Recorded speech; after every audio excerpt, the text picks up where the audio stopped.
You're listening to WQEE 99.1 FM, The Key in Noonan, Georgia, home of Braves Country with Mac McGee and the Armchair Quarterbacks, weekdays, 3 p.m. Eastern to 5 p.m. Eastern, right here on The Key and YouTube.com at Braves Country. Braves Country today. We're talking Southern sports.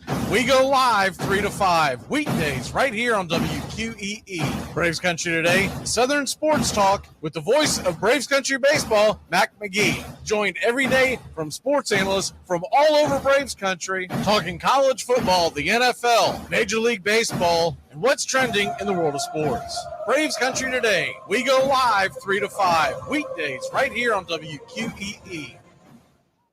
It all starts with just one thing. Glass jars can be reused to store food and spices, as a holder for combs and brushes in the bathroom, or as a container for plants and homemade candles, in addition to simply being recycled. Find tips and more at onethingus.com.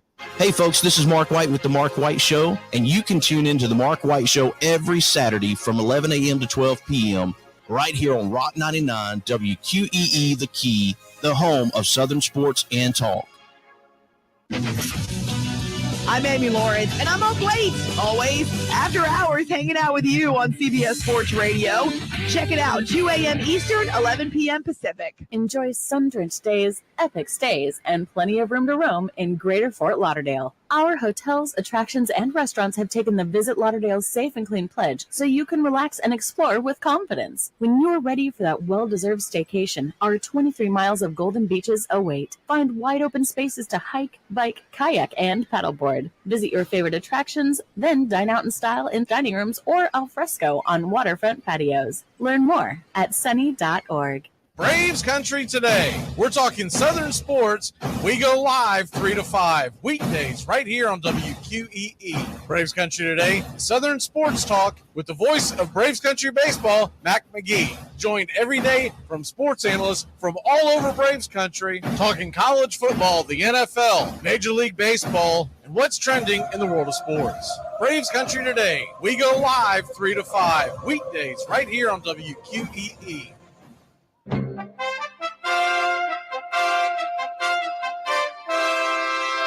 Armchair Quarterback Radio is AFC South country, all NFL season long. They hand it off for Fournette. He's driving, and he's in for the touchdown. Wow! Drive starts at the 1 and looking for a little breathing room, and they get that and plenty more.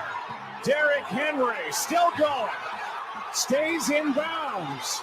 He might go 99 yards for the touchdown. Unbelievable. 2nd and 10, empty set. Walk down the field, and that is Hilton again. First and goal.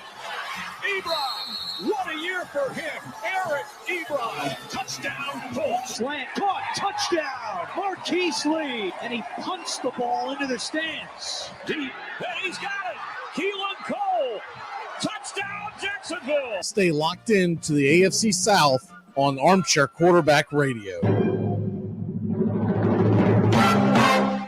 Here's good news. There's still a need for hundreds of thousands of cybersecurity professionals in the U.S. right now. And My Computer Career is training people to help meet the demand. No IT experience? No problem. Take the free career evaluation today. Start your new life as an IT pro in as little as 4 months. Grants covering up to 53% of the cost are available to those who qualify. It's not rocket science. It's mycomputercareer.edu. Are you looking for a reliable dental practice that not only cares about your teeth, but is friendly to work with? How about one that offers great deals and new patient promotions? Well, your search is over. Most Valuable Smiles in downtown Eatonton, Georgia is committed to giving you the biggest and brightest smile.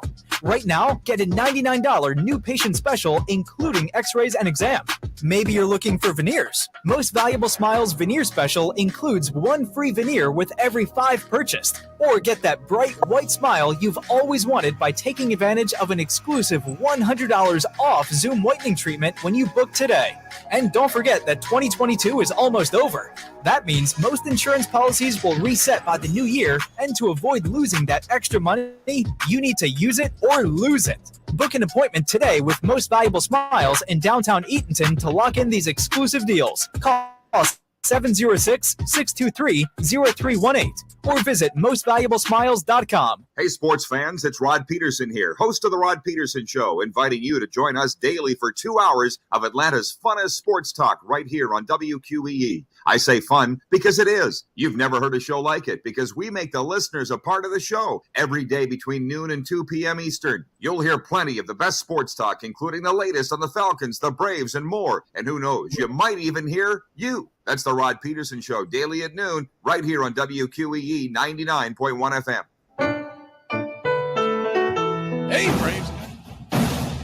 Hey, Braves fans. Mac McGee here with Braves Country Radio. You can find us on youtube.com/@Braves Country.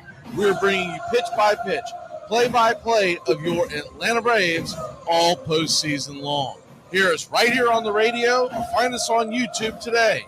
You can jump in the chat with all the Braves fans during the game and listen along as the Braves march through Choptober. That's Braves Country Radio, youtube.com/@Braves Country. Listen along as the Braves march through Choptober.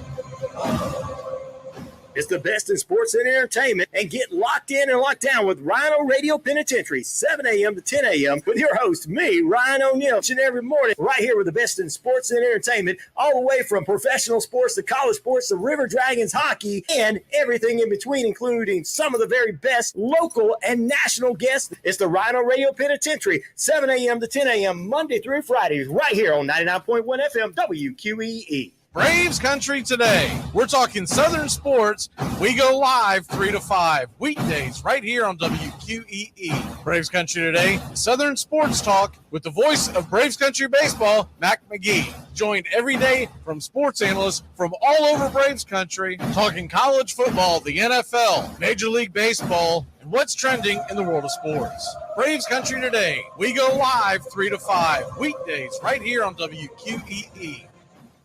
You're listening to WQEE 99.1 FM, The Key in Noonan, Georgia, home of Braves Country with Mac McGee and the Armchair Quarterbacks, weekdays, 3 p.m. Eastern to 5 p.m. Eastern, right here on The Key and YouTube.com. Armchair. There's something kind of about a kid that's never played baseball. We have been hoodwinked, bamboozled, and flat out deceived. Why did you get so drunk? You got drunk. I'm just really exhausted. What's in that cup? Armor Cokes. Do you have any idea how important this is? We're trying to save the pump. Really? This is what you're doing? This is what you're doing? Chief, what do you want to do tonight? The same thing we do every night. Try to take over the world. 106 miles to Chicago. We got a full tank of gas, half a pack of cigarettes. It's dark, and we're wearing sunglasses. Hit it. Armchair. YouTube Live. Radio station. The radio station you can call your own. Do you know what listeners like about our station? I like everything. It's always on my radio. We never stop the music, except for now, when I talk. To Braves Country with Mac McGee and the Armchair Quarterbacks. We're here live weekdays, 3 p.m. Eastern to 5 p.m. Eastern, WQEE 99.1 FM, The Key, and simulcasting on YouTube.com/@Braves Country. Your first choice for Southern sports. Good afternoon. I'm Mac McGee, and I don't know much, but I know one thing. 5:07 first pitch, baby boys. Let's get it. Armchair. Community Access Channel. He's the armchair quarterback. He's full of beer and he's full of snacks. The all-American man. Yeah, the armchair. Hey, howdy, hi, and how the hell are you? Hope y'all are having a great afternoon as we get set for first pitch, pitch by pitch, play by play. Your Atlanta Braves, right here on Braves Country Radio. If you haven't found us yet, we're on YouTube. It's free.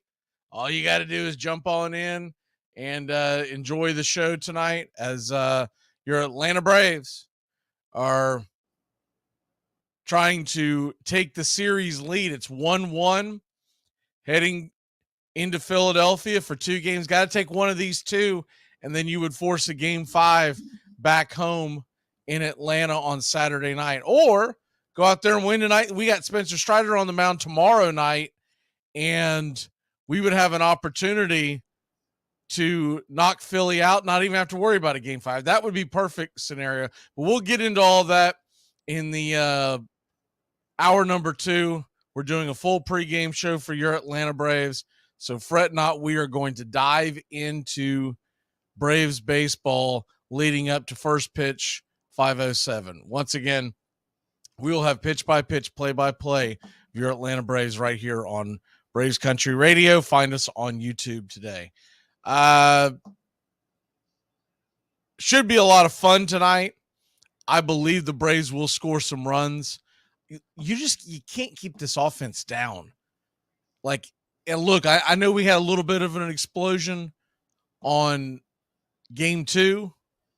We had the home runs by Darno and Riley, and that was great to see. But I'm talking about, you realize the Braves have only had 9 hits in two games? This is a really damn good offense. And to think that you're just going to continue to shut them down, I just don't. We haven't had that game where we've rattled off 6-7 runs in a few innings and really blown the door open. And it's coming. Hopefully it's tonight, because the Braves are going to need it, because the pitching is going to be the biggest question mark to me tonight. And look, remember, Aaron Nola is on the mound for Philadelphia, and he has been good against the Braves in years past, but he has not been the Aaron Nola that folks have come to expect this year. Remember, he was a little down last year. He ended up putting it together for the playoffs, but he's lost his velocity. That is for sure. And then the other thing with Aaron Nola that has really made him kind of up and down all year long is his inability to command the strike zone. So we'll get into all that in hour number 2. We're going to talk some football this hour, because when we're this busy during October, It is hard to talk everything, isn't it? Hard to get it all in, but we're going to commit the entire second hour of the show to Braves pregame, Braves Phillies pregame, and talk about everything else that's going on. There's a lot of stuff going on in Major League Baseball, but we're going to decide. We decided we're going to start off today with the National Football League and then college football. We're going to look at some lines. We're going to look at some things going on in both leagues. And look, the NFL, this is really where the season gets going, right? First few weeks of the NFL, because of the expanded playoffs and because of the expanded schedule, the NFL does not have that gotta win every week mode at the beginning of the season. And with all that being said, now is when you start realizing the cream starts to rise. You've got, at this point, there are teams that are out of it. There are teams that are hanging around that better get hot. And then there are the teams that are above everybody else that are trying to, they're going to try to keep it going. One of those things will be health going forward. That's the most difficult. You know, you look at a team that looked pretty promising and it's not over, but it's a little bleaker now for the Indianapolis Colts. Anthony Richardson is going to miss 4 to 8 weeks. I would say they're going to err on the side of caution. I think it's going to be closer 6 to 8 weeks if you read the report. So they do have Gardner Minshew, but we've seen this with Gardner Minshew. Minshew is very good when he comes off the bench. Minshew is good for a spot start. But when you put Minshew in week after week after week after week, teams can easily show his weaknesses, and they will come straight at him.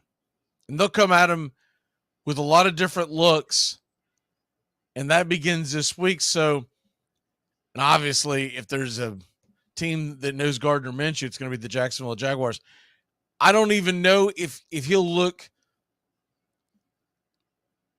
as good as he did this past Sunday. He may, but what's really going to come into play is as the weeks roll on, these teams start developing the game plans that can shut him down, because he does have limitations. There's a reason why he's a backup in the NFL.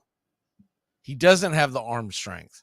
There are things you can do to put him. Now, I'll give him all the credit in the world for what he's got in his repertoire. He's done a hell of a job, and I think he'll continue to be a very good backup. But that's a big blow to the Colts. Here's an interesting one. And we're going to get into the lines here in a second, but wide receiver Deontay Johnson was emphatic that he would play in week 7 against the Rams when the Steelers return from their bye. The quote was, "Hell yeah, I'm coming back. I've been working my behind off these last 3-4 weeks.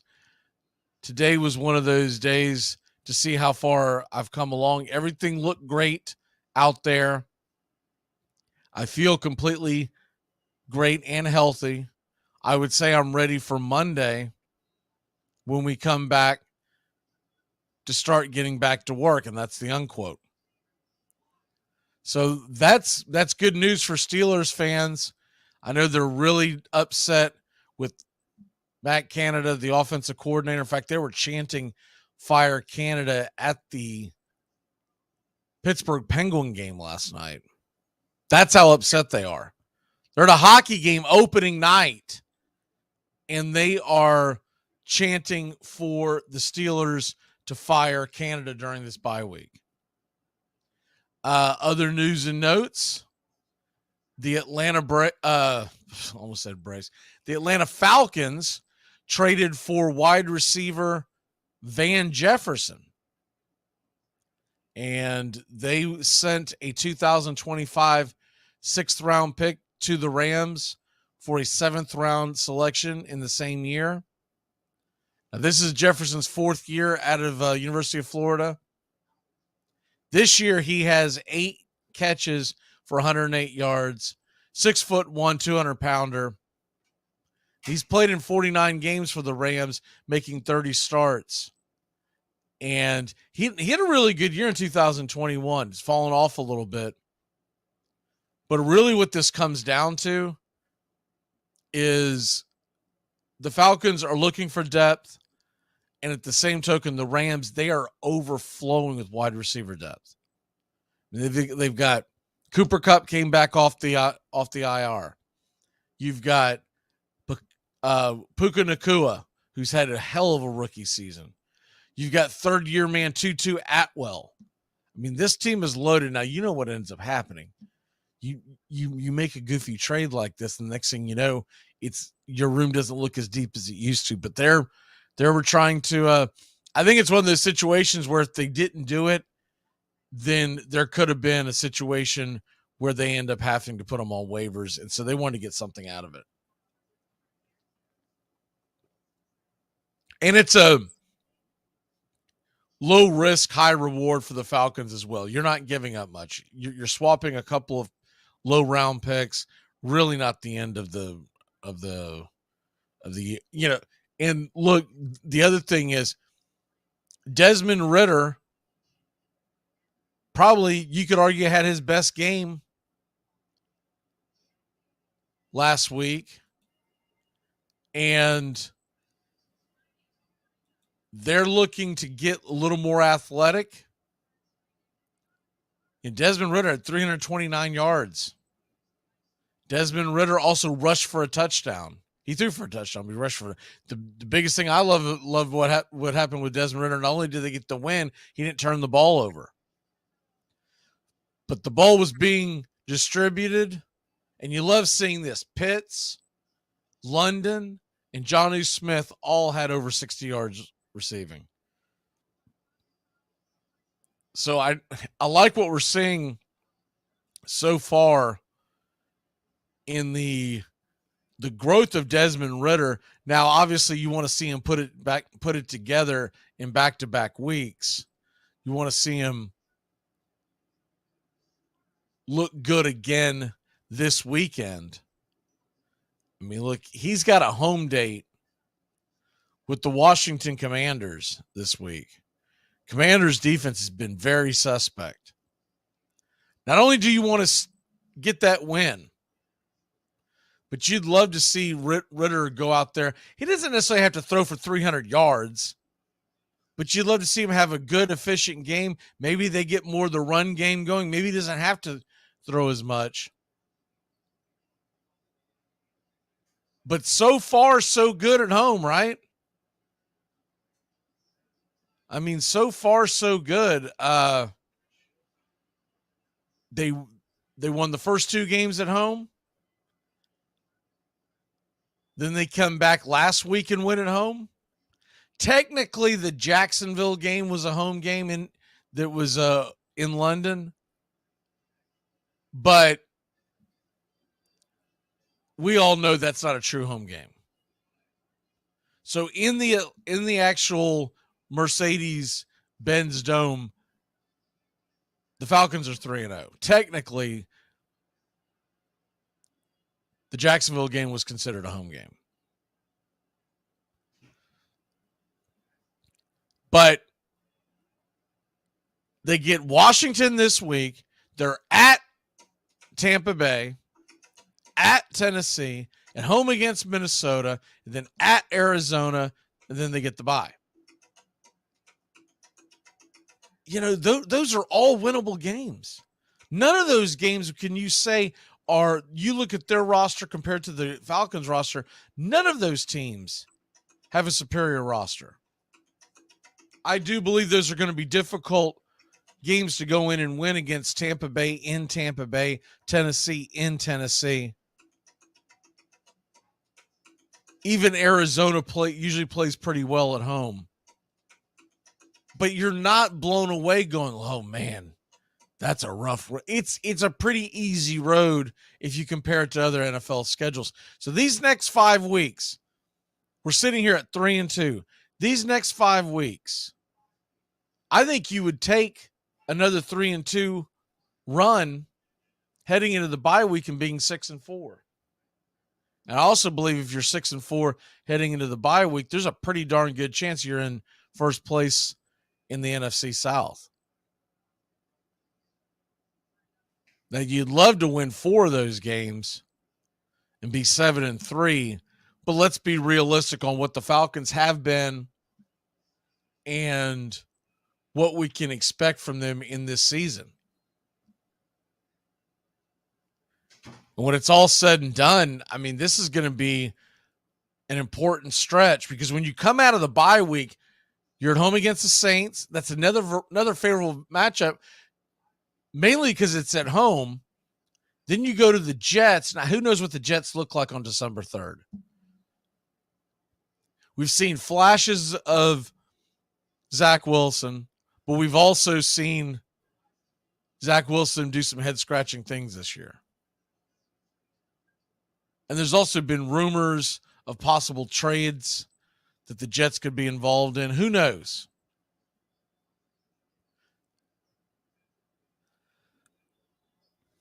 And then they'll come home and they'll take on Tampa Bay on Sunday, December 10th. That could be for the division.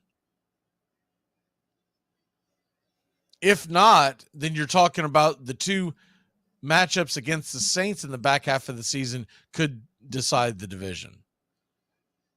After the Tampa Bay game, at Carolina, at home against Indianapolis, most likely Indianapolis will have a healthy Anthony Richardson, but the way he plays, I'm telling you, that kid plays reckless, and there's a reason. I mean, that hit he took against Tennessee, if you didn't watch the game, didn't look very rough. It looked like a typical basic takedown. It wasn't like the defender drove him into the ground and grind. I mean, it was a tackle. But there's a big difference between getting tackled from these grown men in the National Football League and getting banged around a little bit in college football. I don't care that he played in the SEC. It's not the same. I don't care how good of an athlete you are, great of an athlete you are. At 21 years old, you name the roster in the Southeastern Conference. It's not like getting hit by a 27, 28-year-old grown man who has been playing in the league 5 or 6 years and is at his apex. It hits different, as the kids like to say, right? It hits different, and it hits different. They'll finish the season off at Chicago and at New Orleans. I picked Atlanta to win the division beginning of the season. Nothing's really changed my mind. I get it. Tampa Bay's 3-1. Tampa Bay also just had their bye week. Tampa Bay's got a long stretch to go without a bye week. And injuries mount up in the National Football League. The play, how you're playing, adjustments mount up. They have a tough task this weekend at home against Detroit. Man, remember when Detroit and Tampa Bay? That used to be a good old-fashioned NFC North battle when I was growing up as a kid. In fact, one of the best runs you'll ever see in your life was Barry Sanders against this Bucko Bruce creamsicle jerseys that the Buccaneers used to rock. I believe they're supposed to wear those again this year, and that might be the game. But they're going to play the Lions. This is what Tampa Bay has on their gauntlet the rest of the year. They're playing the Lions, home against the Falcons, at the Bills, at the Texans. They'll get the Titans at home, at the San Francisco 49ers. This is the difference between the Falcons schedule and the Buccaneers schedule, because the Buccaneers won the division last year. They're going to be at the Colts. And they'll finish off. It was at December 17th at the Packers. That's going to be a tough one. And they're at home back-to-back weeks against the Jaguars and the Saints. And they are at home, but that's not going to be an easy game. Saints usually played the Bucs tough, and we know the Jaguars should be rolling as when they come in there on Christmas Eve. They'll finish at the Panthers, and that's a bit of an advantage to Tampa Bay because they're going to be playing a really bad Panthers team that's they'll probably have a win by then, but they won't have many. While the Falcons and Saints are battling. I'm still not sold on the Saints. I'm just not. I can't get behind the Saints. I get that they're 3-2. I get that they just had a big win. And it was an impressive win, but then again, you can make an argument that the New England Patriots are possibly bottom 3 teams in the NFL, bottom 2. The only team that comes to mind that's worse than New England Patriots right now, as we speak on week 6, the only team that I think of when you say who's worse than the Patriots, Panthers. I believe Belichick has absolutely lost that locker room. I don't think Belichick is even checked in. I think he's checked out. There's been rumors now that Belichick wants to go elsewhere. And that may be the case. I don't get the goofy theory where it says he's wanting to leave that team in shambles so when he leaves, the Patriots aren't any good. What does he gain from that? All you're going to really do is give the Patriots a lot of draft picks. So I would be more willing to bet that Belichick's planning on staying and he's essentially tanking so he can go get Caleb Williams.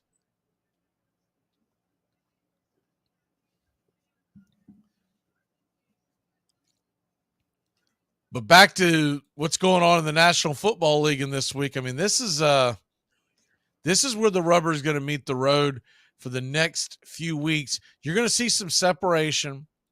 You're going to see some teams go in with high hopes here into week 6 and low hopes by the time they come out. You know, an interesting game that's taking place over in London, they're playing at the Tottenham Hotspur Stadium, is that Ravens-Titans game. Tennessee's getting 4. Baltimore, I mean, on paper, they look like the better team, but they didn't play a very good game against Pittsburgh. That travel to London's always goofy.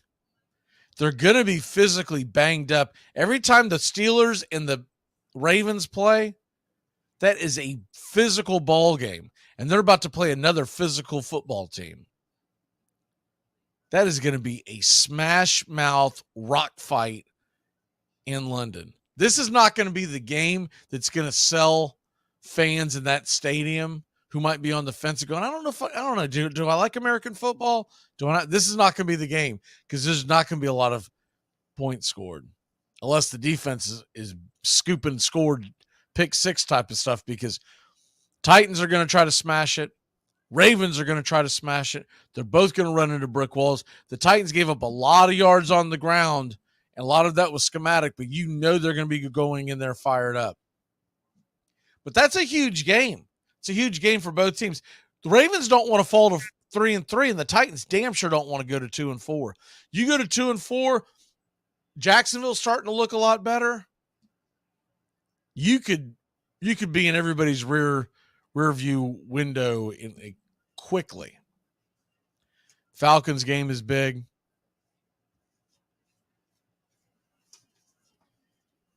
There are some games. It's interesting in the National Football League. There are some huge spreads. You don't normally see this many huge spreads. Panthers are a 14-point underdog to the Dolphins. The Bills are a 14-point favorite against the Giants. I'm not sure if those lines are big enough. I'm really not. You don't normally see these lines that big in the National Football League. The Chiefs are a 10.5-point favorite against the Broncos in Kansas City. That line is definitely not big enough. There's no way in hell that line's big enough. We're going to take a quick break. When we come back, we're going to talk about the lines in the National Football League and in college football as we're getting rolling here on week 6 in the NFL, week 7 in college football. And there are some big games this weekend on Saturday. We'll be back in a flash here on Armchair Quarterback Radio, Braves Country today. We'll be back in a flash. Braves, Phillies tonight. We're rolling towards that. Pregame show is on the way. Keep it locked in here.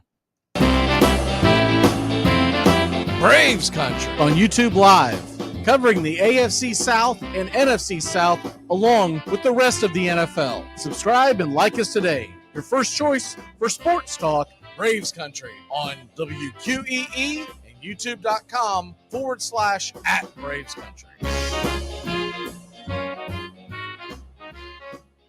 I hear these fools on TV talking about defund the police and things like that.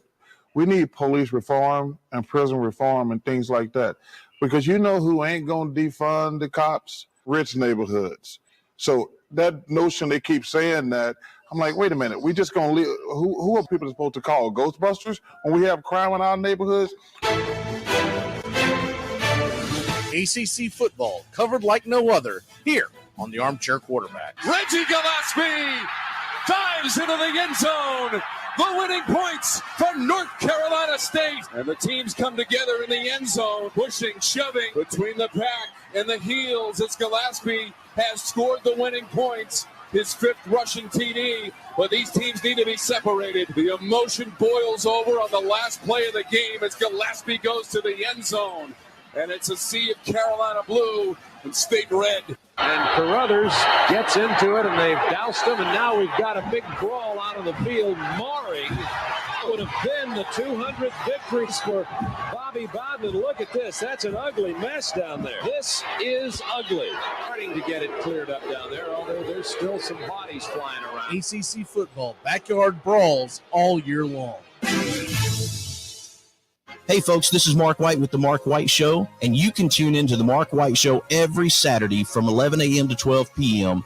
right here on Rock 99, WQEE The Key, the home of Southern sports and talk. Welcome. Hey, Braves fans. Mac McGee here with Braves Country Radio. You can find us on YouTube.com/@Braves Country. We're bringing you pitch by pitch, play-by-play of your Atlanta Braves all postseason long. Hear us right here on the radio or find us on YouTube today. You can jump in the chat with all the Braves fans during the game and listen along as the Braves march through Choptober. That's Braves Country Radio, YouTube.com/@Braves Country.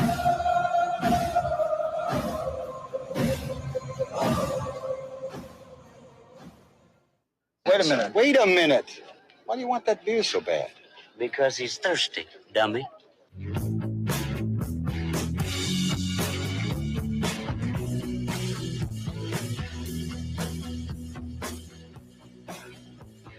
Welcome back. Braves Country. Today, we're doing a little bit of Armchair Quarterbacks with the football talk. And top of the hour, we will be bringing you Braves Country Today pregame show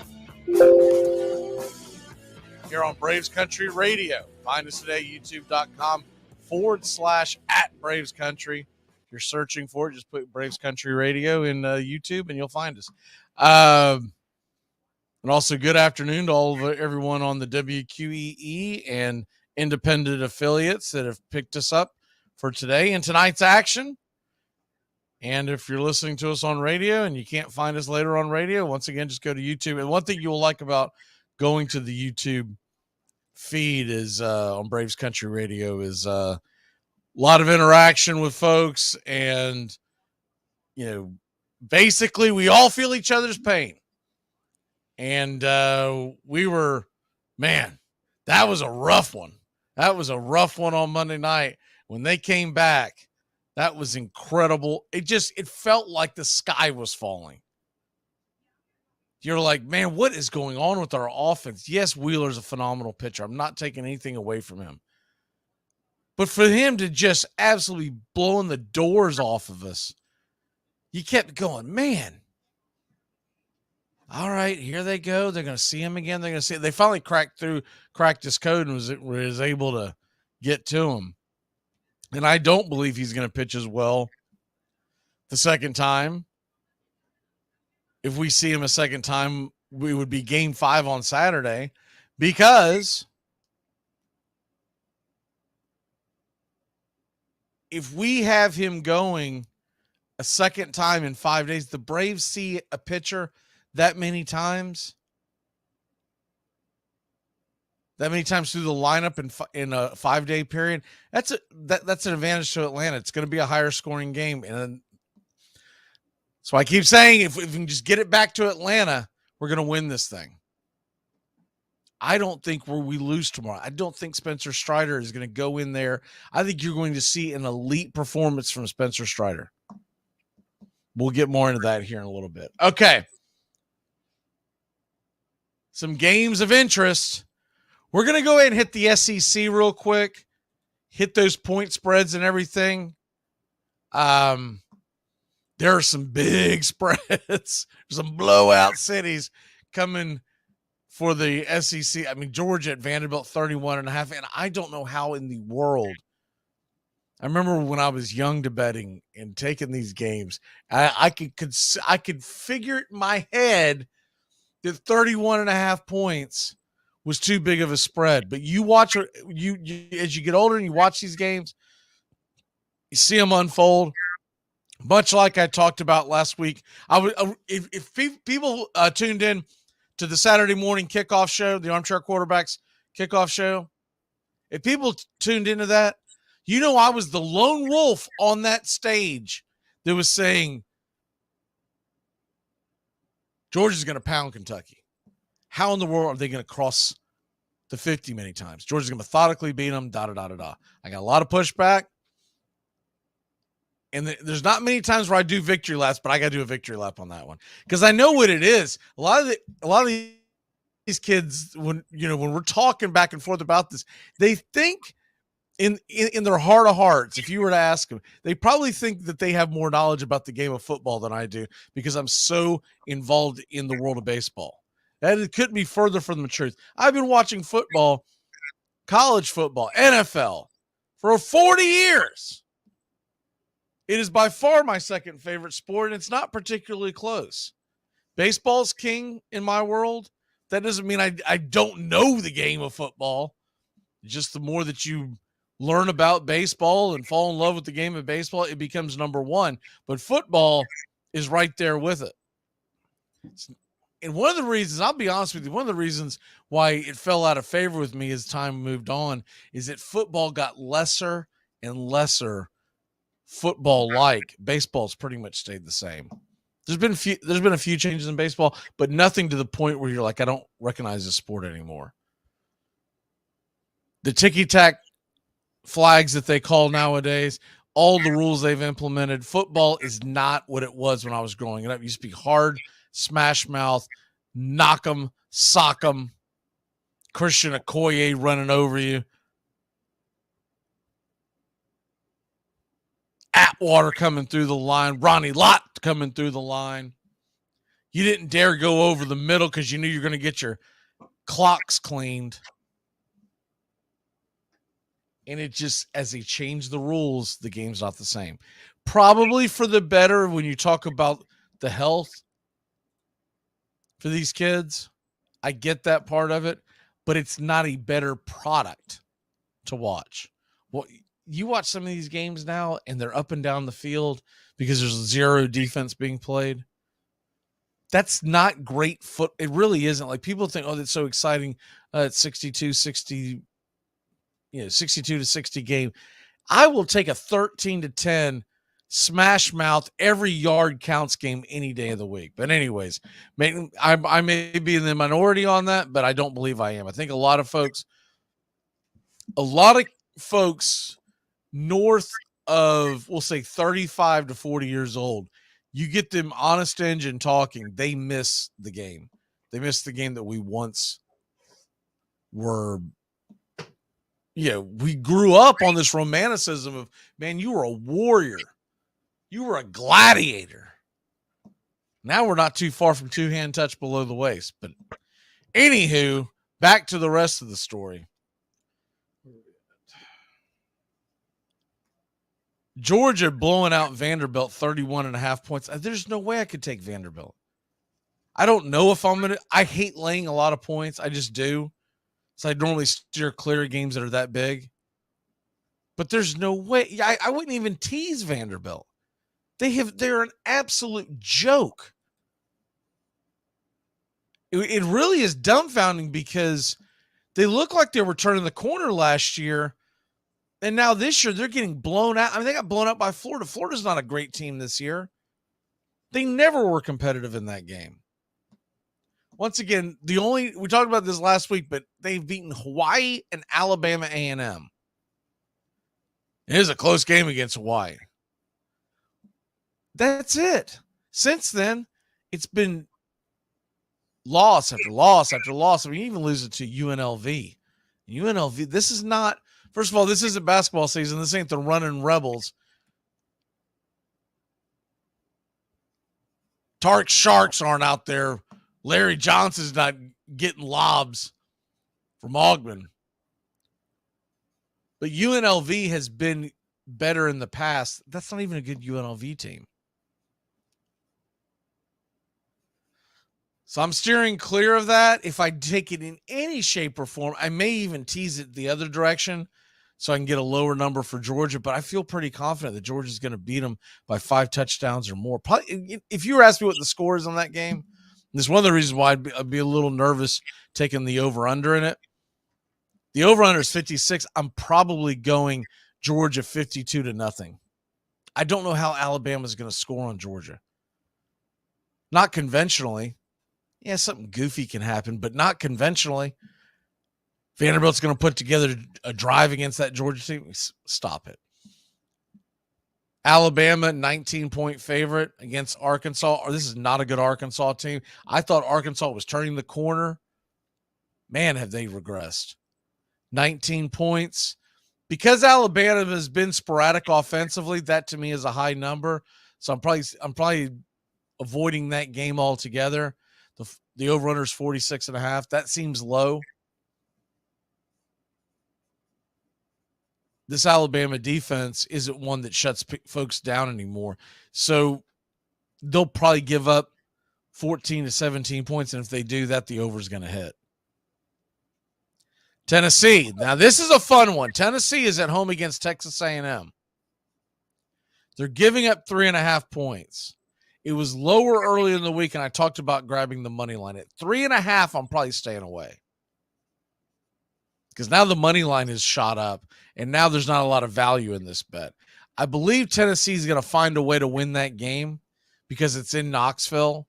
That is a fun game. I'm looking forward to that one. The over-under is 55.5. That's probably a touch high. A&M's defense has played much better the last few weeks.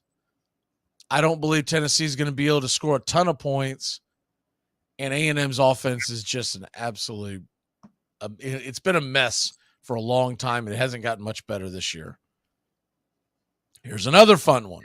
South Carolina is a 2-point favorite at home against Florida, and the knee-jerk reaction from most fans is, man, Florida's 4-2. South Carolina's 2-3.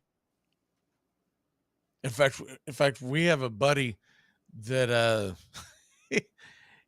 we're in this group chat, and I didn't see the text till much later, so I'm pretty sure he took the bet. But he sent a text in the group chat the other day. The day of the UCLA Washington State game. And his exact text was, Am I missing something? Washington State's undefeated, which is kind of funny because we had actually talked about that game on the Armchair Quarterback Show on Saturday mornings.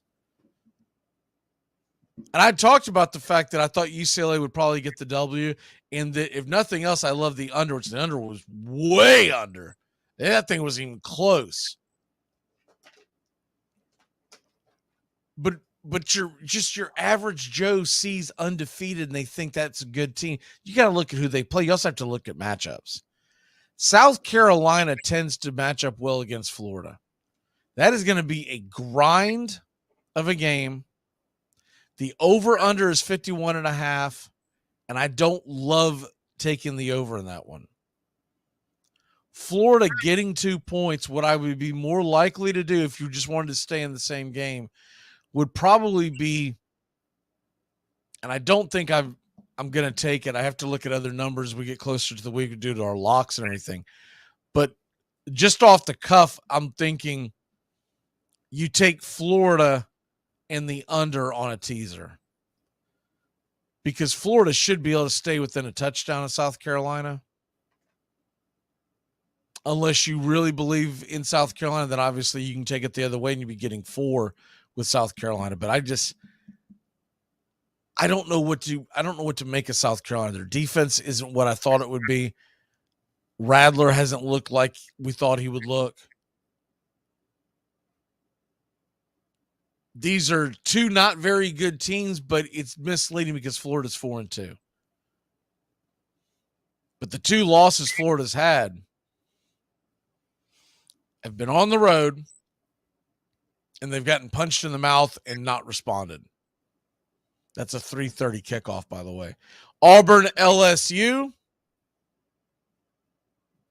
7 o'clock, ESPN. That's a fun one. Auburn getting 11 points against LSU's defense. That seems like a lot. Really does. Now, I know Auburn is not elite, and you can't get caught up in the moment of the fact that they took Georgia 11 rounds. You got to remember something big picture. Auburn was at home, and that was the first start for Georgia's quarterback on the road in the SEC. There was a lot of factors, and Auburn's defense is a tad underrated. LSU's offense is very good. The biggest question I have is, can Auburn put together enough scoring drives to stay with them? Because LSU's defense has been a sieve. They looked somewhat impressive in the first half of the Florida State game, but what we come to find out later on, Florida State just wasn't hitting on all cylinders. Once they came out of the locker room, FSU just blew them out. So I almost have to take that, because it was the first half of the first game of the season. You almost have to take that out of the equation. I went back and watched that game a few times. If you really look at it, there were missed assignments, Florida State, there were drop balls. I mean, you name it. The last SEC game of the day, Kentucky, 2.5-point favorite at home against Missouri. That's a fun one. I've gotten to where I really look forward to this rivalry. They tend to be really close games.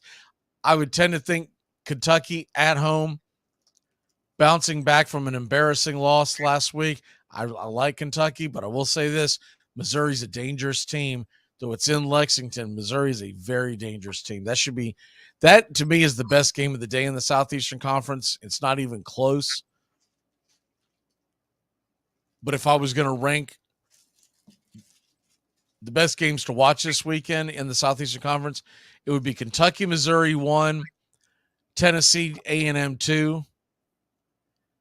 And then number 3 really hinges on what we talked about, the Auburn offense.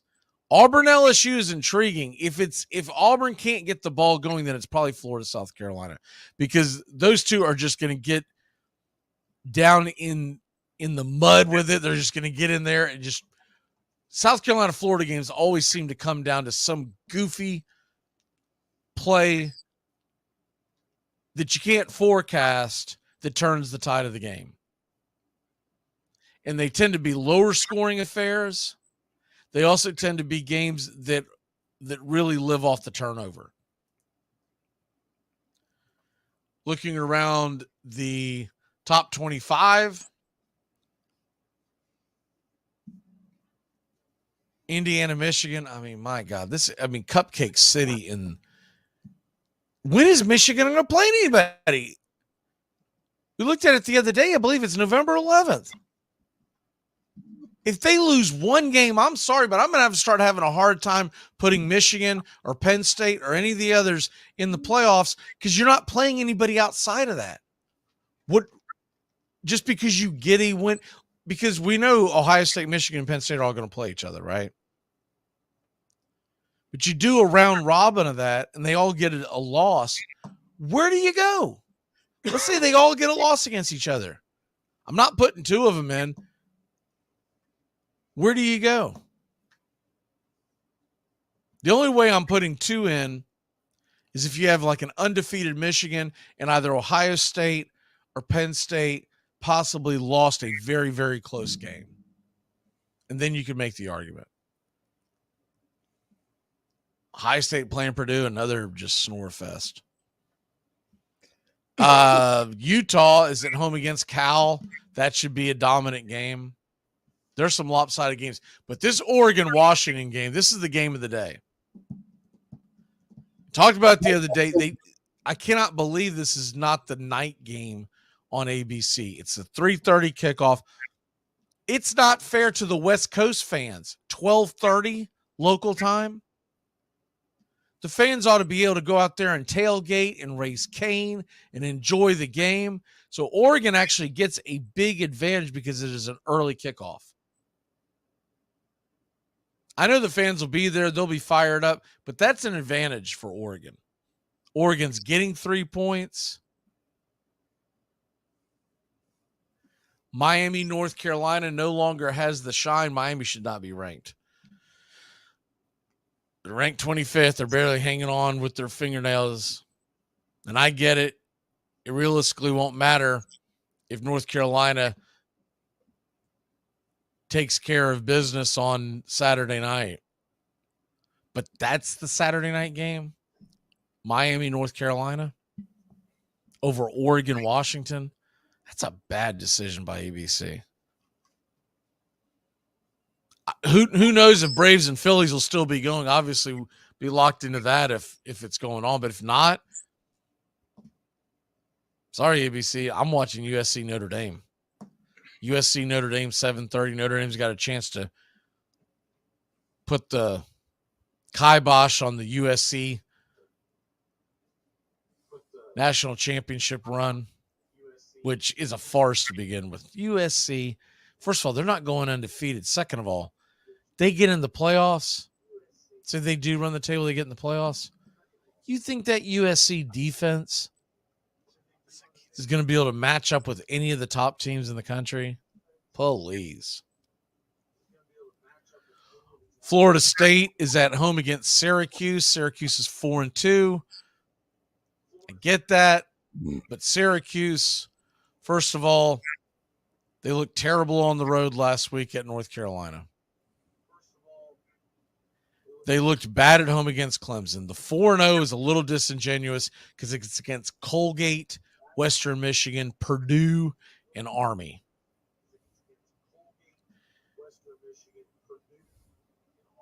Syracuse did this last year. Syracuse was 6-0 at one point and then lost like 5 of the last 6 games, or heck, maybe it was 6 of the last. It was a dumpster fire. Now, Syracuse is a different level than a lot of other programs. They're just trying to make the playoffs. I mean, the bowl. They're not making the playoffs. The bowl games. So they're 2 wins away from achieving that, and they'll get there. They're at home against Boston College this year. They're at home against Pittsburgh. They're at home against Wake Forest. They've got a game that they'll match up well with, and that'll be a good one at Georgia Tech. But they'll get one of those. They're at Virginia Tech. Virginia Tech's not a good football team. They'll get 2 more wins, but at Florida State, I can't imagine that they're going to put up a fight. It's 17.5-point favorite. Feels like that line should be a little bigger, but Florida State didn't blow out Virginia Tech, and that might have a lot to do with it. It's a noon kickoff on ABC. I know Florida State fans are excited that they're getting these home games, but man, noon, ugh.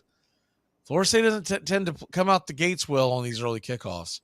So I'd be a little nervous taking 17.5 points. Next week is the big one. Florida State is gearing up for that, and you got to be careful to look ahead. You don't want to get the looky-loo. Next week they're at home against Duke, and that'll be a fun game. Rest of FSU's schedule looks like this: at Wake Forest, at Pittsburgh, very winnable games. They're at home against Miami. They should beat Miami. They definitely have a much better team than Miami. The only way they don't beat Miami is that they just take it. They don't take it seriously. I don't see that happening in a rivalry game. So I feel like Florida State's going to come out and show out. Then they play North Alabama and at Florida.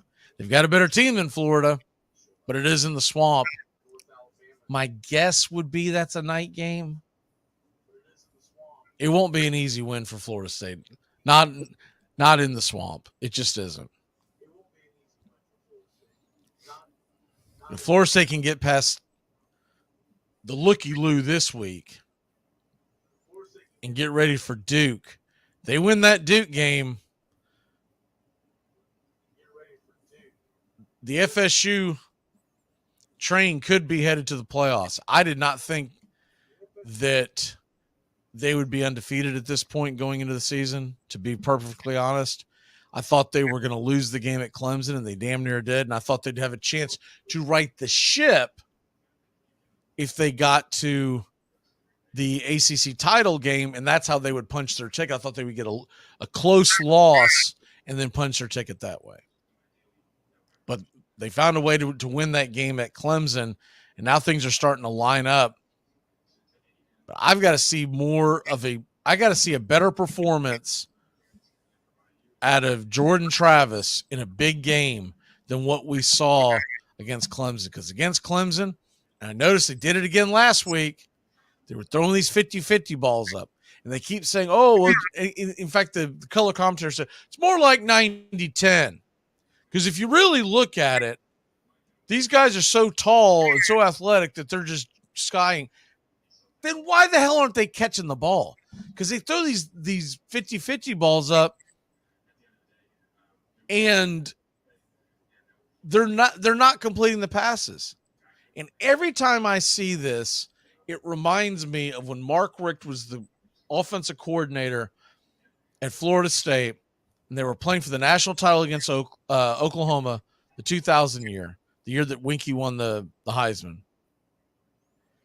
And they were doing a version of this. They were throwing jump balls, and it looked like they didn't have a damn game plan. Because remember, Mark Richt was going back and forth between Tallahassee and Athens the entire time getting ready to become the new head coach at Georgia. And a lot of Florida State fans have never forgiven him for that. Because he was going back and forth. He must have made 4 to 5 trips going back to Athens when he's getting ready to play for a national championship. And the whole thing for the fan base was, that's fine, you want to take the job. If you don't want to be in the damn building and get ready for the national title game, then you need to just give the reins to somebody else. But if not, if you really want to make a run at this, then whatever needs to be done can wait till after the national title game. And he was just chucking it up. That's all it was. And what happened? Not only did Florida State lose the game, they scored 2 points. When did you ever do a Bobby Bowden offense to score 2 points?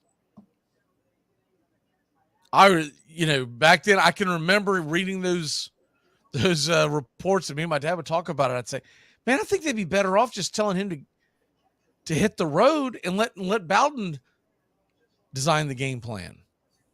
That's not what they did, and the rest is. And this is what this feels like. You're not if you get a jump ball here and there, yeah, that's great, that's cute, okay, but that's not a sustainable offense.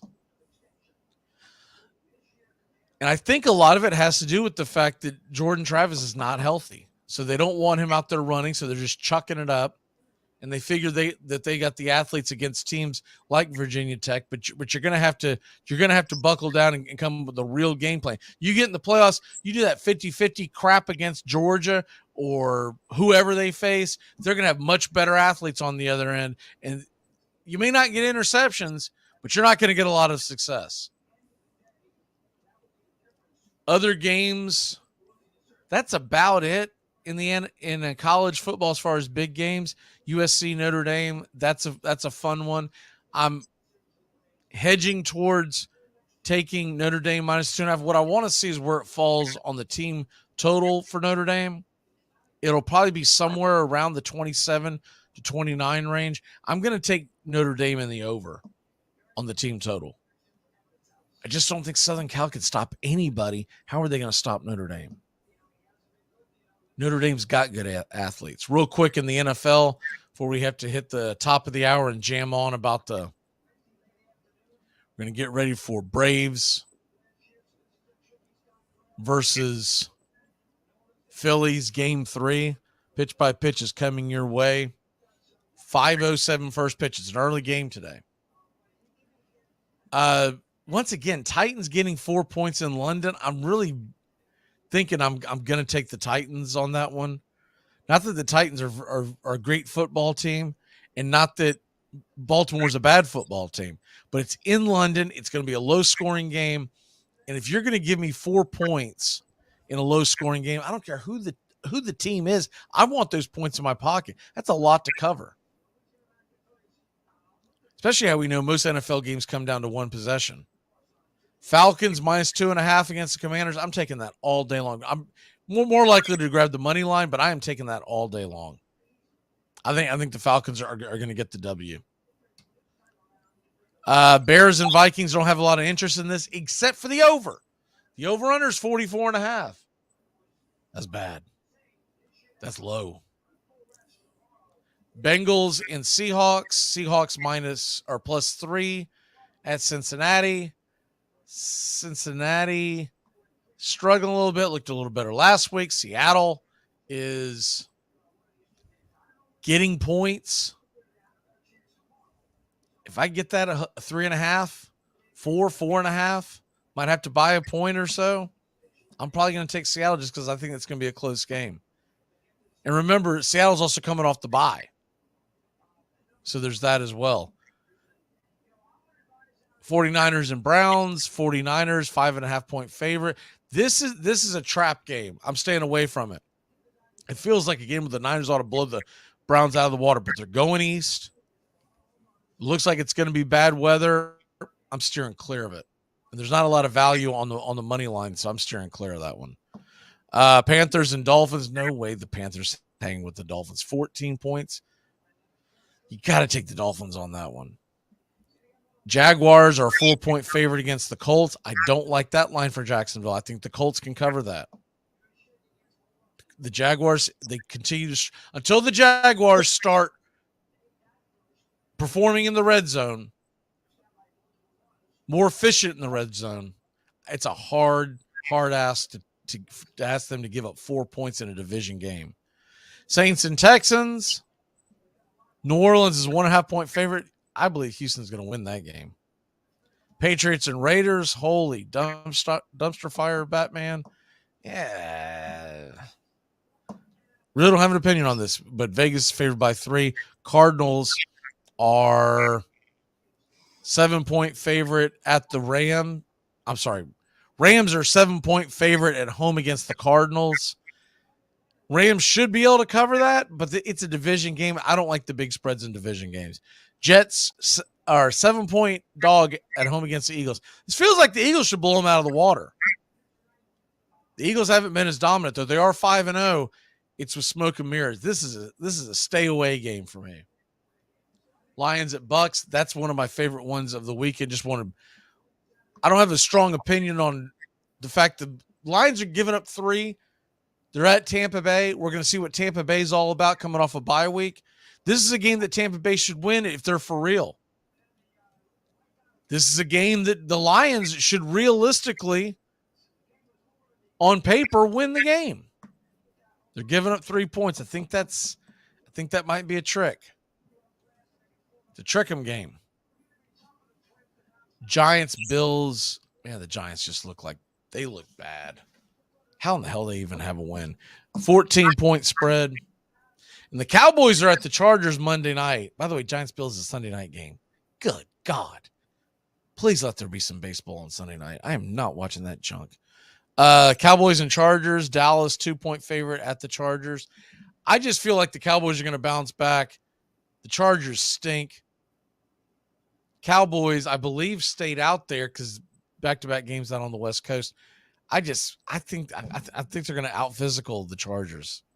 Love Dallas in that game.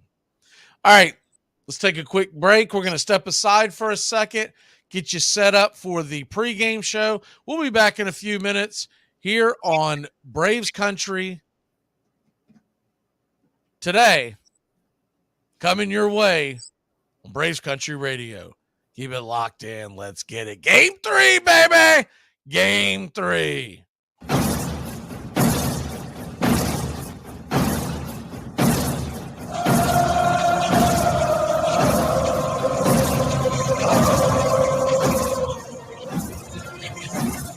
Braves Country today. We're talking Southern sports.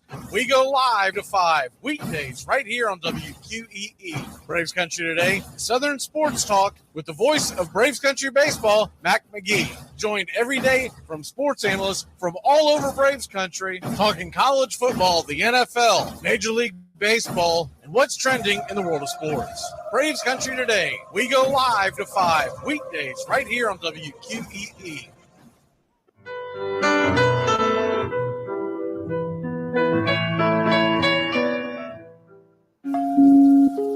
Lineup for yesterday by Ogden Ash. A is for Alex, the great Alexander. More goose eggs he pitched than a popular gander. B is for Bresnahan, back of the plate. The Cubs were his love and McGraw his hate. C is for Cobb, who grew spikes, not corn, and made all the basemen wish they weren't born. D is for Dean, the grammatical diz. When they asked who's the tops, said correctly I is. E is for Evers, his jaw in advance, never afraid to tinker with chance. F is for Fordham, and Frankie and Fish. I wish he were back with the Giants, I wish. G is for Gehrig, the pride of the stadium. His record, pure gold. His courage, pure radium. H is for Hornsby. When pitching to Raj, the pitcher would pitch, then the pitcher would dodge. I is for me, not a hard-hitting man, but an outstanding all-time, incurable fan. J is for Johnson, the big train in his prime. Was so fast he could throw 3 strikes at a time. K is for Keeler, as fresh as green paint, the fastest and mostest to hit where they ain't. L is for LaHoy, whom Clevelanders love, Napoleon himself with glue in his glove. M is for Matty, who carried a charm in the form of an extra brain in his arm. N is for Newsom, Bobo's favorite Ken. You ask how he's here, he talked himself in. O is for Ott, of the restless right foot. When he leaned on the pellet stay put. P is for Plank, the arm of the A's. When he tangled with Matty, games lasted for days. Q is for Don Quixote, Cornelius Mack. Neither Yankees nor years can halt his attack. R is for Ruth, to tell you the truth. There's no more to be said, just R is for Ruth. S is for Speaker, swift center field tender. When the ball saw him coming, it yelled, I surrender. T is for Terry, the giant from Memphis, whose 400 average you can't overemphasize. U would be Ubel if Carl wore a Cockney, but we say Hubble in baseball like football in Rockney. V is for Vance, the Dodgers' very own Dazzy. None of his rivals could throw as fast as he. W. Wagner, the bow-legged beauty. Short, close to all traffic with Honus on duty. X is the first of two X's in Fox, who was right behind Ruth with his powerful socks. Y is for Young, the magnificent sigh. People battled against him, but I never knew why. Z is for Zenith, the summit of fame. These men are up there. These men are the game. Lineup for yesterday, Ogden Ash, January 1949, Sport Magazine.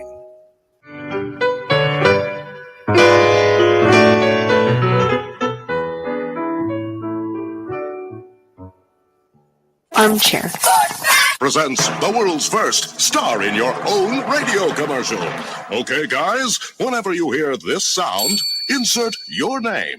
Hi there. Braves country. Sorry I'm late. Sometimes there just aren't enough hours in the day to be a neurosurgeon and a swimwear model. Oh, am I thirsty? How about it? Braves country. Got anything tall and cool? Oh, those. Braves country. You are so thoughtful. But of course, Braves country. The first choice for every occasion. You know, I have a confession to make. If I ever had a son, I'd want to name him Braves country. Oh, Braves country. come here now. Braves country. Braves country.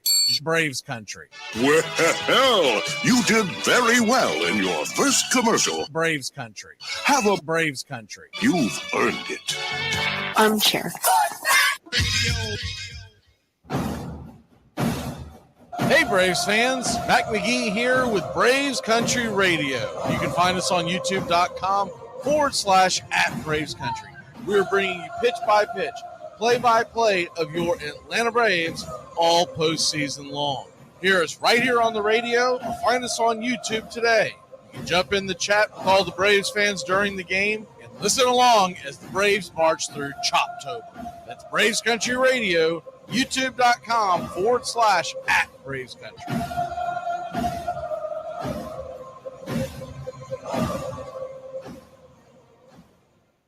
Walt Whitman. Brooklyn Eagle, 1846. In our sundown perambulations of late, through the outer parts of Brooklyn, we have observed several parties of youngsters playing base, a certain game of ball. Let us go forth a while and get better air in our lungs. Let us leave our close rooms. The game of ball is glorious.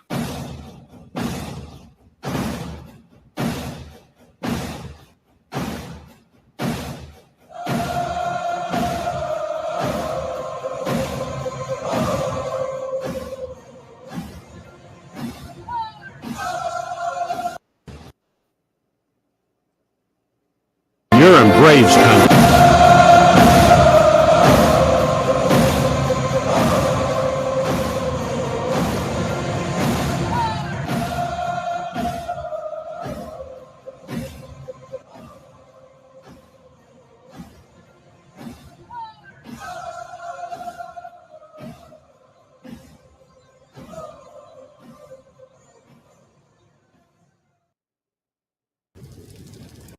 You're in Braves country.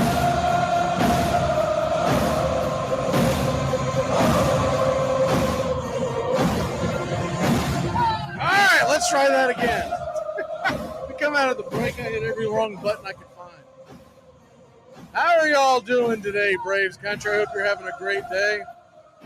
Hope you're excited for this game number 3. And, of course, we got the news a little while ago, a few hours ago, I guess it really was. I want to say around 1 o'clock Eastern, as you can see on your screen. Let me move that just a little bit. There you go. Bryce Elder is going to get the nod tonight for your Atlanta Braves. I have not made it any shape or form have I been quiet about the fact that I don't think this is the right go. I just don't. And I'm not going to change that. I think that we're going to end up having to score a lot of runs. I hope I'm wrong as hell. I hope that when we get to the end of this, Bryce Elder's thrown 7 innings, a shutout ball, and the Braves have coasted but I have to go off of what he's done recently. I have to go off of what he's done since July. And it's not good. No matter how you slice it, it's not good. The Atlanta Braves, you look at this, and I'm going to go into it real quick. And it's not the end of the world, because I believe the game plan is going to be a little different than what it normally would be for a regular season game. Much different, actually. And the number one thing would be, you look at what their game plan going into this will be. And look, real quick, the numbers. In the month of July, now prior to this, we all know Elder was really good. But in the month of July, Bryce Elder, 25 2/3 innings pitched, so not a small sample size, a 6.07 ERA, a 1.47 whip. That's a lot of traffic on the bases. 28 hits allowed, by the way, in that month, the 25 innings. Then we go into the month of August. You're like, all right, well, everyone's got a bad month in them, a bad few outings. August, not much better. 4.96 ERA, a 1.3 whip, 24 hits allowed in 27 innings. Month of September, just last month, 25 1/3 innings, a 5.74 ERA. So it actually got worse between August and September, when you really want to see him start buckling down. And and I really don't think this is necessarily all his fault. I believe the kids ran out of gas. He's never had this many innings before. A 1.67 whip. That is a lot of traffic on the bases. He walked a boat ton. He walked 5 guys the last time he faced the Phillies. He allowed 28 hits in September through 25 innings. His pre-All-Star break ERA was 2.97, which was phenomenal.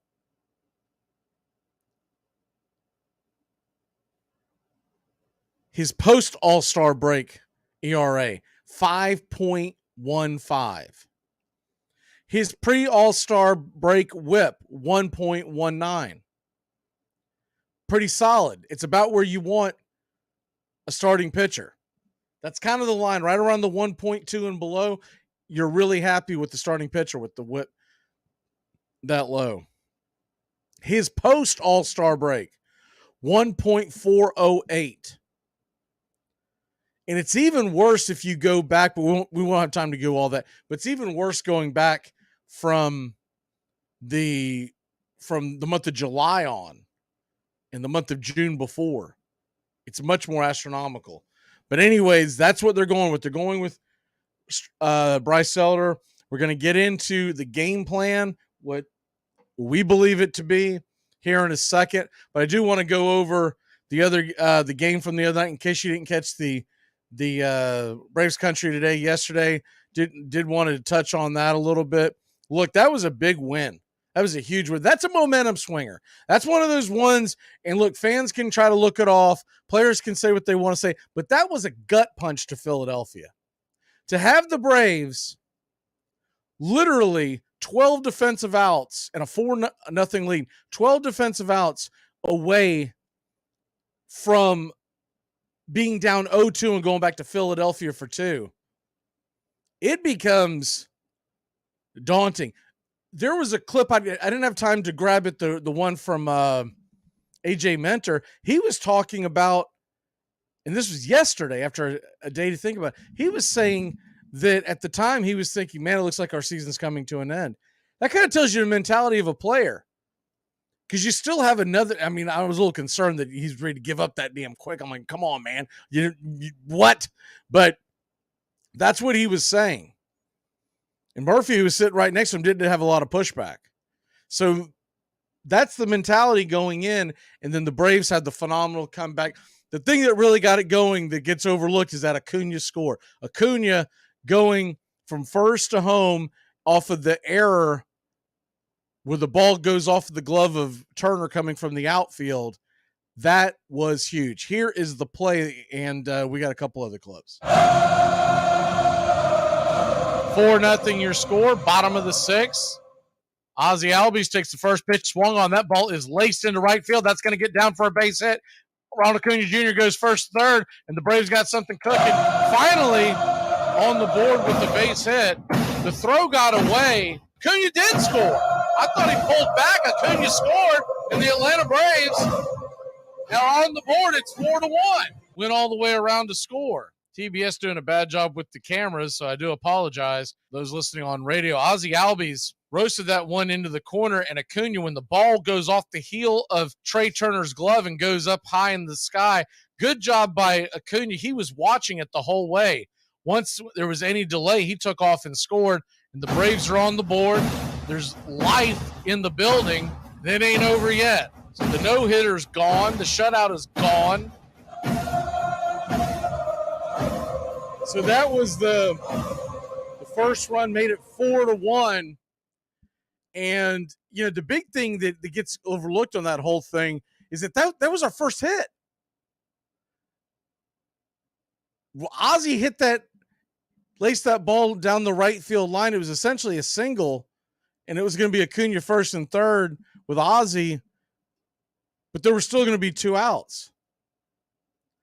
Anyways, Atlanta ends up making it 4-1, and then next inning, Travis d'Arnaud. That would be Travis d'Arnaud due up, and they will let him bat. First pitch on the way to Travis. A swung on. That ball's blasted. Is it fair? It is gone, baby! Rock 'em, sock 'em, smoke 'em if you got 'em. The Atlanta Braves. A 2-run shot. That ball just went into the second universe, and the Braves, a 4-3 game. Here we go. That really put a jolt back into the Braves, and I've got the clip talking to Travis d'Arnaud and kind of the mood of that, along with Riley. We'll get into that here in a minute. We also got clips from Brian Snicker. But that's kind of the mood that was being set there, that, hey, this isn't over. Now it's such a big difference only being down 1 run. And at that point, still a long way to go. So Riley comes up to the plate. The tying run is at third, and he's just needing to get on. Get Acuna home. There's 2 outs, remember. This wasn't a deal where a fly ball was going to tie the game. And here is Riley going yard. Pitch on the way. Swung on. That ball is hammered high and deep. Going back on the track. Zip, boom, bam, it's gone. Ram-a-lamma, ding-dong, a 2-run shot, and your Atlanta Braves have taken a 1-run lead. A hanger, a banger, and she's gone, baby. Holy cow. The rake comes through in a big way. So there you have that. We end up with a 1-run lead, off the 2-run home run heading into the 9th inning. And Eyeglasses comes onto the mound after A.J. Minter is left in there to face Bryce Harper. And it does concern you that he's left in there to face Bryce Harper, and he walks him on 5 pitches. He wasn't very aggressive. He was nibbling all around. Anyway, it shapes up. They did not want Iglesias to face Harper. Remember, Iglesias had given up a home run to Harper just a few weeks ago. I'm sure that was on the minds of the Braves, and they wanted that lefty-lefty matchup. So JT Realmuto flies out, and after he flies out, the game is set up where Nick Castellanos, who phenomenal batter, is going up against Iglesias. You got Harper at first. You got what is arguably one of, if not the most heart-stopping plays in the history of Atlanta Braves Baseball, in the history of Major League Baseball playoffs. In fact, I watched a thing last night, one of those prime nines on the MLB network late last night, where they were ranking the top 9 catches in MLB postseason history. Of course, they made this before Harris. None of them touch what Michael Harris did. So that kind of sets the stage. Eyeglasses, Iglesias up against Castellanos, and here's the pitch. Lifts the glove, kicks and deals. Swung on, lifted high and deep, going back on the track. Making the catch at the wall is Money Mike. Michael Harris is second, makes a heck of a catch, and they are gonna double up Bryce Harper. Game over, game over, game over. The ball was hit deep into center field. Money Mike makes a Spider-Man catch at the wall. He relays it back into the infield. Harper thought it was going to go off the wall, and they double up Bryce Harper at first base, and your Atlanta Braves are doing the gritty. They're headed to Philly with a 1-1 series, and the air let out of the Philadelphia balloon. Braves win! Braves win! Your Atlanta Braves win! So that was the call. Atlanta Braves end up winning the game 5-4, tying up the series. So close. I mean, so darn close to extinction, because you got to figure, I mean, if you hear what AJ Minter had to say about it, and you hear what the rest were saying about how it was looking so doom, so gloom, and you go in, and at this point, Atlanta is now tied up in the series. They've got a pep in their step, that's for sure. And they head into Philadelphia knowing that they've got Strider tomorrow night, and knowing how good Strider's been against Philadelphia. And when you look at all this, you realize that the mood has changed on this team. Here is Brian Snicker post-game talking about everything that took place. I thought he had some really interesting stuff to say, so we want to go ahead and play it for you.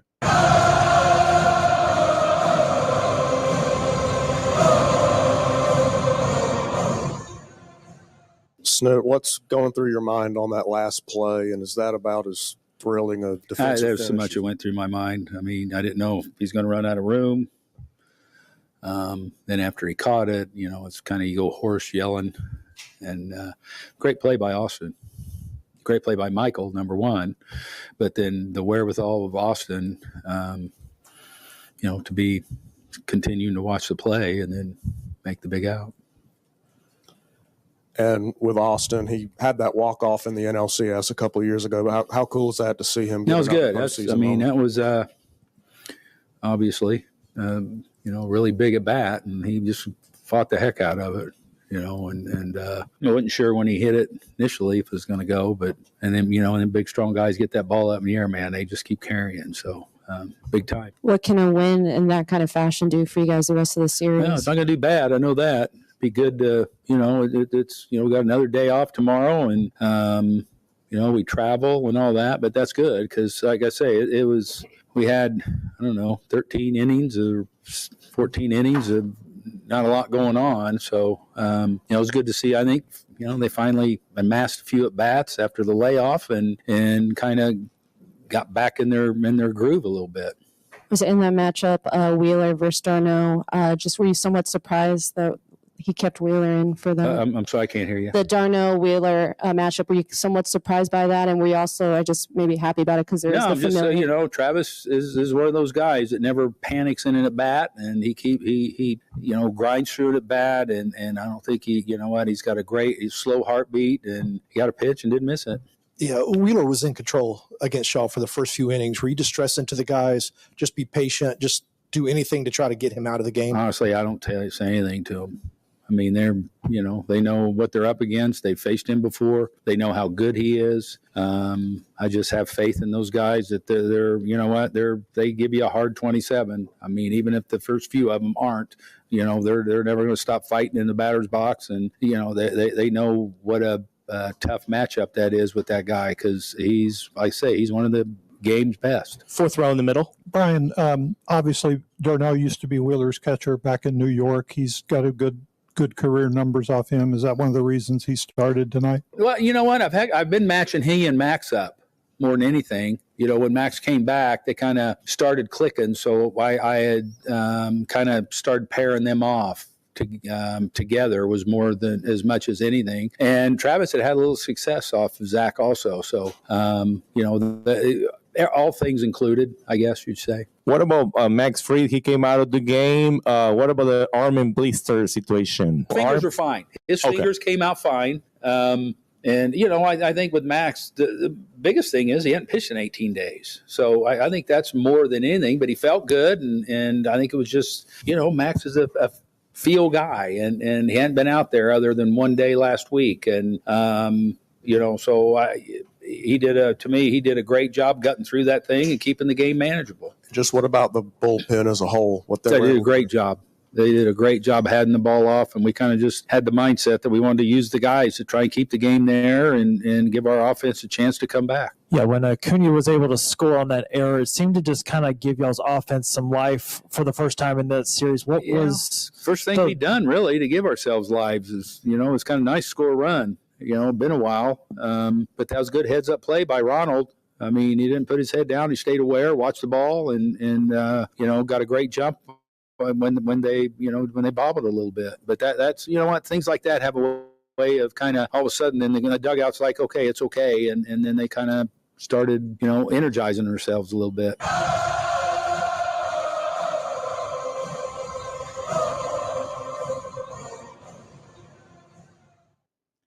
So there you have Snicker, and you listen to some of the things that he said, and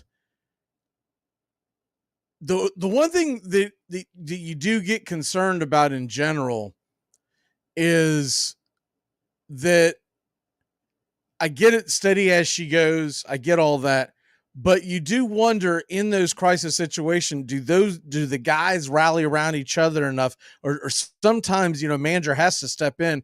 I get what he's saying about just letting the guys do their thing, et cetera, but man, there had to have been some kind of point at some point where you're going, man, I gotta really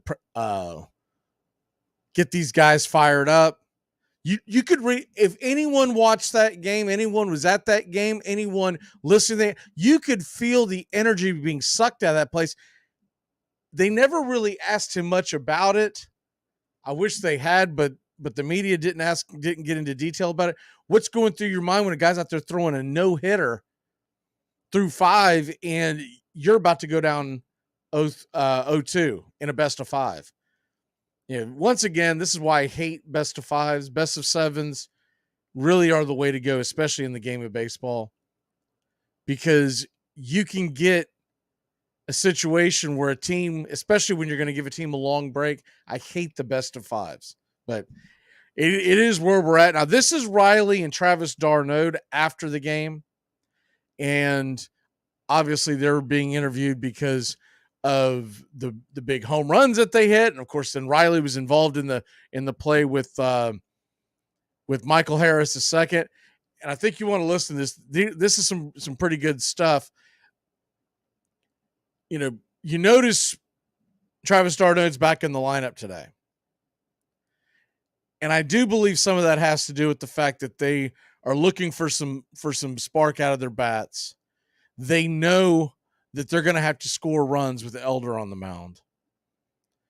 And tomorrow I do fully expect Sean Murphy to be back in the lineup because he pairs up well with Strider. So I think it's a little bit of both.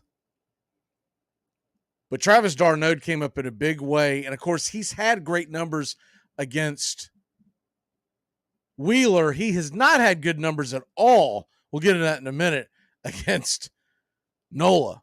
So that was the only head-scratching part of it.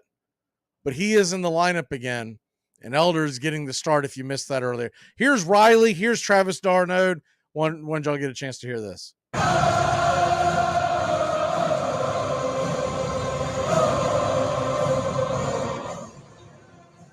Questions for Austin or Travis? What is the feeling now? I mean, you guys have had so many exciting wins over the years, but I mean, how does this excitement rank, compared to some of those other big wins? Every playoff win's exciting. I think the way it ended was one of the most exciting ending to a games I've ever seen as far as a defensive standpoint, where you got Money Mike making a crazy catch on the wall and us doubling up Harper to close it out. It was really emotional, especially the way we came back. So it was one of my favorite postseason games ever.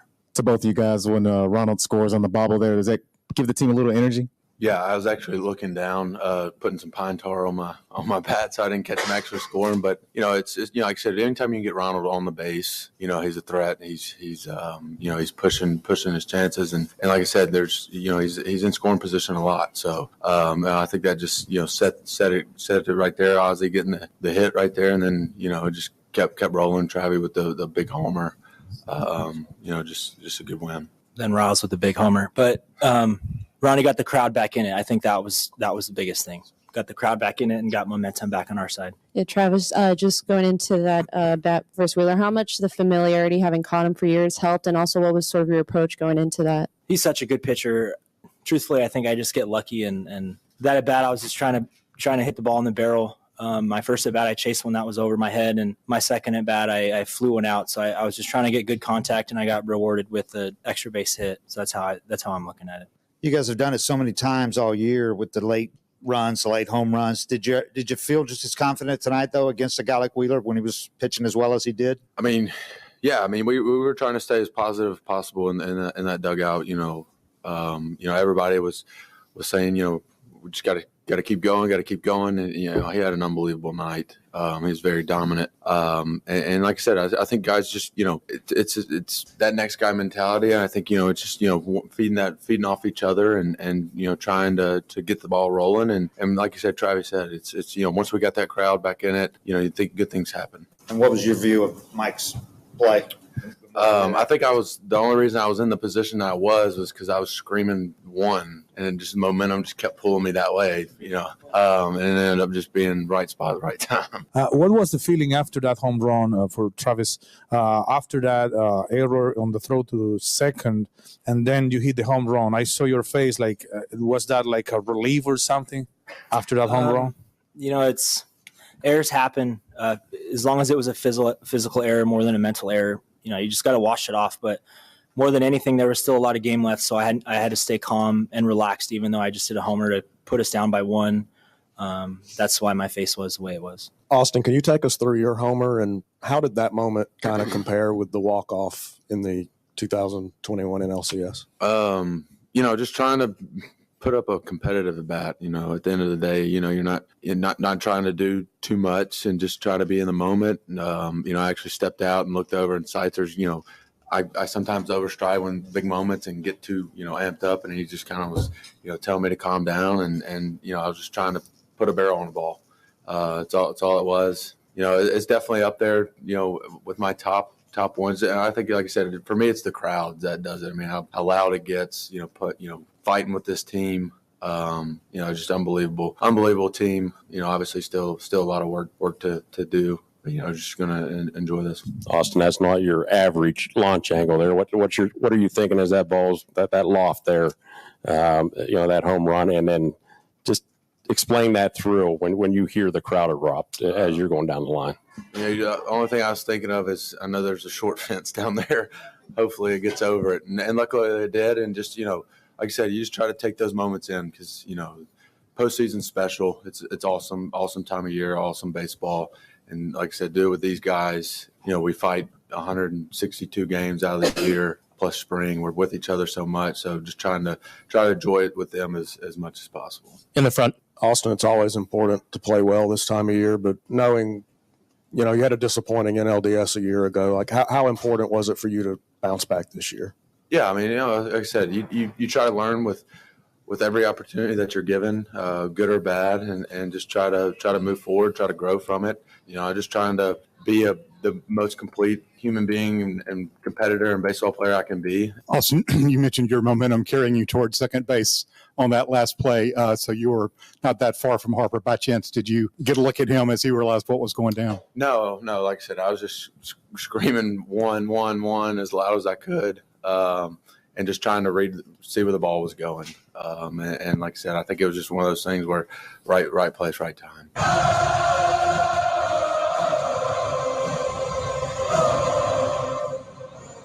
So there you have that. That was Riley and Travis d'Arnaud. And look, I think this team's ready to put some runs on the board. You cannot keep this offense down this long. You just can't do it. This offense is going to start hitting. They're going to get into them. Remember, we had a long layoff. I hate the fact that when we have that long layoff, then we turn around and we have a day off and a day off. But starting today, you get more into a normal rhythm. We're going to play back-to-back games. Then, if need be, you'll have the one travel day and play on Saturday. And, hey, let's not overlook the other thing that's going on right now. Let's say Atlanta can get through Philly. And I'm telling you, I think in a few weeks, we're going to look back and talk about that Michael Harris catch and talk about how that propelled this team, along with the other things, along with, hey, none of that matters if d'Arnaud doesn't hit the home run, if Riley doesn't hit the big home run, if Acuna doesn't score on the errant throw, because there are a lot of guys that would have been standing there at third shaking hands with Ron Washington and not looking at the play. And I'll tell you this, I'd say 3-4 years ago, one of those persons that would have been doing that would have been Ronald Acuna Jr., but he had his head on the play. He was looking over it, went back and rewatched the game a couple of times. And of course, also, you get the slowed down versions through all the different media outlets that you can see from all different angles. Man, to be hitting that corner and looking back, and the moment that ball got away, he was gone. He didn't have to get told by Washington or anybody. He was gone. Because you could see Washington jumping and telling him to go. Acuna was already 7 paces towards the plate.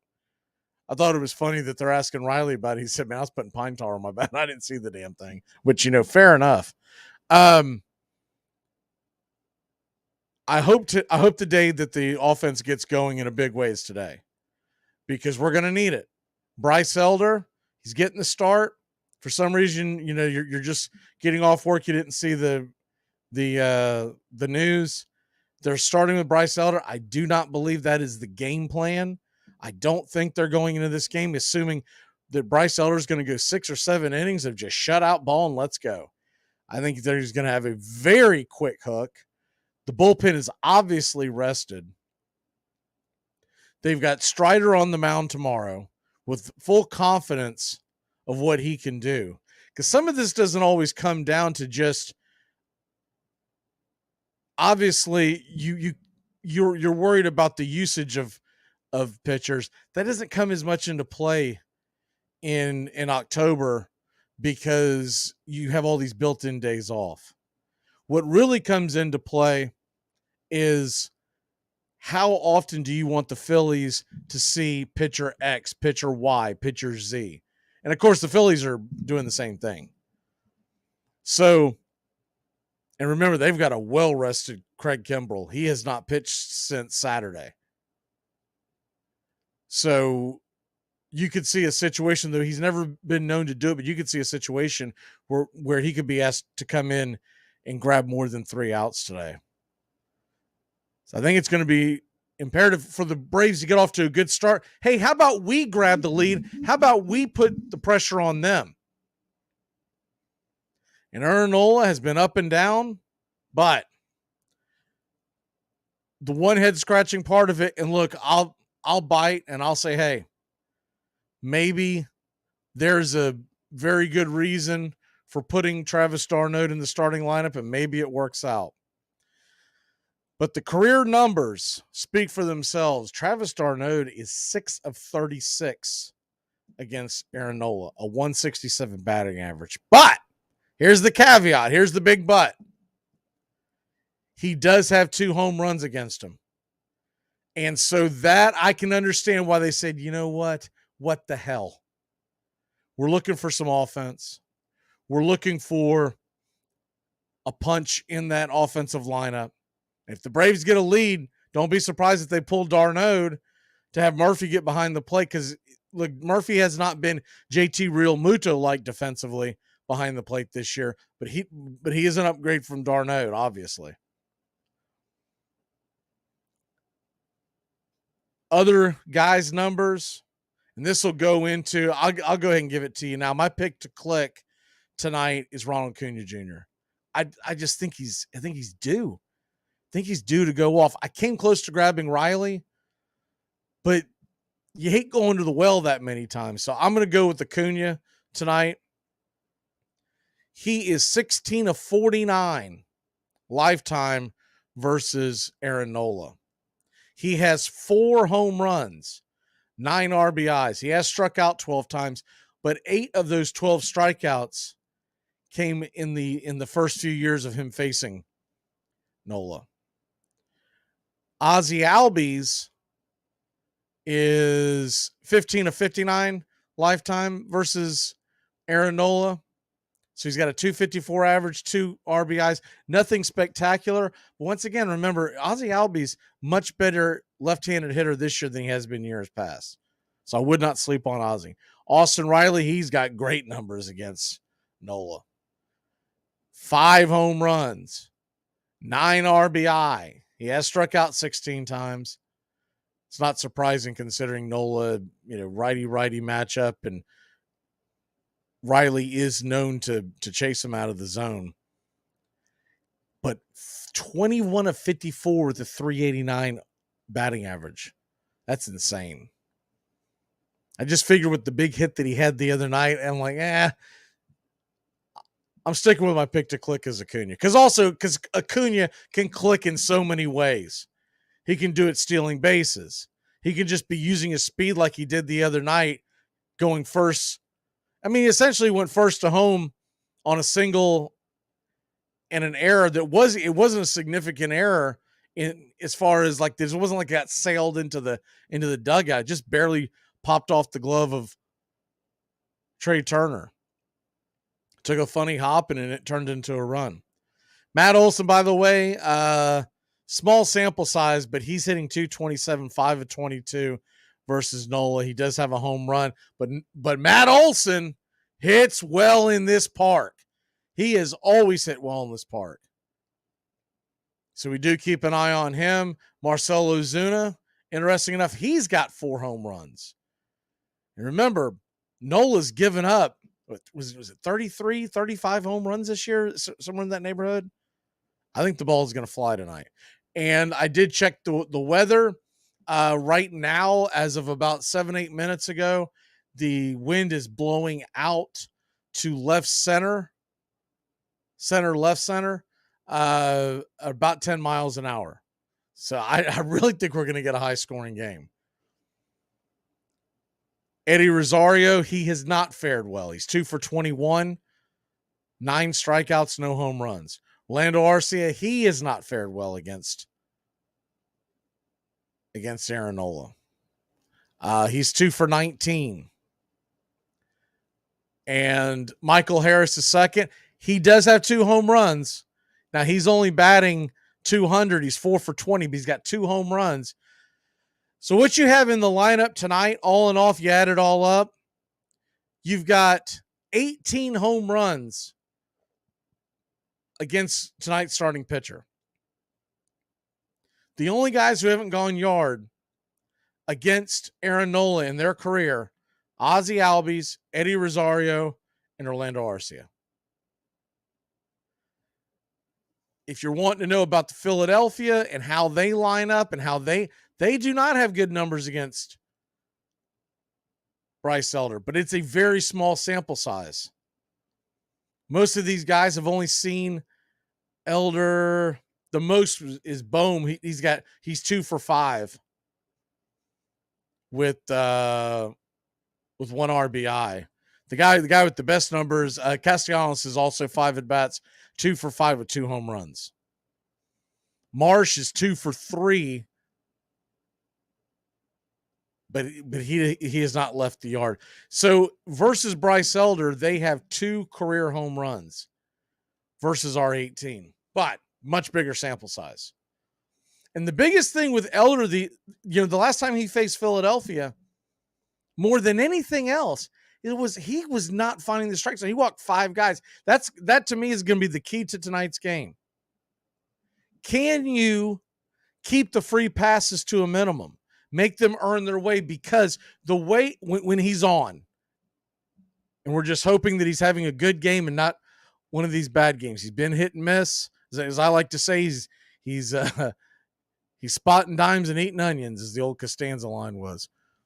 You don't know what to expect from him. But if he can stay near the zone early in the count, that sinker of his works off of that, and they will reach for it. They will swing at pitches that aren't necessarily hitters' pitches. They'll bang it into the dirt, and Bryce Elder can use that to his advantage. But if he starts walking guys, that's where it's going to unravel. That's where it's going to unravel. I think Atlanta gets the game tonight. And if they do, we have a real shot to knock them out tomorrow night. Spencer Strider's getting the win tomorrow night. The question is, are we going to win tonight and be able to knock them out tomorrow? Or are we going to have to go back to Atlanta to win this thing? And I'm not by myself. I listen to a lot of baseball guys today, ones that have no Braves affiliation. I try to mix it up because, come on. And to a man, except for there was one Homer Philly guy, you can't take what he's saying seriously. Obviously he's going to pick his team. But to a man, most of them, I'd say a good 75% plus, all believed that game against the Braves was a knockout punch, which is strange to say when it's the first loss in a best of 5, but it's just the way it happened. They had a no-hitter. They were up 4-0 late in the game. And then not only does Atlanta come back and take the lead, but then Bryce Harper gets doubled off in an incredible catch by Michael Harris. A lot of things fell into line there. And, I've seen a lot of people, including Philly fans, killing Bryce Harper over that play. You can't. It wasn't that bad of a play, realistically. The only thing I'll say is if you rewatch it and if you see the view from the third base side from above, when he's rounding second, he goes a little too far, and when the ball gets caught, his knees buckle, and then it takes him a second to get his momentum heading back towards first. And so realistically, what cost him? What would have been smarter, it's not the fact that he got all the way to second, but when he was standing at second, he should have just drifted past second base with the full intention of, let me see what happens to the ball, and then I'll go. Because if that ball goes off the wall and Harper's standing at second, I don't care how quickly Acuna is able to get that ball back in, even with as strong as arm as he's got. Harper's going to score because it would take a perfect relay in both throws on a dime, no hop, to be able to get him. That's the only thing that hurt him. That's the only thing that hurt him. But as far as going to second in that situation, I get it, because look, if he's in his mind, if that ball doesn't get down, he's standing at first, with, I believe it would have been Pache at the plate. Game's probably over anyways. I'm taking Acuna picked a click, and I'm taking your Atlanta Braves to win tonight in a high-scoring affair. I almost went crazy with it. I'm gonna dial it down a little bit. Give me the Braves to win this one 9-6. I think we're gonna get a barn burner.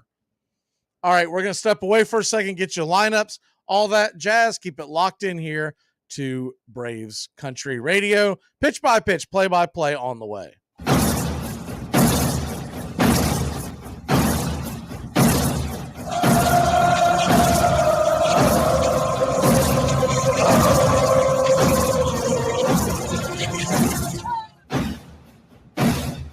Hey, Braves fans, Mac McGee here with Braves Country Radio. You can find us on youtube.com/@Braves Country. We are bringing you pitch by pitch, play by play of your Atlanta Braves all postseason long. Hear us right here on the radio or find us on YouTube today. You can jump in the chat with all the Braves fans during the game and listen along as the Braves march through Choptober. That's Braves Country Radio, youtube.com/@Braves Country.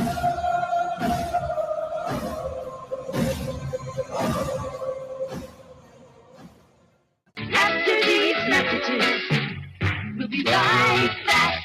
Armchair.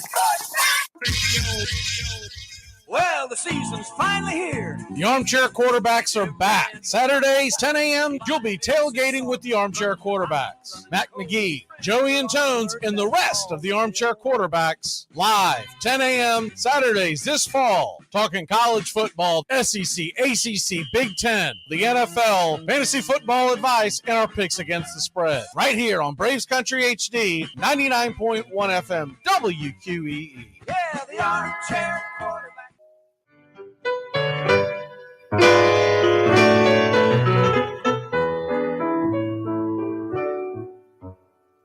You're listening to Braves Country Baseball. Please like and subscribe today, youtube.com/@Braves Country.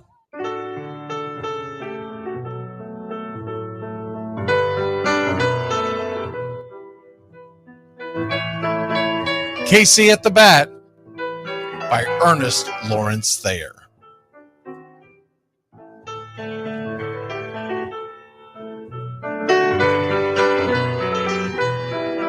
The outlook wasn't brilliant for the Mudville Nine that day. The score stood 4-2, but with 1 inning more to play. And when Cooney died at first and Barrows did the same, a pall-like silence fell upon the patrons of the game. A straggling few got up to go in deep despair. The rest clung to the hope which springs eternal in the human breast. They thought, if only Casey could but get a whack at that, we'd put up even money now with Casey at the bat. But Flynn preceded Casey, as did Jimmy Blake, and the former was a hoodoo while the latter was a cake. So upon that stricken multitude, grim, melancholy sat, for there seemed but little chance of Casey getting to the bat. But Flynn let drive a single to the wonderment of all, and Blake, the much despised, tore the cover off the ball. And when the dust had lifted and men saw what had occurred, there was Jimmy safe at second and Flynn a hugging third. Then from 5,000 throats and more rose a lusty yell. It rumbled through the valley, it rattled in the dell. It pounded on the mountain and recoiled upon the flat, for Casey, mighty Casey, was advancing to the bat. There was ease in Casey's manner as he stepped into his place. There was pride in Casey's bearing, and a smile lit Casey's face.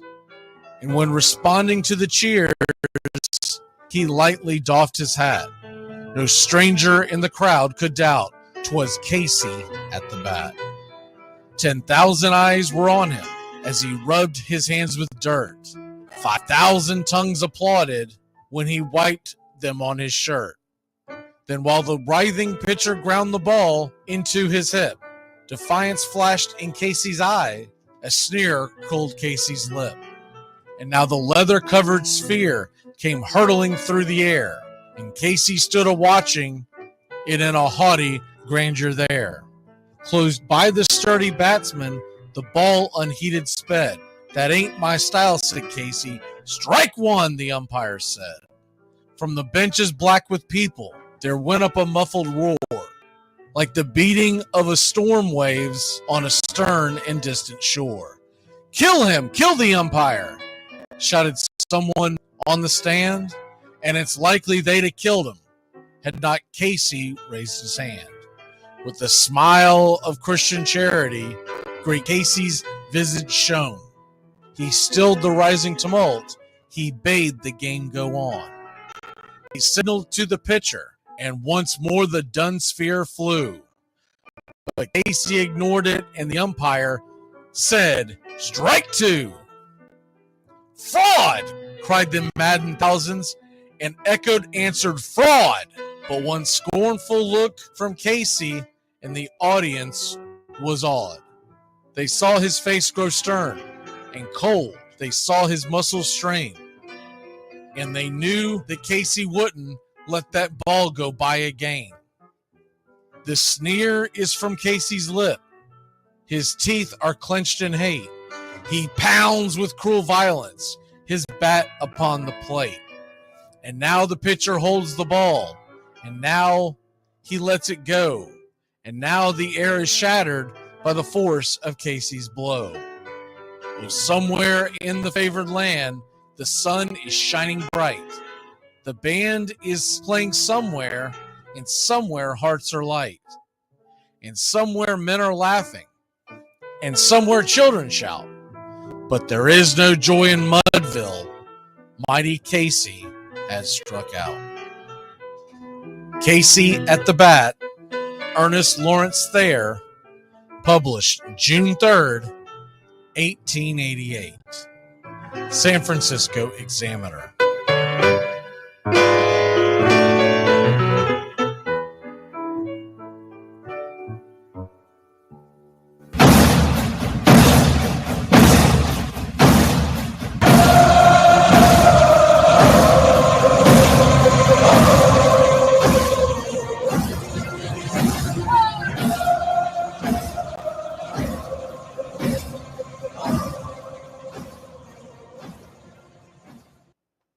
On a beer?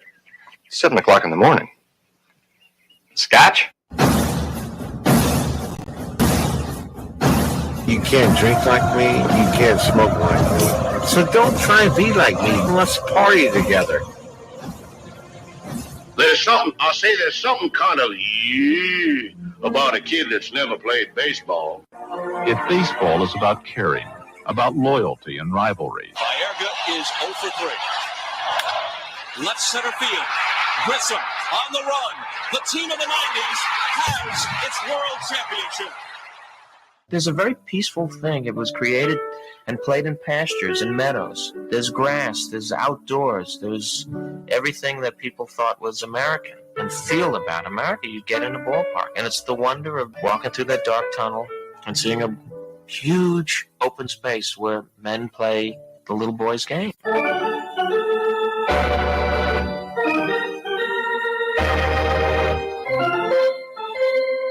I believe in the Church of Baseball. I've tried all the major religions and most of the minor ones. I know things. For instance, there are 108 beads in a Catholic rosary, and there are 108 stitches in a baseball. I prefer metaphysics to theology. You see, there's no guilt in baseball, and it's never boring. It's a long season, and you gotta trust it. I've tried them all, I really have, and the only church that truly feeds the soul day in, day out is the Church of Baseball. Touch a ball, Joe. You'll never hit a bigger home run in your life. A room in right center. If he hits one there, we can dance in the streets. The 2-1. Swung line drive left field. One run is in. Here comes Braves. He's the throw to the plate. He is safe. Braves win. Braves win. Braves win. Braves win. You're in Braves country.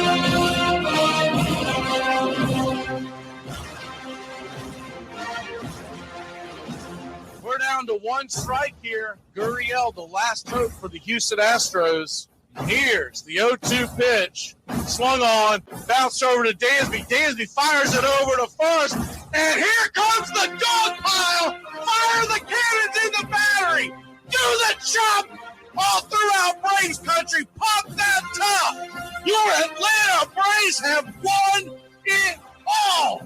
Oh, say can you see by the dawn's early light what so proudly we hailed at the twilight's last gleaming, whose what stripes and bright stars through the perilous fight.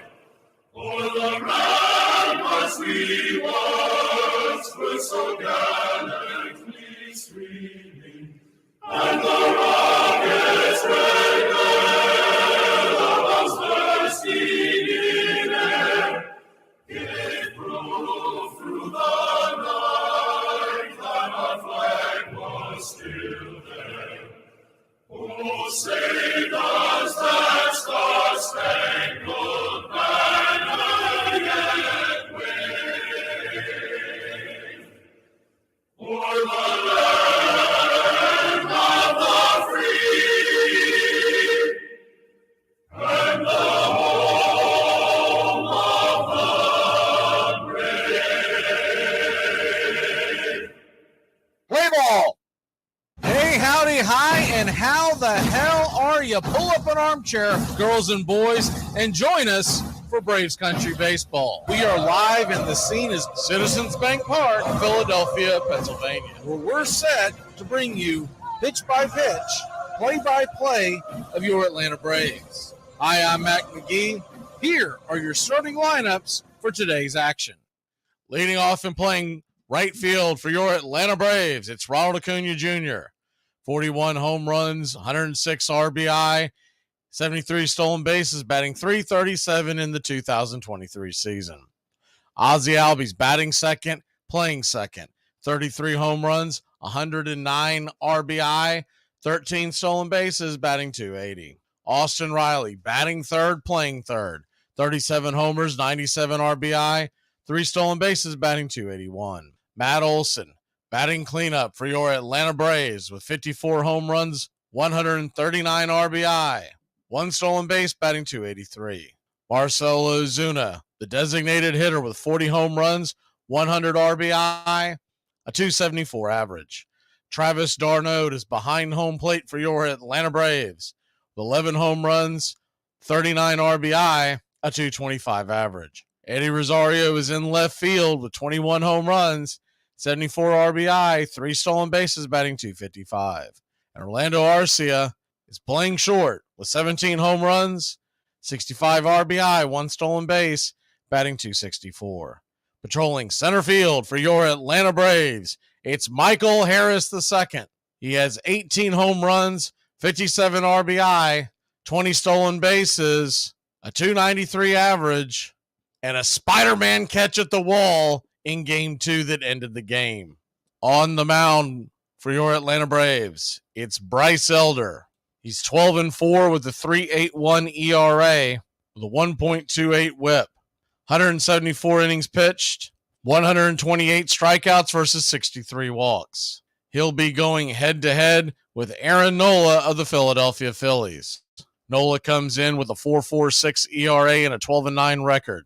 202 strikeouts through 193 innings. 32 home runs given up and 45 walks allowed.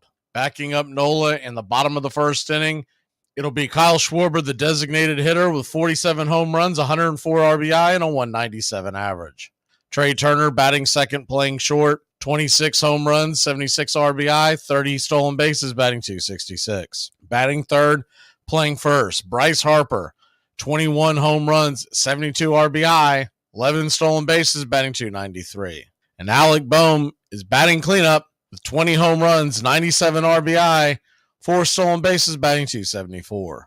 Bryson Stott is playing second with 15 home runs, 62 RBI, 31 stolen bases, batting .280. JT Real Muto is behind home plate, 20 home runs, 63 RBI, 16 stolen bases, batting .252. Nick Castellanos is batting seventh with 29 home runs, 106 RBI, 11 stolen bases, batting .272. And Brandon Marsh is in left field with 12 home runs, 60 RBI, 10 stolen bases, batting .277. Rojas is in center field with 2 home runs, 23 RBI, 14 stolen bases, and a .302 average. Calling balls and strikes behind home plate tonight, it's Mark Carlson. First base umpire, David Rackley. Second base bag is manned by Chris Guccione. And down the third base line, it's Ramon DeJesus. Camped out in left field, Brian Onora.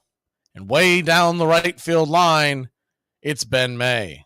First pitch is set for 5:07 Eastern here in Philadelphia, Pennsylvania. Citizens Bank Ballpark, which holds 42,901. Game time temperatures are expected to dip into the low 60s with clear skies predominantly throughout the night. This series is tied 1-1 in a best of 3. Game 4 tomorrow night, right here, will start 1 hour later at 6:07 Eastern. If there is a Game 5, we head back to Atlanta Saturday night, 6:07, for the right to head to the NLCS. Well, it's about that time. Grab you a cold one. Find you an armchair. It's Braves Phillies as Atlanta tries to ride that momentum from Game 2. The magical catch by Money Mike and the relay from the ring. Get your game face on, Braves country.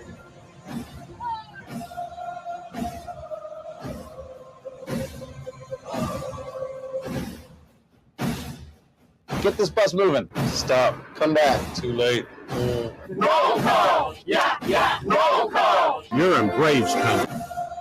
Time for roll call, Braves country. Real quick, we'll fly into this, and I got to get everything reset and turn all my lights back on.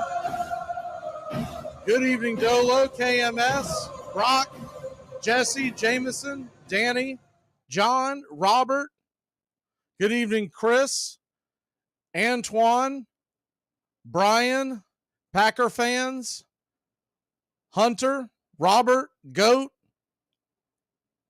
Rob. I think I said Robert already. Good evening to all. If we missed anybody, we will just holler at us in the chat, and we'll make sure to say hello. Got to get all my lights back on to where I can see everything and I don't blind you. So it is just about that time. The Atlanta Braves are wearing their dark navy blue tops, gray bottoms. You are listening live, and we are here in Philadelphia, Pennsylvania, as the Braves and Phillies are set, and it is baseball time in Braves country. The first pitch on the way is a fastball, 95 miles an hour on the outer edge. It's 0-1. The 1-0, excuse me. The 1-0 from Nola. Pitch on the way. Off the plate wide, 2-0. So a 2-0 count. We wait for the scoreboard to, there we go. A 2-0 count.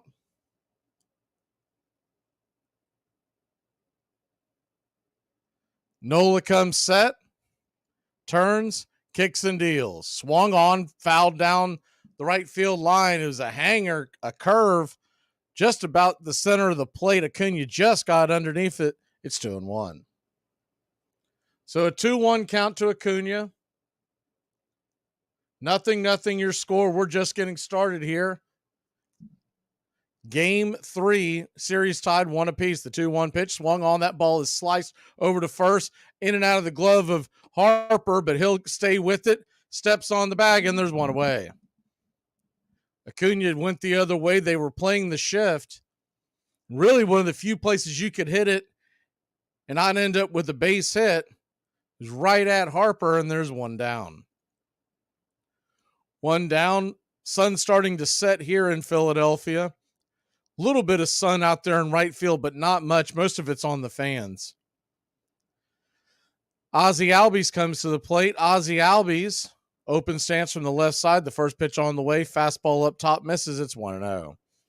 Mark Carlson, your home plate umpire. More on him as the game wears on. Ozzy, 33 home runs on the year. Please hit that like button. Let's get that sign knocked down early tonight. The 1-0 pitch, swing and a miss. Right there, curveball underneath his hands. It's 1-1.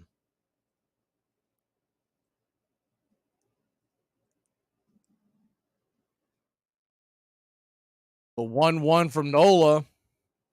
He comes set, lets her fly. Swung on, rifled down the first base line, but foul. 1-2. So 1-2 count.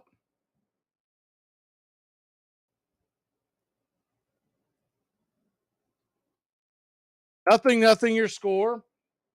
Austin Riley stands on deck.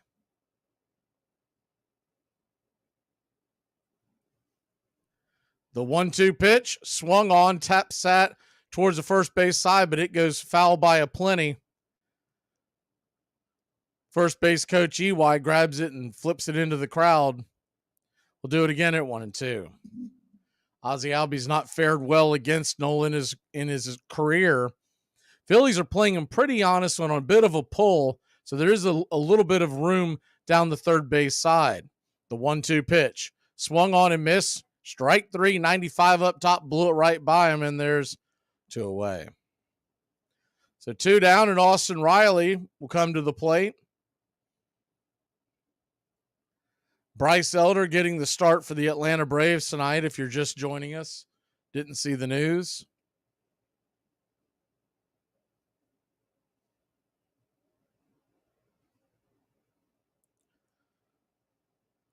Austin Riley stands in, righty-righty matchup. Pitch on the way, swung on, fouled straight back. It's 0-1. Man, did he just miss that? I mean, he just missed that. The 0-1. Anytime you see that ball go rifling back behind the screen like that, he just missed it. The 0-1 pitch, swung on, hit high into center field. Is it going to get down? It's going to get down for a base hit, and Austin Riley's got our first base hit of the game. Here we go, Braves.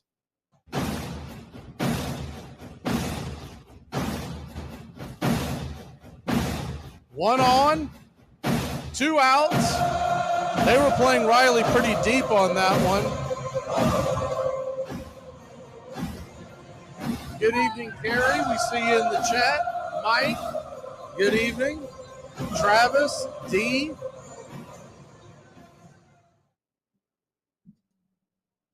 First pitch on the way to Matt Olson is a bender right there inside for a strike. It's 0-1.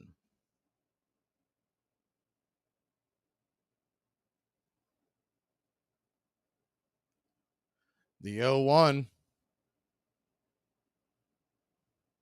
Righty-lefty matchup. Swung on, tapped down the third base line. That ball is going to die and just be a long, rolling single, essentially. Infield base hit. You couldn't have rolled it down there better. Braves got runners on first and second.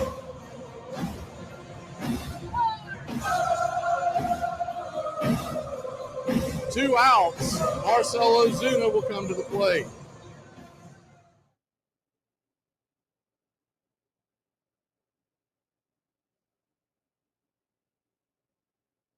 First pitch on the way to Marcell. Swing and a miss. Curveball down around the knees. It's 0-1. Marcell, 0 for 6 in the series. Does have a walk, 2 strikeouts.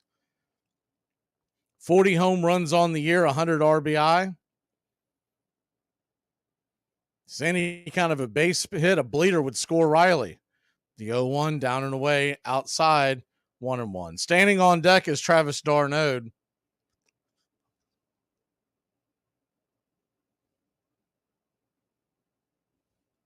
Braves nothing, Phillies nothing. Top of the first inning. The 1-1 delivery. Curveball right there at the knees for a strike. It's 1-2. So a 1-2 count. Marcell down to his last strike.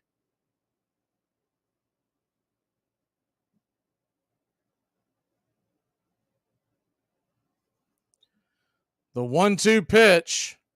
Philly fans waving their terrible towels. Pitch on the way, caught looking, strike 3. Fastball blew it right by him. Ozuna doesn't like it, but honest engine, that was a strike. We'll be back in a flash. The Braves will head to the field, and Bryce Elder on the bump. Watch with my chair. Now, Chrysler's is repairing it, and they're going to bring it right away. Repairing it. Yeah. Somehow I get from that it got broke. The Rocket City Trash Pandas threw a no-hitter but still lost the game 7-5. No, you heard that correctly. Let us explain. The Chattanooga Lookouts, who are the Cincinnati Reds AA team, were getting no hit and losing 3-0 in the 7th inning to the Trash Pandas, the Angels AA affiliate. And by the grace of the baseball gods, something magical ensued. After a pop-out, a strikeout, and 3 walks, the bases were loaded with 2 outs. Jacob Hurtubise walked to bring in the first run. Then Jose Torres hit a fly ball to center, and the center fielder completely whiffed on it. Next 2 hitters are hit by a pitch to load the bases back up, and then he hit another to make it 5-3. Bases are still loaded. Serta walks to bring in another run to make it 6-3. Shortly after that, a wild pitch brings in the 7th run. The Lookouts never recorded a single hit. They wound up winning the game 7-5. Mike Kelly was the trickiest player who ever handled a baseball. There was nothing he would not attempt. Baseball rules were never made for Kel. The most popular and most notorious star of the 19th century was Michael Joseph King Kelly, the sure-handed catcher for the Chicago White Stockings. He was so skilled at stealing bases, he once stole 6 in a single game, that he inspired a popular song, Slide, Kelly, Slide. He sometimes cut across the diamond, skipping second altogether when the umpire was not looking. Kelly drank as hard as he competed. Once, A.G. Spaulding put Pinkerton detectives on his trail and accused him of having been in a saloon at 3 a.m. drinking lemonade. Kelly was indignant.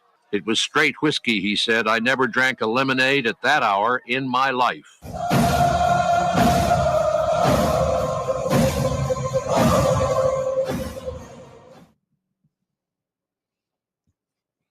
Welcome back to Braves Country Baseball. I wanted to go over Mark Carlson real quick and what to expect from him tonight. Essentially, he normally calls a pretty fair game. He tends to, on right-handers, give the outside edges to the pitchers, gives a little bit of the inside edges to the pitchers. Versus left-handers, he pinches it a little more. He's more likely to give you the outside, not so much the inside. And so his call rate lines up as, want to say, the last thing that I saw, yeah, here it is right here. He is in the top 35 of home plate umpires on successful call rate. So you should expect a pretty good game. First pitch on the way from Bryce Elder. Takes the bump and throws a strike right there at the knees. It's 0-1. Good evening to see Rome and Mark and Miguel listening from Denver. The 0-1 pitch, down and in, slaps the plate. 1-1. Bryce Elder, you can expect any trouble and they'll be quick to go to the pen. The 1-1. Swung on and missed. It's 1-2.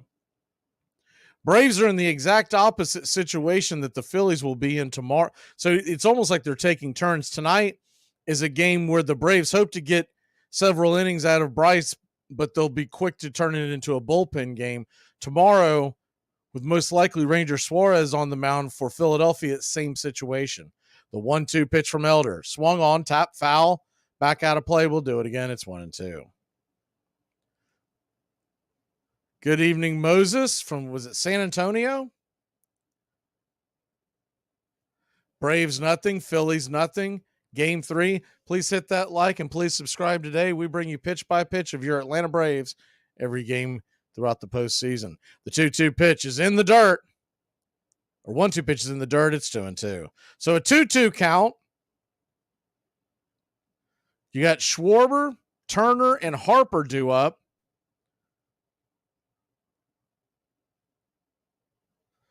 Elder comes set, the 1-2 pitch. They set up outside, swung on, hit high, but foul down the left field line. We'll do it again at 2-2. I would tend to think that Elder, they hope to get him through the lineup 2 times. After that, it's a good chance that they go to the pen. They could go AJ.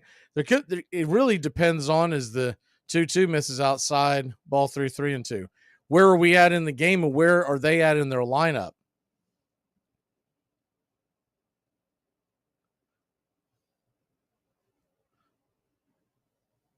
Full count to Schwarber. Pitch on the way. Swung on, tap towards the first base side. Olson's got it. He'll step on the bag, and there's one away. High chopper, but Olson stayed with it. A lot of English on that one. Braves nothing, Phillies nothing. Bottom of the first.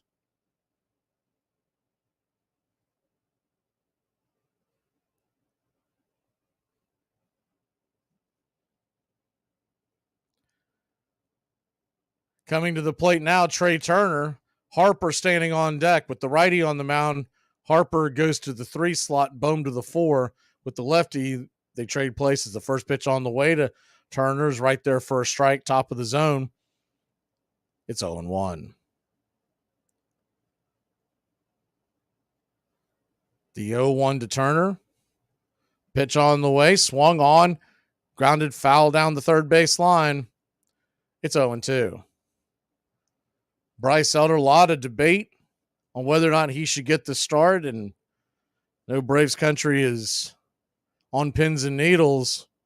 We hope to get the early Bryce and not the late Bryce of 2023. The 0-2 pitch is in the dirt, and it's 1-2. The main thing that got Bryce in trouble back half of the season was the free passes. So a 1-2 count.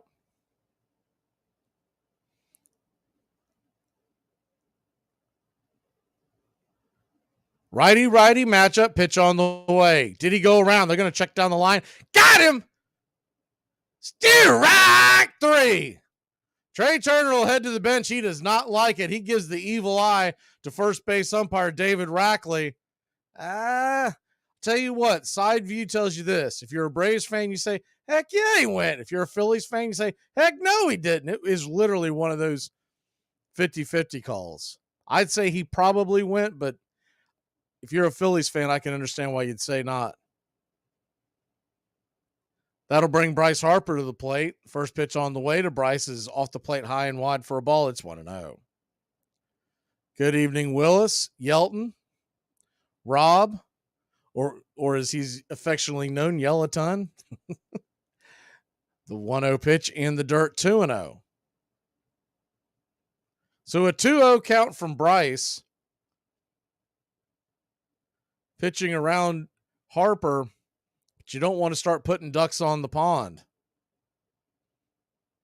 You know Harper wants to get revenge for that as the 2-0 pitch is right there at the knees for a strike. It's 2-1.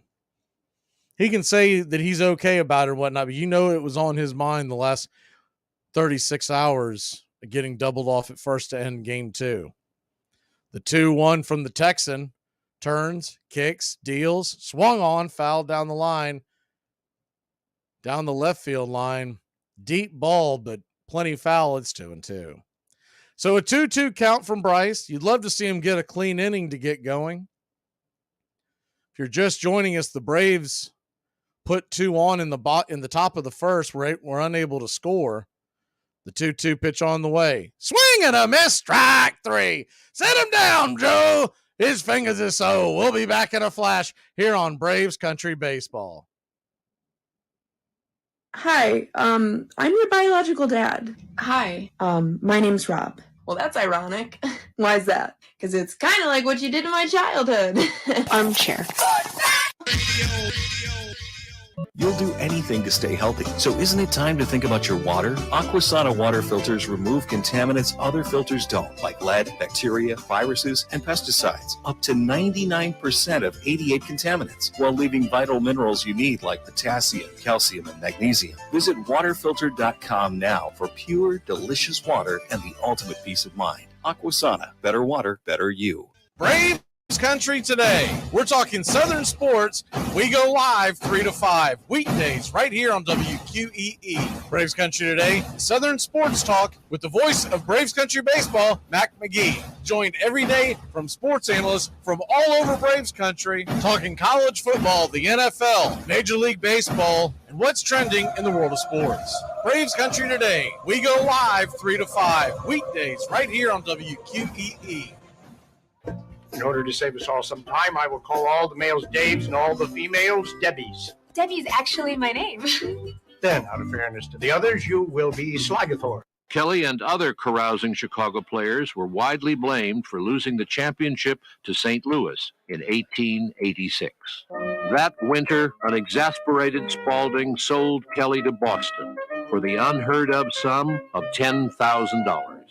Chicago fans were devastated, but Boston fans were so delighted they presented their new star with a house and a carriage drawn by 2 white horses in which to ride to the ballpark. You're listening to Braves Country Baseball. Please like and subscribe today, youtube.com/@Braves Country. Good evening to a couple of folks coming in. Good evening to Bale Fire, Gary, Tanner, AY. See him jumping in the chat. Atlanta Braves, Phillies. Good evening to Willis. I'm not sure if I said good evening yet. And Rob Moses. Catch up on a few. Miguel and Rome. I think we already said hi to D as well. Pepe. I hope I'm pronouncing that correctly. Braves nothing, Phillies nothing. We head to the top of the second inning. And the good news about this is that the nerves, you worried about the nerves from Bryce Elder? He started off pretty good, pretty solid so far. Aaron Nola will go back to work. Travis d'Arnaud leads this one off. The first pitch on the way. Nola kicks and deals, and it's right there for a strike on the outer edge. It's 0-1.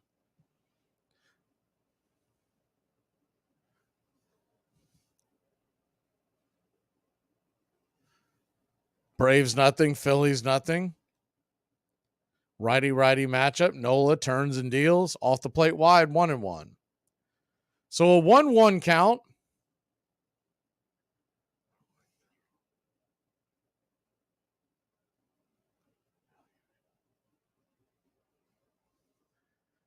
Nola comes set, turns, and lets her go.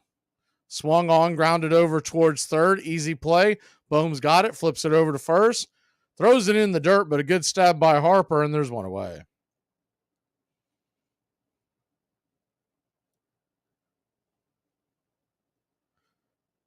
Good evening to PJ as well. Top of the second inning, 1 down. That'll bring Eddie Rosario to the plate. Eddie Money, if you missed the pregame show, he does not have good numbers against Nola. Hopefully that just means he's due. He's 2 for 21 lifetime. First pitch on the way to Eddie is right down the pipe for a strike. It's 0-1.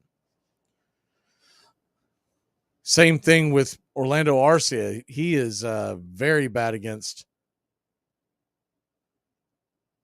Nola as well. Harris doesn't have a great average, but he does have a couple of home runs. The 0-1 pitch off the plate, outer edge, called for a wide strike. It's 0-2. So an 0-2 count to Eddie. Eddie's going to take his time out and step out of the box for a second. You just see the Philly fans are just much more vocal early in the game than you see in Atlanta. You would love to see this kind of enthusiasm in the Chop House. The 0-2 pitch on the way. Down, good take by Rosario. It's 1-2. It's got to be a good tool when you're recruiting a free agent, except for the fact you have to tell them they're going to have to live in Philadelphia. So a 1-2 count. Righty-lefty matchup. Nola turns, deals, swing and a miss. No, he got a piece of it. Just got a piece of it high and out of play. It's 1-2. Fouled it back behind home plate. Nola with a 5-pitch pitcher. He is what I like to call a kitchen sink pitcher. He'll throw everything at you. The 1-2 pitch, down and away, 2-2. And if he's got 2 or 3 of those going well, he's hard to hit. He reminds me of his repertoire of Roy Halladay. I've mentioned that before. Not the same exact stuff, but just because both of them right-handers, both of them throw that same kind of 5-pitch stuff. The 2-2 misses outside wide, 3-2. Obviously, we know Roy Halladay was an all-timer, and Aaron Nola is a very good pitcher. I don't know if he'll quite hit the Hall of Fame, but he'll definitely flirt with it. The 3-2. Payoff pitch to Eddie Rosario. Here comes the throw. Caught looking again, strike 3. Eddie Rosario, you got to pull the trigger on that. You got 2 strikes, and he was just hoping for that pitch to bend outside. So you kind of get an idea of why Rosario has such bad numbers against Nola. Rinse and repeat as we get Orlando Arcia to the plate. The positive side of this is they have ran Nola's pitch count to 27. So not the typical early innings that the Braves have been having. The first pitch on the way, swung on, belted down the left field line, but foul. Man, did he put a charge into that one. If he could have kept that straight, it probably hits the foul pole for a home run. It's at least going off the wall, but probably about 20 feet to the left of the foul pole. The 0-1, righty-righty matchup. Nola deals, swing and a miss. It's 0-2.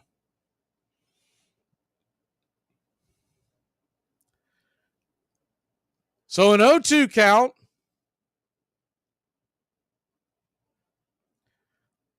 Philly fans waving their terrible towels. The 0-2 on the way.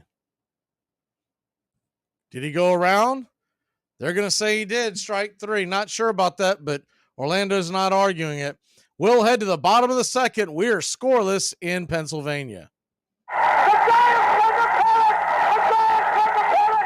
It's important to remember the value of taking time for ourselves to do the things that help us grow and explore, like learning something new. And now with the Great Courses Plus, it's never been easier to experience the joys of learning. The Great Courses Plus offers thousands of streaming videos that cover hundreds of fascinating topics, from World War II to choosing the perfect wine. You can even take a course on the U.S. government or dealing with stress and anxiety. And because the Great Courses Plus partners with world-class professors and experts, you're always receiving thoroughly vetted, high-quality content from every lecture. Plus, you can watch or listen anytime, anywhere with the Great Courses Plus app. So take a little time for you. Sign up for the Great Courses Plus today for a free month of unlimited access. Visit thegreatcoursesplus.com to get started. That's thegreatcoursesplus.com. I love King Kelly. I just love King Kelly. It's one of the great stories, my favorite, is a day when he was sitting on the bench. And the rule at that time was that if you wanted to substitute for a player, all you had to do was announce yourself. So a foul ball comes in the direction of the bench. Kelly stands up, yells out, "Kelly now catching for Boston." Catches the ball, and it's recorded as an out. This is the trickster. This is the villain. This is the fool. He is also a great player. He is all the wonderful archetypes of baseball wrapped into one. And he also managed to drink himself to death before he hit the age of 40. So that's also an archetype, alas, in baseball. Braves Country HD. Please like it. Hey, Braves fans. Mac McGee here with Braves Country Radio. You can find us on youtube.com/@Braves Country. We're bringing you pitch by pitch, play-by-play of your Atlanta Braves all postseason long. Hear us right here on the radio or find us on YouTube today. You can jump in the chat with all the Braves fans during the game and listen along as the Braves march through Choptober. That's Braves Country Radio, youtube.com/@Braves Country.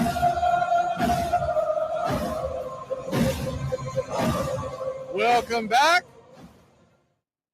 Yes, Diane, we had to change the game cast for a couple of reasons. A, it was dragging. Second of all, glad I did it today. I noticed just as we were coming on, their game cast had stalled, and they didn't even get it going until about the middle of the middle of the first inning. So they're having all kinds of bugs and problems with it. We'll head to the bottom of the second inning. Those listening on radio probably don't know what I'm talking about. You can find us on youtube.com/@BravesCountry. Listen along and see the score on the screen. First pitch on the way from Bryce Elder to Alec Boehm is a swing and a miss. It's 0-1. Alec Boehm, 274, 20 home runs, still hasn't touched home plate. The righty-righty matchup. Down and in for a ball, it's 1-1.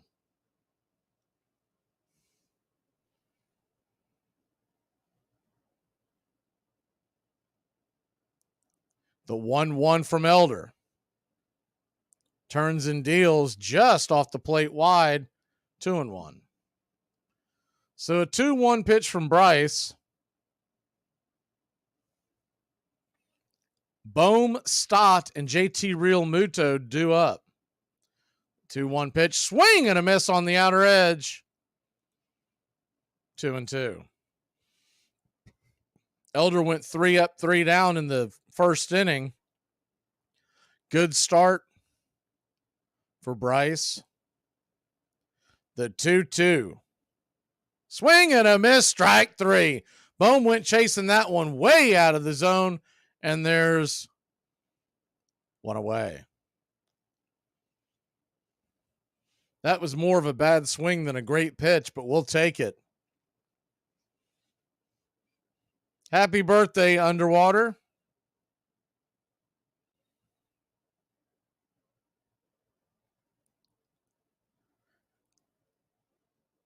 So a righty-lefty matchup. And Bryson Stott comes to the plate. The first pitch to Bryson is a fastball right down the pipe for a strike. It's 0-1. Braves nothing, Phillies nothing. Sun starting to fade past deep center field. The 0-1 pitch is down and away. It's 1-1. Still hitting the patrons in the very top of the balconies in center and right center, but all in all, it's not much of a factor now, except for the smallest sliver in deep center field. The 1-1 pitch swung on, lifted high, not very deep. Coming in, making the catch, drifting over into left center is Eddie Money, and there's 2 away.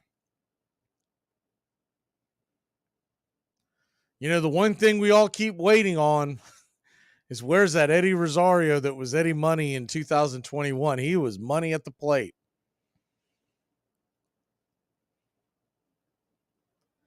One of the things that led to the 3-year deal, it's about to expire. It's a club option this offseason with Rosario.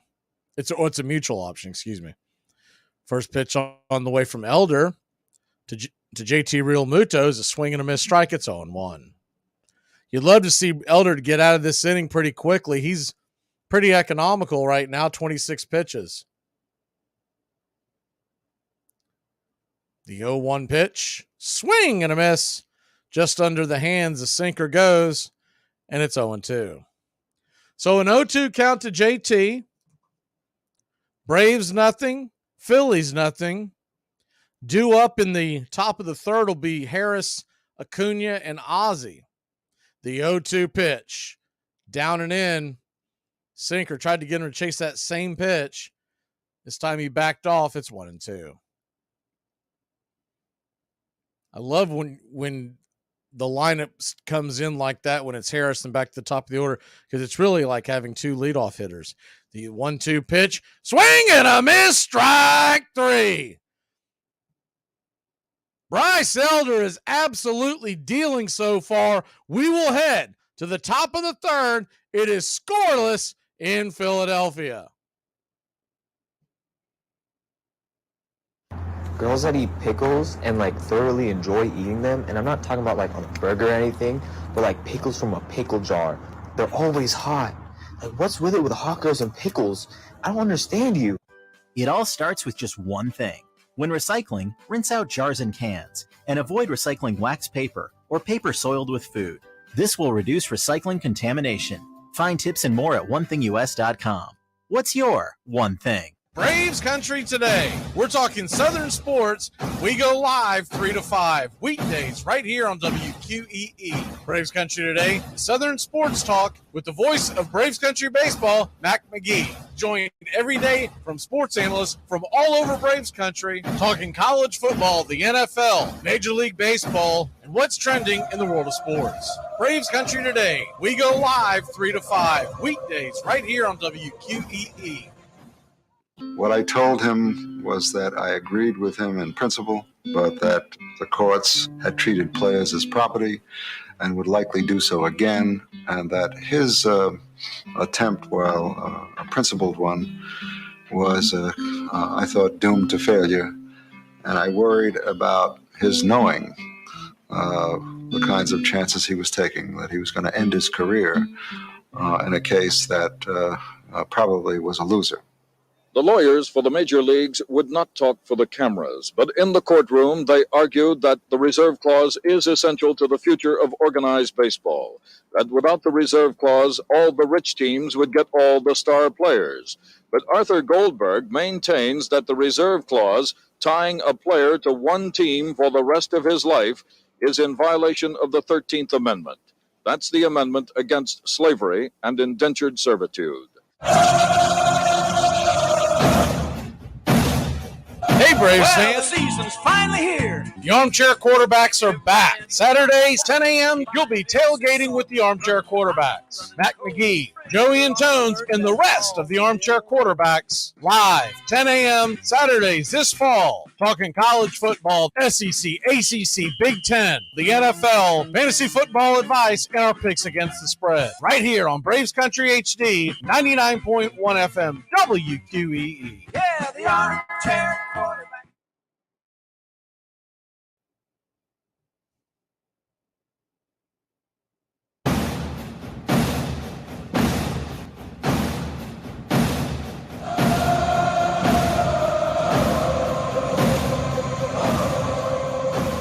Welcome back to Braves Country Baseball. Aaron Nola goes back to work. The first pitch on the way. Money Mike Harris is swung on. Foul back out of play. It's 0-1. Harris is 0 for 7 in the series, 3 strikeouts, but he had that huge defensive play to end game 2. The 0-1 to Mike. Up top for a strike, 94 miles an hour. It's 0-2. So an 0-2 count to Harris. Ronald Acuna Jr. stands on deck. Nola kicks and deals. In the dirt, good take by Harris. It's 1-2. The hope would be that incredible defensive play would really put a charge into Harris, and maybe he'll get hot at the plate as well. The 1-2. Nola looks in, turns, and delivers. Oh, just missed inside. I mean, just missed the inner cut. It's 2-2. Philly fans vocalizing their displeasure, but it looked like it just missed. The 2-2 pitch. Nola lets her go. Swing, and that ball's grounded hard, but right at Harper. Harris is busting it down the line. Nola's covering the bag. It's going to be a 3-1 put out, and there's one away. One down. Ronald Acuna Jr. will come to the plate. Acuna. He's been quiet at the plate as well. Still looking for a hit, though he did score the other night. He has walked. He did reach with a hit by pitch, scored a run. It's just a matter of time before he breaks out of this. It's really the catalyst of this offense. He gets going, look out. First pitch on the way to Acuna is off the plate wide for a ball. It's 1-0. Braves nothing, Phillies nothing, top of the third inning. A little bit of an earlier start if you're getting off work and go, what's going on? Tomorrow's game is back to the normal 6:07 start. The 1-0 pitch. Swung on, bang foul down the third base line. It's 1-1. Might have chased one a little inside off the edge. Nola throwing that kitchen sink. Hard to lay off sometimes. The 1-1 pitch. High and out of the zone. 2-1.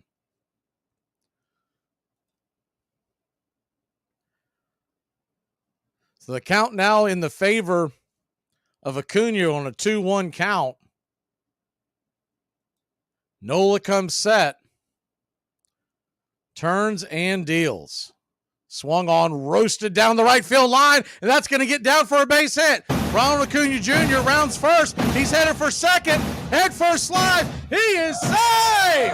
And a one-out double, Acuna Matata. No worries for the rest of your days as he stands at second, one away. Let's get it, Braves country. Good piece of hitting by Acuna. They were playing him more to pull, so Harper was well off the line. By the time Castellanos got the ball, pretty good defensive play by Castellanos, all being told, but Acuna beat it with ease with that speed of his. Acuna trying to fire up the dugout, saying, let's go. Here comes Ozzie Albies. Open stance from the left side. Ozzie digs in. The first pitch.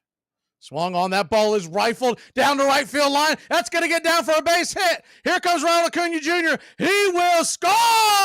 And your Atlanta Braves have taken a 1-0 lead. They draw first blood in Game 3. What we've been waiting for. And let's get it. Talked about Acuna being the catalyst for this offense, and he can light the fire, get them going. The throw came to home, but Ozzie stayed at first. Not really a chance for him to make it up to first. Nola turns and flips it over to first to keep Ozzie close by as Austin Riley stands at the plate. Braves 1, Phillies nothing. Outside of that home run the other night by Riley taking us into the 9th inning, the first lead of the series for the Braves. First pitch on the way, swung on, bang foul towards the third base dugout. Atlanta Braves side, it's 0-1. Phillies like Atlanta. They choose the first base side to call home. We've talked about this before. It's about a 60-40 split in Major League Baseball. The 0-1 pitch. Down and away. Did he go around? They're going to say he did. It's 0-2. Looked like he probably offered at it. Nola noticed there on that pitch, he quick pitched. Riley might have threw him off a little bit. So 2 strikes. Runner at first. 1 out. The pitch on the way. Up top misses 92 miles an hour. Tried to get him to chase up around the letters. It's 1-2. Austin Riley, who's 1 for 1, looking to try to find a way to at least get Ozzie into scoring position. The 1-2 pitch on the way. Swung on. That ball is roasted high and deep into center field. Drifting back, making the catch is Rojas. Ozzie has to scamper back to first, and there's 2 away. That ball was hit hard, but Rojas was placed perfectly. Thought it might slice away from him, but no such luck. The wind kind of kept it straight.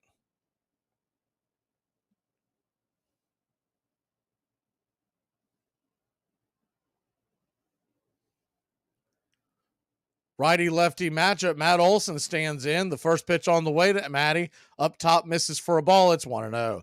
Matt Olson is famously had a career in this park even before he came to the Atlanta Braves. He says he just sees the ball well here. Be a good time for him to get into one. The 1-0 pitch, righty-lefty matchup, quick pitches, off the plate wide, it's 2-0. I don't think he's necessarily doing it to try to throw off the base runner. Ozzie doesn't steal a ton, though he will go if given the opportunity. Nola tends to do that to try to keep the hitter off balance. The 2-0 pitch on the way, up top misses, ball 3. So a 3-0 count to Olson. Standing on deck is Marcell Ozuna. Braves lead at 1-0. There are 2 outs. Ozzie's at first. The 3-0 to Olson. Pretty much just sit dead red or spit on it. The 3-0 pitch. Off the plate, wide, ball 4. Matt Olson heads down to first. Runners on first and second. 2 outs. This was the situation the last time Ozuna was up. Ozuna struck out looking.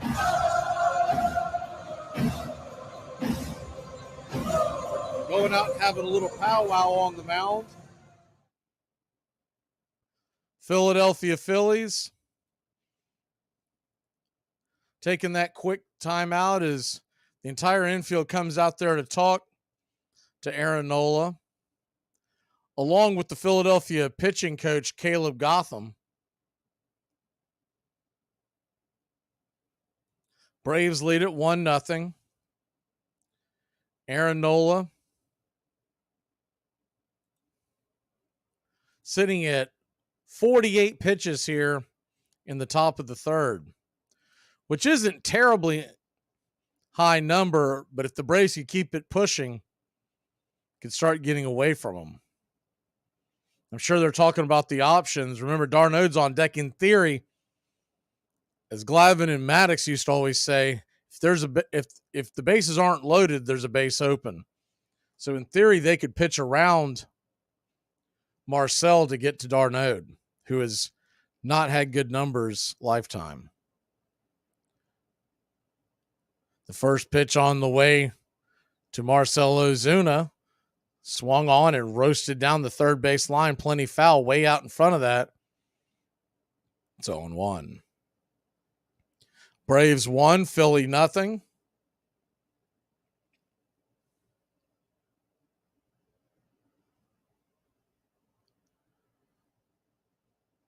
Top of the third inning.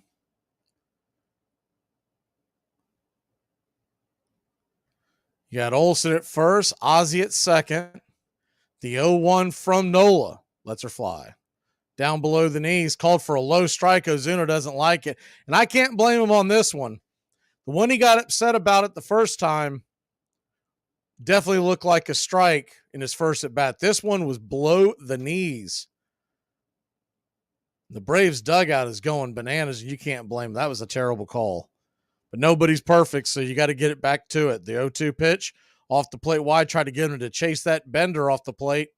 It's 1-2. Guy with the good stuff that Aaron Nola has, you can't, if you start giving him that kind of a strike zone, he's going to be impossible to hit. The 1-2 pitch. Nola comes set. Pitch on the way. No, he's going to turn and chase Ozzie back to second. Doesn't throw it to second, but that'll be counted as one of his moves.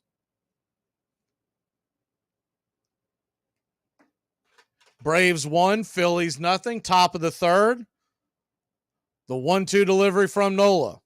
Curveball misses down low. It's 2-2. So they're out in front of Ozuna, and the first thing they do is throw 2 curveballs down and away. You wonder if they'll try to go to that again or if they'll try to sneak a fastball by him like they did the first at bat. The 2-2 pitch, Deuce is wild here in the top of the third. The pitch on the way, swing and a miss, strike 3. Threw that curveball down below the knees, and that'll end the inning. Bad call by your home plate umpire, Mark Carlson, set that up, but the Braves do put one on the board. When we come back, Bryce Elder goes back to work. It's 1-0 Atlanta Braves. Here's my problem with cats. Best case scenario, you get the smartest cat in the world, he still craps in your house. I'll tell you what, instead of getting a cat, why don't we all just stop flushing? Braves Country today. We're talking Southern sports. We go live 3 to 5 weekdays right here on WQEE. Braves Country today, Southern sports talk with the voice of Braves Country baseball, Mac McGee. Joined every day from sports analysts from all over Braves Country, talking college football, the NFL, Major League Baseball, and what's trending in the world of sports. Braves Country today. We go live 3 to 5 weekdays right here on WQEE.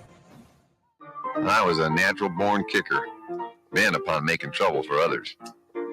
I had an instinctive dislike both to study and work, and I shirked them whenever the opportunity offered.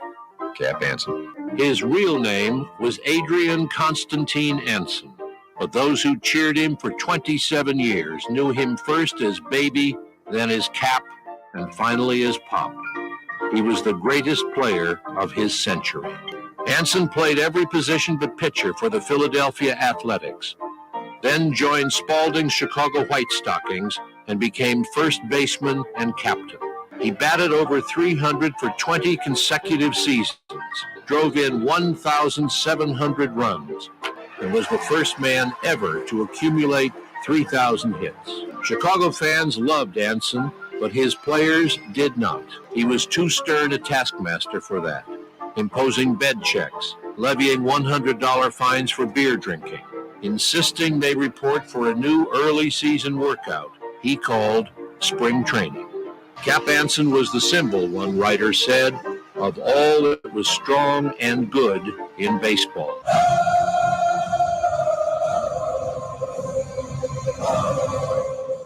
Well, the season's finally here. The Armchair Quarterbacks are back. Saturdays, 10 a.m., you'll be tailgating with the Armchair Quarterbacks. Mac McGee, Joey and Tones, and the rest of the Armchair Quarterbacks live, 10 a.m., Saturdays this fall. Talking college football, SEC, ACC, Big Ten, the NFL, fantasy football advice, and our picks against the spread. Right here on Braves Country HD, 99.1 FM, WQEE. Yeah, the Armchair Quarterback.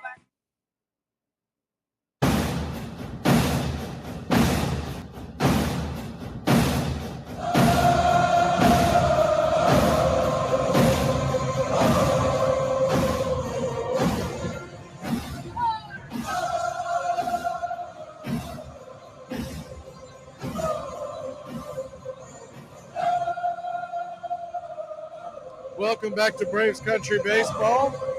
First pitch on the way for Bryce Elder. Nick Castellanos is down and away for a ball. It's righty-righty matchup. The 1-0 pitch. Swung on, belted deep and into left field. Is it fair? It is gone. Solo shot.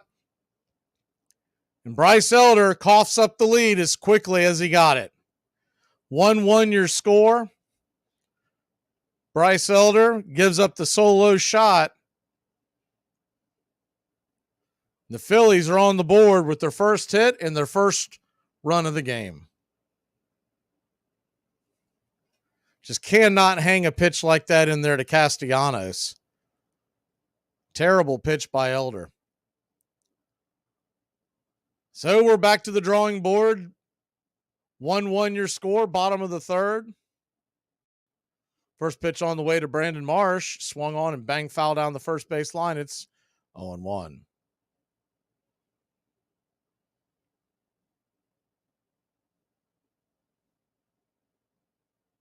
Just an absolute, about belt high if you're listening on radio. The 0-1 pitch. Down and in, almost gets him. It's 1-1. That was just a floater.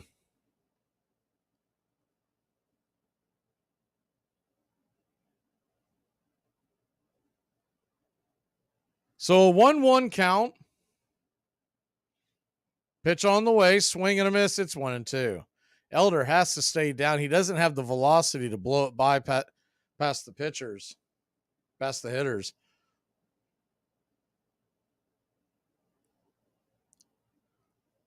The 1-2 pitch on the way. Down and in, 2-2. Standing on deck is Rojas. In the hole is Schwarber.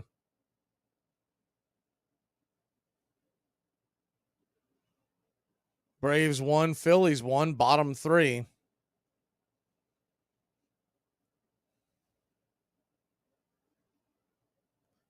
The pitch on the way, swung on. That ball is roasted into right field, and that's down for a base hit. And Elder's coughed up back-to-back hits.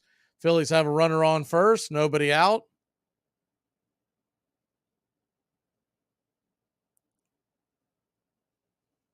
You wonder how long they'll go with the Bryce Elder experiment.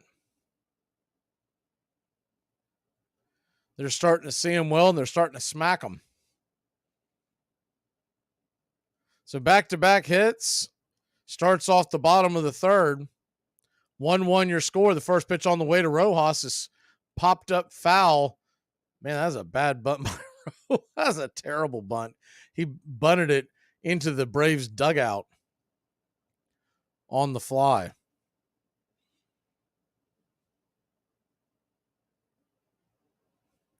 Something tells me Rojas doesn't do a lot of bunting.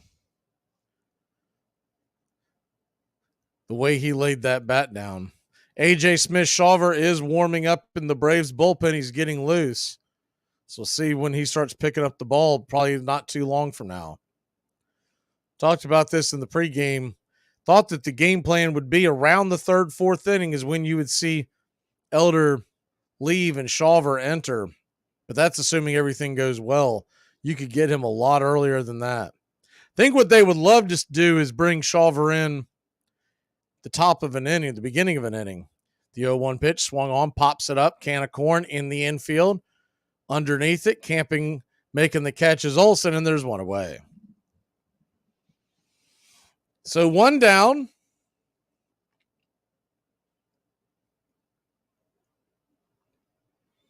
That was a hanger, but that one Rojas just wasn't able to time up. There's got to be some concern there in the Braves dugout.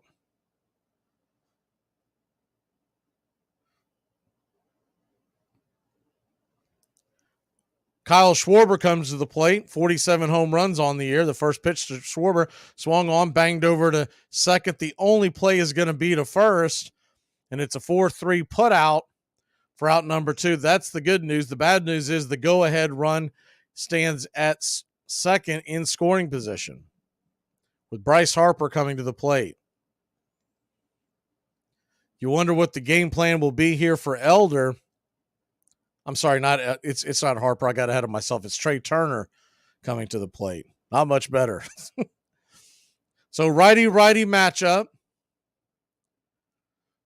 Runner on second, 2 outs. The first pitch, right there for a strike at the bottom of the zone outer edge, just kisses the black. Alongside the kneecaps, it's 0-1.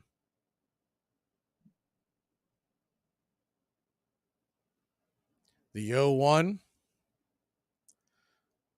Braves playing Turner to pull. Pitch on the way, down and in. Misses, 1-1. It's that sinker that he was, essentially that's the pitch he was trying to throw to Castellanos when he hung it. Just got way too much of the plate. That's more around where Elder looks for on the right-handers to get it diving in and you swing over the top of it.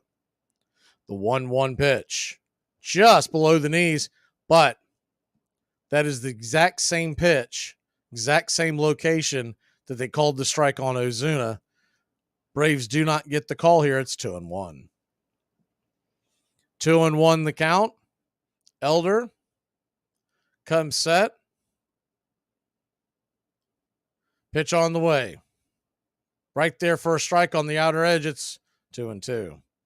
So a 2-2 count to Turner. Turner's arguing with home plate umpire Mark Carlson. You know, that used to get you rang up. You don't see it as much anymore, but used to you couldn't even think about arguing balls and strikes. The 2-2 pitch. Elder turns around and chases Marsh back to second. Braves 1, Phillies 1. Bottom 3. Just getting going here in game number 3. The 2-2. Elder comes set, lets her fly. Swung on and fisted foul back behind home plate. We'll do it again. Bryce Harper stands on deck. Bohm is in the hole. If you're looking ahead to the top of the next inning in the fourth, Braves will have Darnode, Eddie, and Orlando due up. The 2-2. Elder comes set. Looks back the runner. Here it goes. Outside wide, 3-2. So a 3-2 count. You got to figure Turner's going to get something to hit. I think the last thing Elder wants to do is put runners on first and second with Harper standing on deck. Philly fans waving their terrible towels.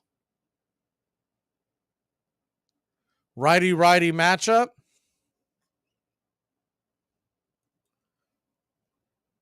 Looks into Darnode. Pitch on the way. Swung on, hit hard on the ground, just past the diving glove of Austin Riley. Good job by Orlando Arcia to keep it from going to the outfield. So it'll be an infield single for Trey Turner. Runners on the corners, 2 outs. Bryce Harper coming to the plate. Arcia was coming up to check to see if Marsh might go past third base, but it didn't really matter because Riley was diving for the ball, so no one was covering the bag anyways.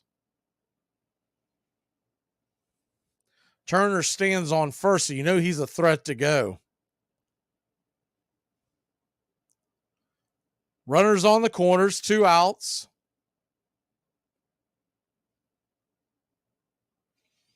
Bryce Harper comes to the plate.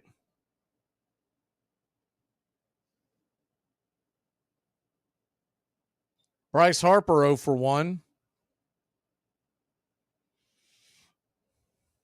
Elder looks in.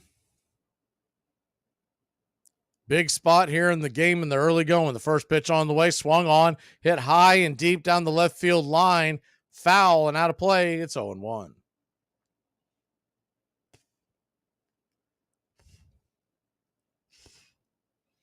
Braves 1, Phillies 1.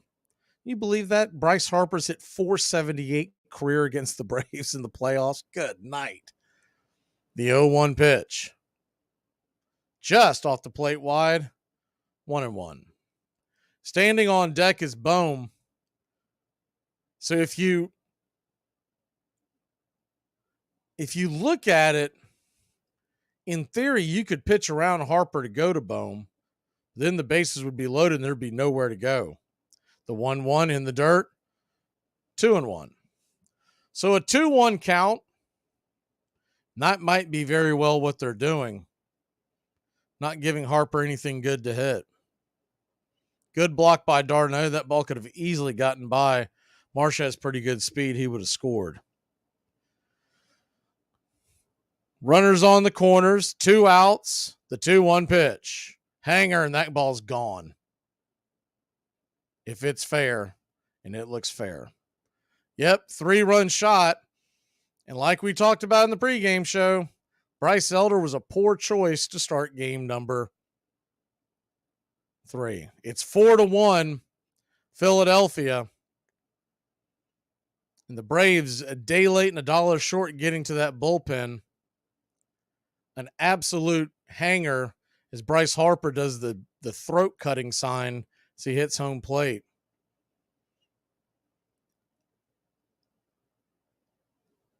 Unbelievable. You would think they would have the foresight to get him out of the game.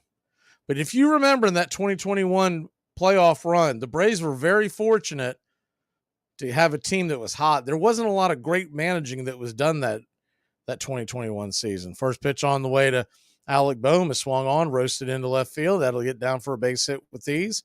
And another hanger turns into another base hit. 1 on, 2 outs. Now, Rich Kranitz, the pitching coach, waddles out to the mound. I mean, why was he not out there before the Bryce Harper at bat? Still a long way to go in this one. We know the Braves can score on that Philly pitching, but the fact that they don't have anyone ready right now is a little dumbfounding.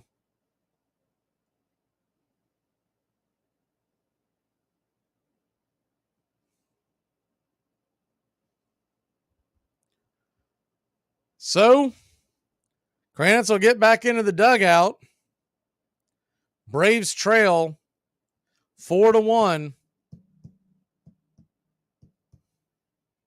After Bryce Elder has absolutely looked awful once again.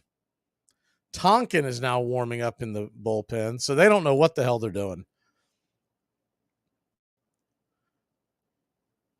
First pitch on the way. Tostad is off the plate wide. He offered at it, but they called it a ball. It's 1-0. Righty-lefty matchup.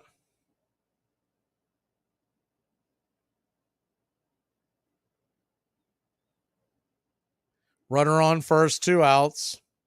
Pitch on the way. Down and away. 2-0. So a 2-0 count.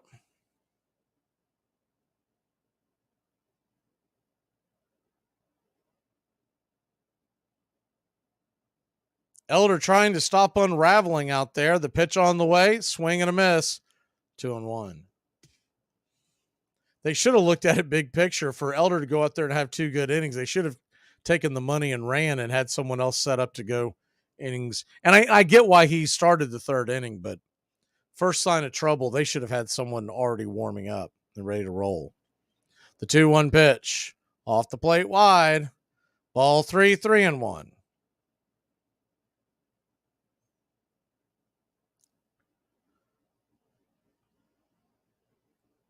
Three-1 count. Elder has been nowhere near the plate. Several at bats. Remember, he walked 5 batters the last time he faced the Phillies. The 3-1 pitch on the way. Off the plate. Wide, ball 4. Bryce Elder, who I would say don't be surprised as Snicker finally wakes up and goes out there to make a pitching change. Don't be surprised if we get a phantom IL move by the Braves tomorrow. Send Elder packing. We'll see him next year.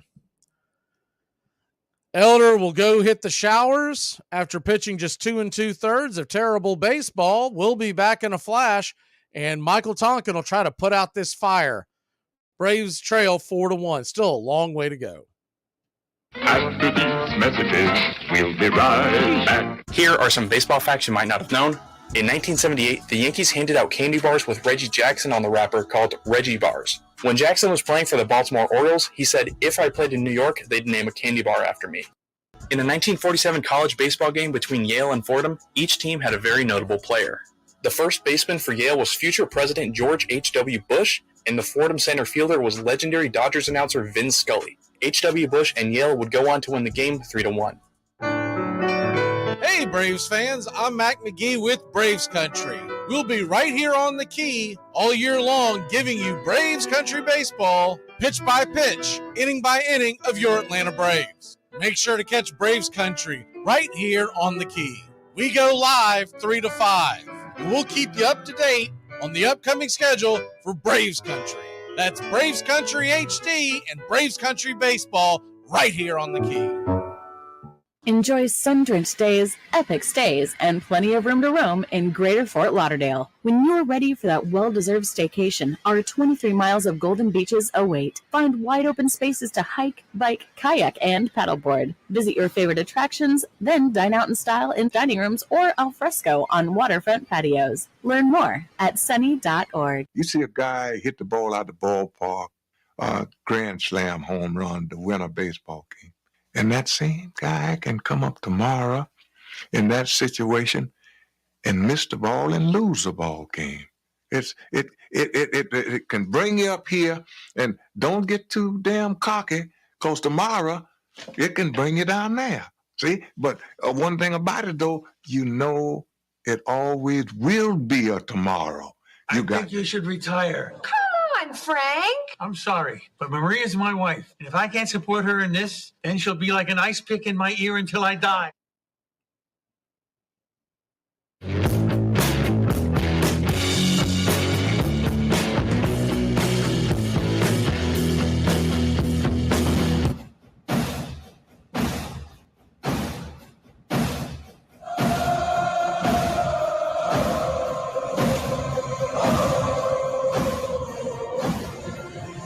Welcome back.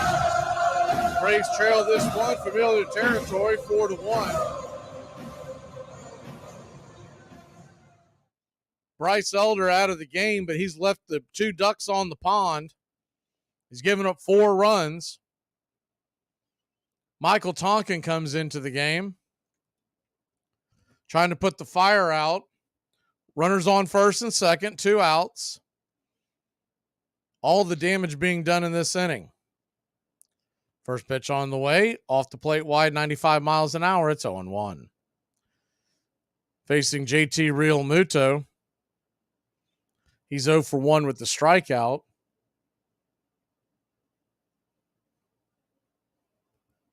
The 1-0. Just misses outside wide, 2-0. On deck is Castellanos, who hit that home run to get things going in this inning. The 2-0 pitch from Tonkin. Swung on, popped back foul. Out of play, it's 2-1.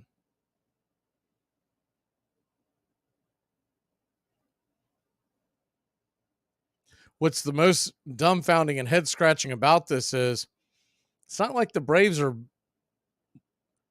used a lot of arms. I mean, they are perfectly ready to roll. They just didn't pull the trigger. The 2-1 pitch. Swung on, that ball's belted. High and deep into left field. Eddie Rosario kind of jogs over there, lets it fall. That's going to score 2 runs. It's 6-1 Philadelphia. And Tonkin gives up a 2 RBI double. Unbelievable. Eddie Rosario, his defense once again cost the Braves a couple of runs.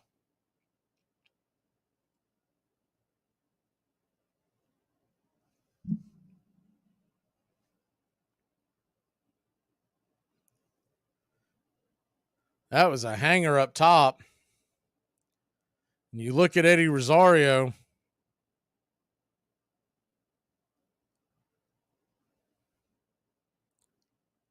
First pitch on the way to Castellanos is off the plate. Called for a wide strike. It's 0-1. I would say for one thing's for sure, in the offseason, I don't want to hear any talk about re-signing Eddie. The 0-1 pitch is down and away for a ball. It's 1-1.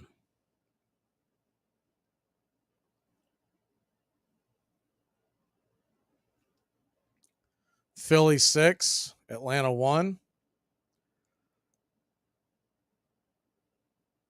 The 1-1 swung on, pops it back, foul out of play. 1-2. Still a long way to go in this one, and the Braves definitely have the offense to get back in it.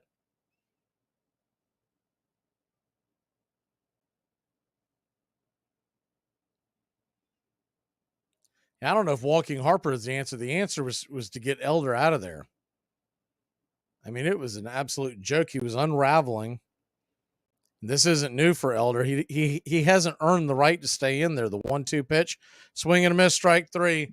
Tonkin finally stops the bleeding, but not before Philly scores 6 in 1 inning. It's hard to come back on games like that, but we'll give it a shot. Braves trail 6-1 heading to the 4th. Here are some baseball facts you might not have known.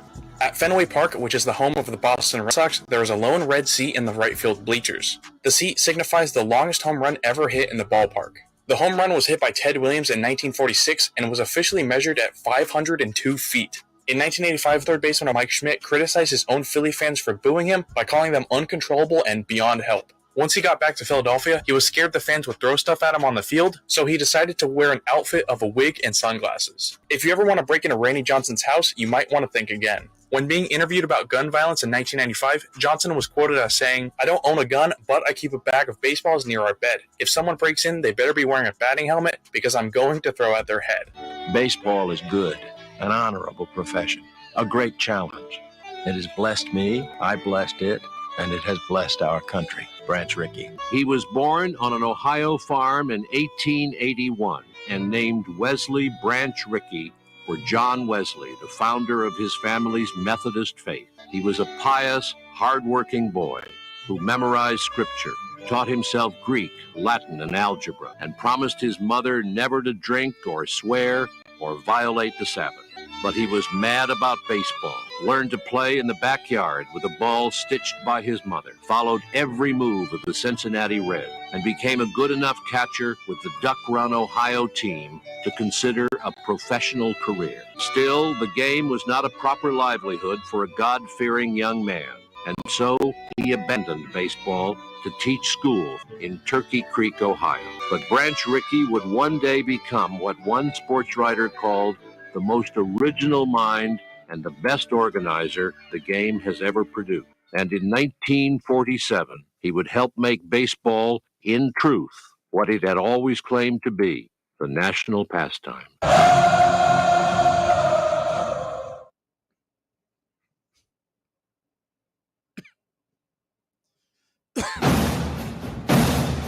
Hey Braves fans, Mac McGee here with Braves Country Radio. You can find us on youtube.com/@Braves Country. We're bringing you pitch by pitch, play by play of your Atlanta Braves all postseason long. Hear us right here on the radio or find us on YouTube today. You can jump in the chat with all the Braves fans during the game and listen along as the Braves march through Choptober. That's Braves Country Radio, youtube.com/@Braves Country.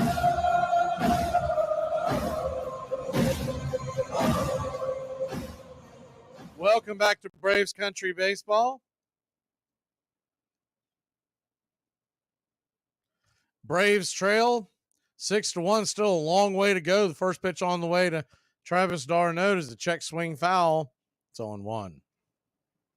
Remember, the Braves have the upper hand for tomorrow's game at Spencer Strider versus what is essentially going to be a bullpen game for Philadelphia.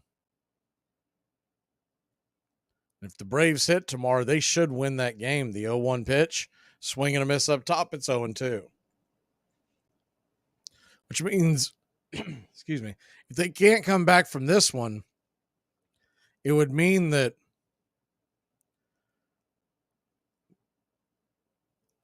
we would still end up in Atlanta for a game 5. The 0-2 pitch. Swung on, hit hard down the third base line, but plenty foul. Do it again at 0-2. Braves have had some opportunities earlier in this game with runners on base.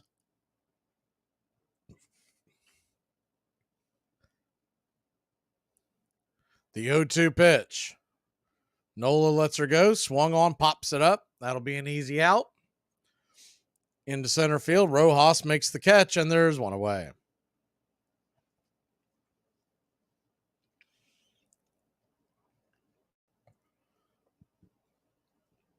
What you would like to do is get Nola out of this game fairly quickly and get into that Philadelphia bullpen. See as many guys as you can tonight. So you could pay big dividends tomorrow. Eddie Rosario come to the plate. Eddie Rosario, 0-for. First pitch on the way. High and out of the zone. It's 1-0.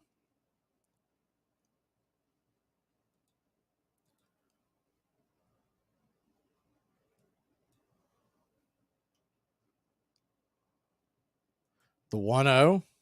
Right there at the knees for a strike on the outer edge. It's 1-1.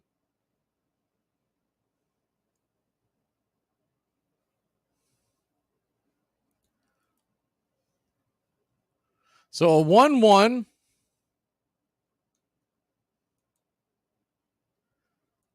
Nola lets her go. Swing and a miss. Rosario chases one in off the plate. It's 1-2.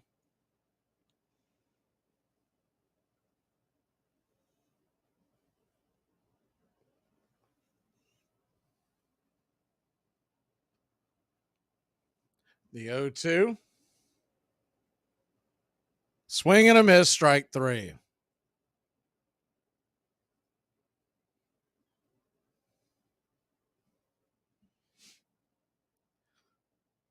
So 2 down. And that'll bring Orlando Arcia to the plate.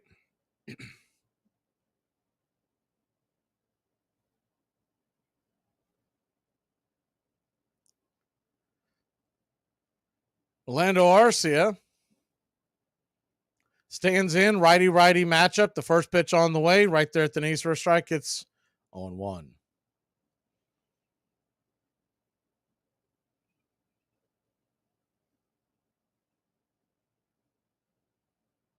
The 0-1 to Orlando. Kicks and deals. Kind of flails at that one. Swing and a miss. It's 0-2.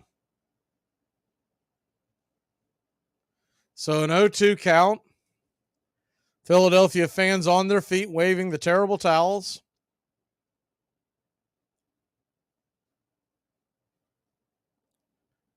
Pitch on the way. Swing and a miss. Strike 3. 3 up, 3 down. We'll be back in a flash. Braves trail 6-1 here in game number 3.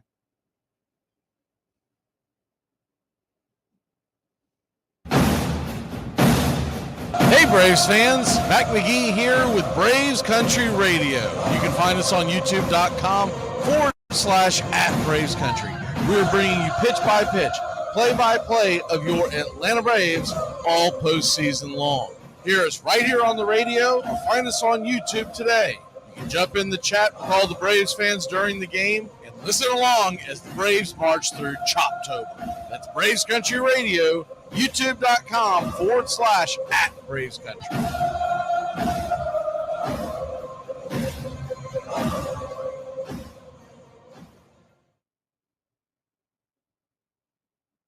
We're going inside them. We're going outside them. Inside them and outside them. And we're not going to pass. We're going to get them on a run. We're going to go, go, go, go. The Armchair Quarterbacks are covering America's pastime from spring training all the way to the Fall Classic. 5-2 Dodgers in the ninth. Got him. They've done it. Like the 1969 Mets. It's the impossible dream revisited. And Myers bringing it. And the pitch is hit in the air. Foul off first. Benzinger backing and calling. And the 1990 World Championship belongs to the Cincinnati Reds. The Twins are going to win the World Series. The Twins have won it. It's a base hit. It's a 1-0 10-inning victory. Left field, way back. Blue Jays win it. The Blue Jays are World Series champions. Touch them all, Joe. You'll never hit a bigger home run in your life.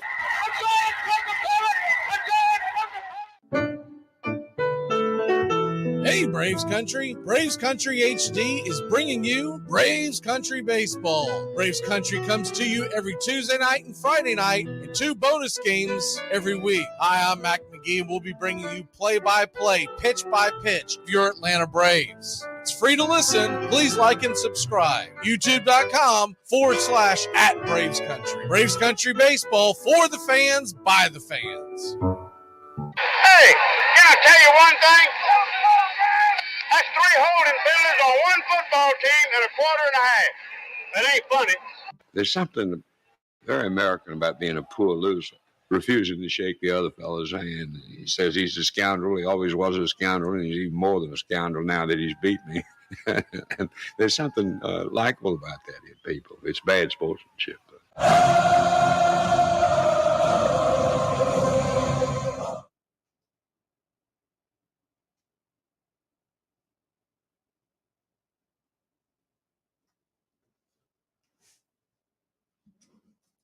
Welcome back to Braves Country Baseball, Atlanta Braves. Trail this one 6-1. We're heading to the bottom of the 4th inning. Tonkin's back out there. You got an 0-1 count on Marsh. 0-1 pitch off the plate wide for a ball. It's 1-1. Brad Hands warming up in the bullpen. The 1-1 off the plate wide, 2-1. I think most of us really kind of expected the Braves to be up against it going into Thursday because the Phillies had the pitching advantage here in Game 3. We have the pitching advantage in Game 4. The 2-1 pitch, swing and a miss up top. It's 2-2. Still a long way to go, and the Braves offense can get back in it just like they did the other night. The sky isn't quite falling yet because we got Spencer Strider, and they do not. The 2-2 pitch swung on, hit high and into the left center field up against the wall. It's going to get down for a double. And a leadoff double for Brandon Marsh for the Philadelphia Phillies here in the bottom of the fourth.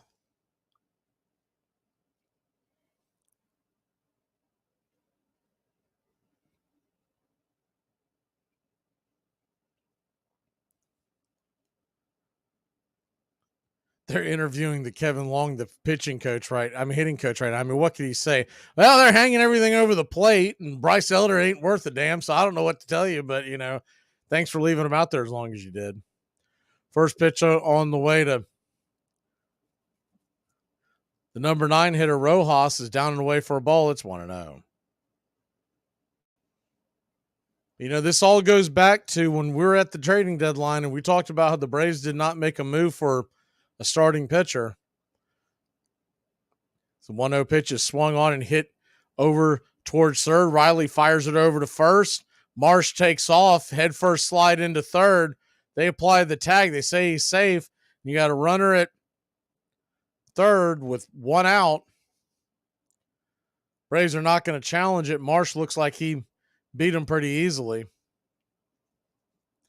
And looks like Snicker's going to go get Tonkin. He'll bring in Brad Hand to face Schwarber, Turner, and Harper. So it's going to get interesting here. They showed the replay. Marsh definitely beat the tag. We'll be back in a flash. Braves bringing in Brad Hand to try to get out of this jam. Runner on third and one out. Game 3 of a 5-game series. Wait, what'd you say? I said get off your phone. We're watching a show. Do you get off your phone whenever I'm watching football on the weekends? But this is different. We're trying to spend quality time together. Well, we could spend quality time together watching football if you weren't on your phone, so it seems like a little bit of a double standard. Well, at least on our TV shows, we don't know what's going to happen, but when we watch the Cowboys, I feel like the same thing happens every year. Got him! Got him! Armchair.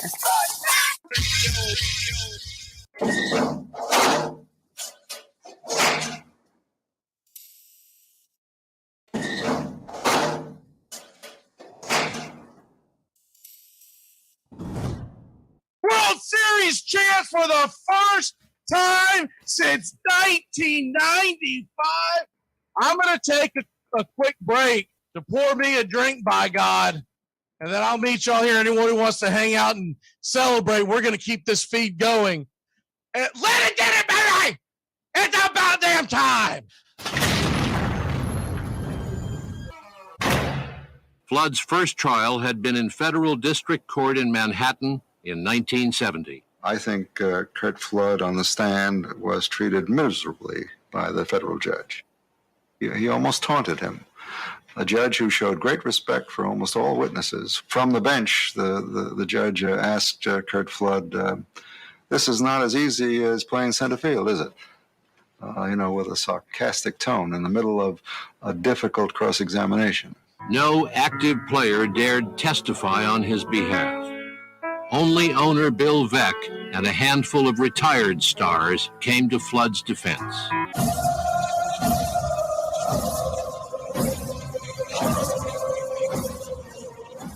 Welcome back to Braves Country Baseball. Atlanta Braves.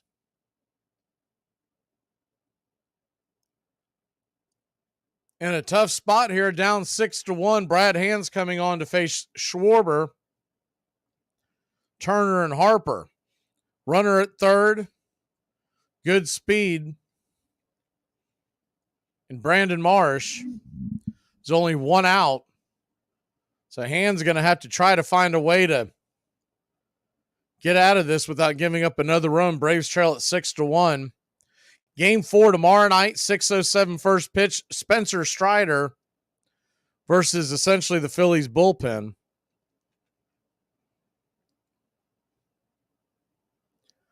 It'll be lefty-lefty matchup here. Braves infield is in. First pitch on the way, swung on, fouled back out of play, bounced it towards the third base dugout. It's 0-1. You know, Schwarber's just trying to lift one to get Marsh in any way he can. Lefty-lefty. Darno sets up outside again. Pitch way outside. 1-1. Not really a spot where you can pitch around Schwarber, because you don't want to have to face Trey Turner with one out. The 1-1. Swing and a miss. Pulled the string on that one. It's 1-2.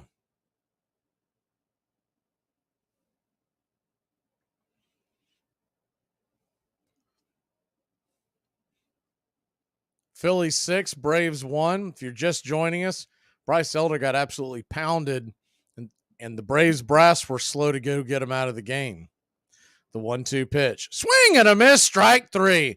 Good pitch by Hand. Remember, he had that big outing in extras versus the Phillies back in early September. Just a nasty pitch. Now there's 2 away.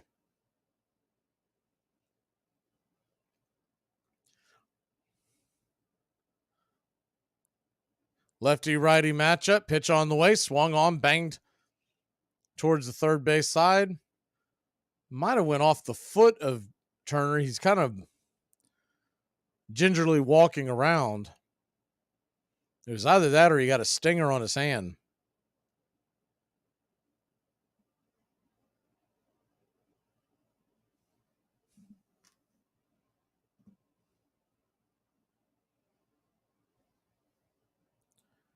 The 0-1.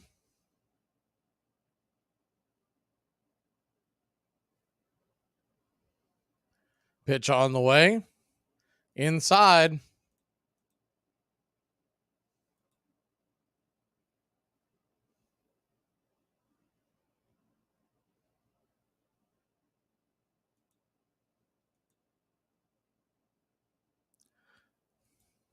So a 1-1 count. Lefty-righty matchup.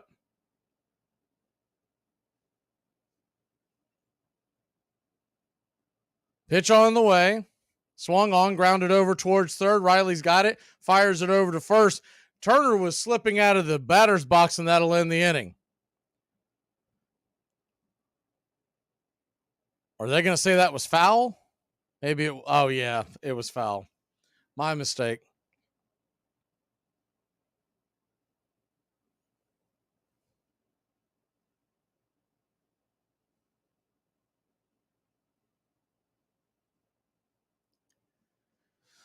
Runner at third, 2 outs. Should be a 1-2 count, though it says 1-1. Pitch on the way, swung on, foul back out of play. We'll do it again at 1-2. They straightened it up on the screen, but either way you look at it, it was still going to be 1-2.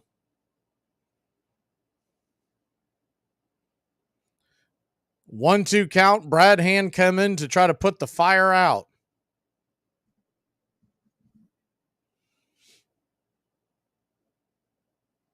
The pitch on the way. Swing and fouls it back out of play.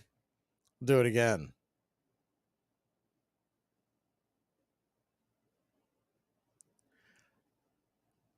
Goat, I'll get into that here in a second. They had A.J. Smith-Shawver starting to stretch early in the third inning. The 1-2. Swing and a miss, strike 3. Good job by Brad Hand to come in and settle everything down. We'll be back in a flash. The Braves will grab the bats. Harris in the top of the order coming to the plate. Turn off for me, can't swim. If you can't swim, honey, I mean, the earth is 80% water.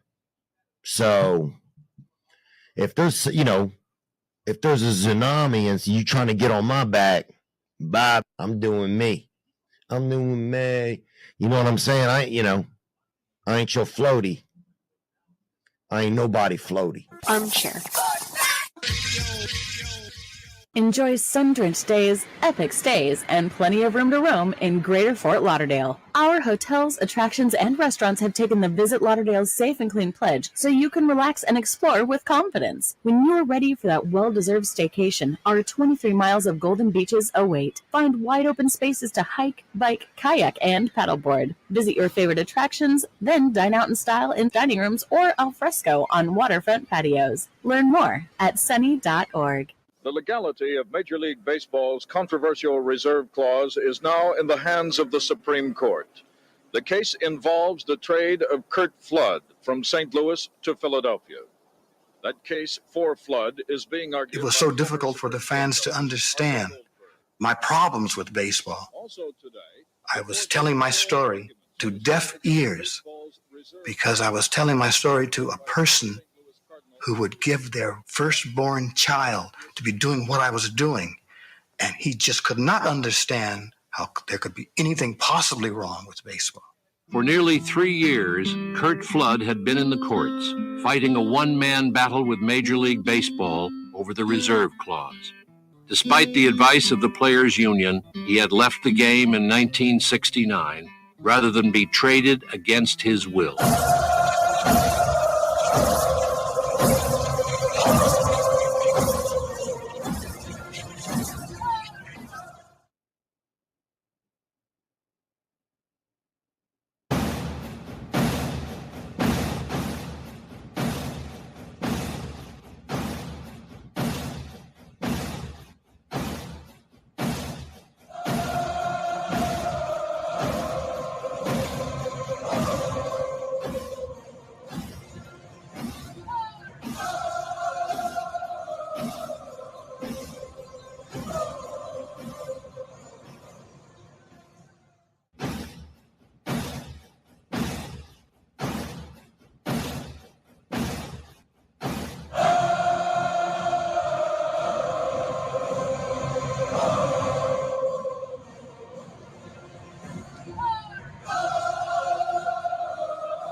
Welcome back to Braves Country Baseball. Atlanta Braves trail this one 6-1. We head to the top of the fifth. It'll be Michael Harris the second, and then the top of the order.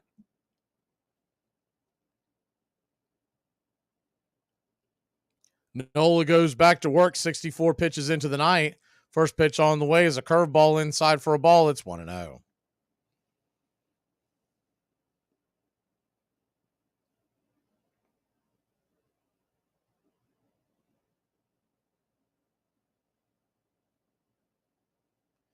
The 1-0 pitch swung on, rifled over towards first. Harper's got it, stands on the bag, and there's one away.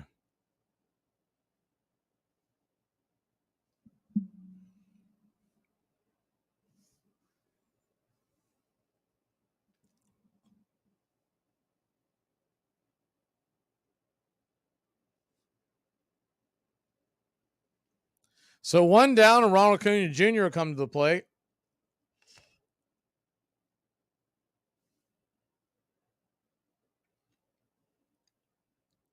Righty-righty matchup.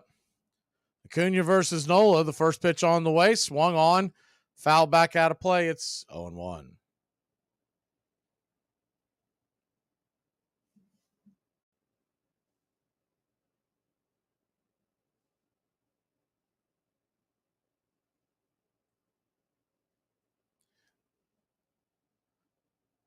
The 0-1 pitch off the plate wide, 1-1.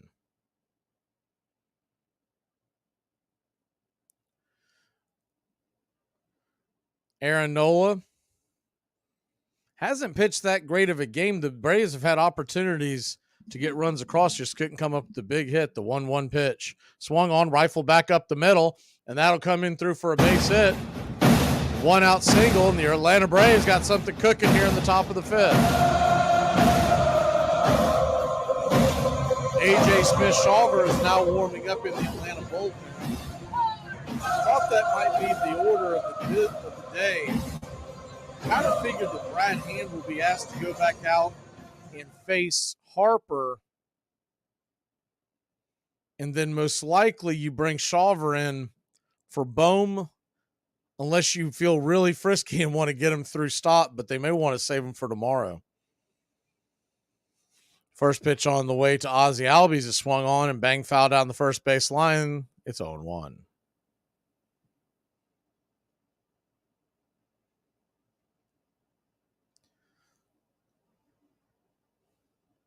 The 0-1 righty-lefty matchup. Open stance from Ozzie Albies from the left-hand side.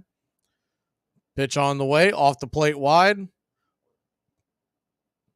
Whoa, called for a strike. Terrible call by Mark Carlson. I don't know what game he's watching, but that pitch was well off the plate. So an 0-2 pitch now. Pitch up high for a ball, and it's 1-2. Ozzie's still arguing that striking. You can't blame him. Big difference between a 1-2 count and a 2-1 count. The 1-2 pitch from Nola. He turns around and flips it over to first to keep Acuna close by.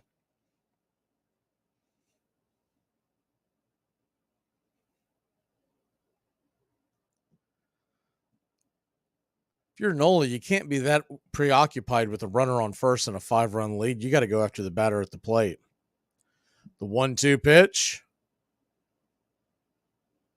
Swung on, lifted foul down the line. Out of play. Do it again.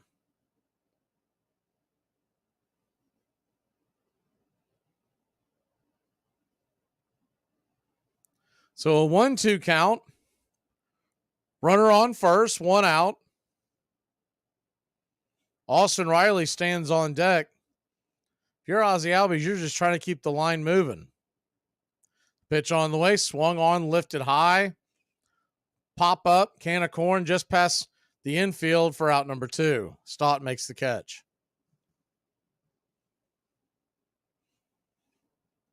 Ozzie went after one down around his ankles.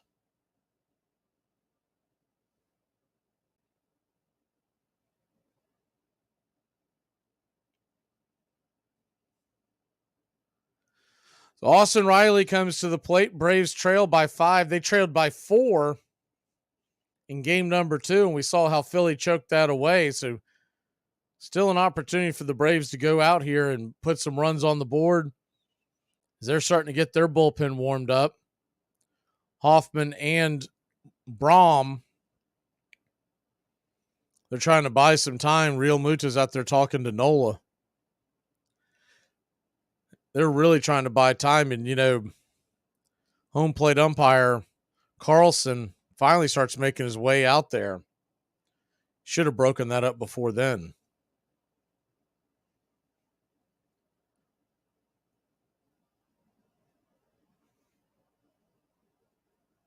So coming to the plate is Austin Riley. Acuna stands on first. 2 outs.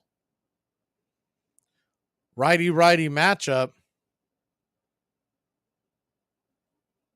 The pitch on the way. Down and away. Did he go around? They're going to say that he did. It's 0-1. Not sure about that one. Some of the other ones looked more like he went, but I see the replay on. He might have.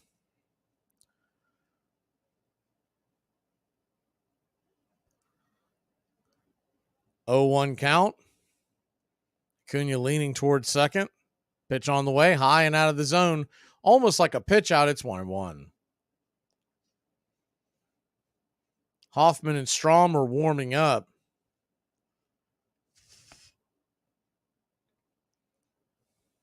righty and lefty combo in the bullpen. The 1-1 pitch on the way, down and away, 2-1. Remember, the Braves have a huge advantage tomorrow night. Philly has not hit Strider well. And the Philadelphia bullpen will be in play. Bit of an Achilles heel. The 2-1 pitch. Runner on the way. Ronald Acuna Jr. steals second base. He's in scoring position. It's now a 3-1 count. That pitch was out of the zone in the dirt. Acuna picked a good pitch to go on. Got a pretty good jump, but that pitch was in the dirt. JT really didn't have much of a chance of making that throw. Good attempt by Real Muto. Made it a lot closer than most would. The 3-1 to Riley. Acuna stands on second. 2 outs. Pitch on the way. Swing, and that ball's lifted high and deep into right field. Going back on the track. Making the catch at the wall for out number 3. We'll head to the bottom of the 5th. We'll see who comes back out on the mound. Is it Hand? Is it Shawver? We'll be back in a flash. Zit Shark! I'm not playing your stupid game!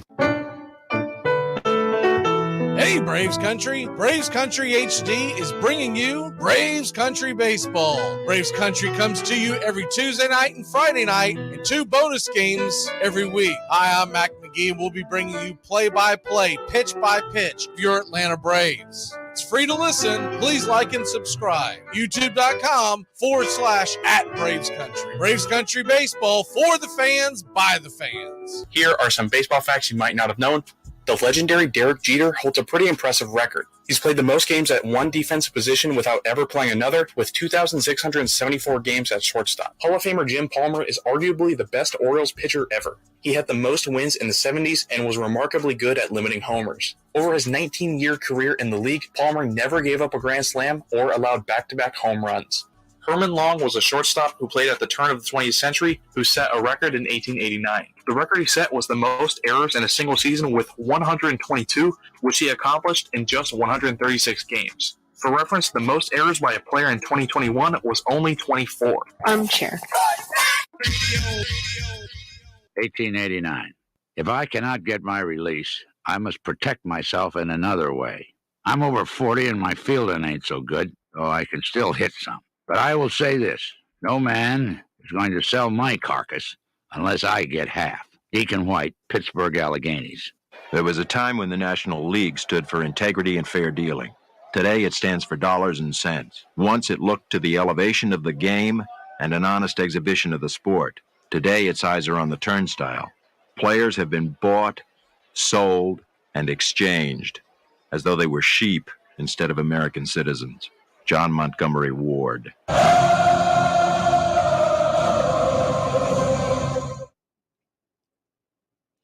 Welcome back to Braves Country Baseball. We're heading to the bottom of the 5th inning. They may ask Hand to go back out there for one more out or so, but A.J. Smith-Shawver looked like he was ready.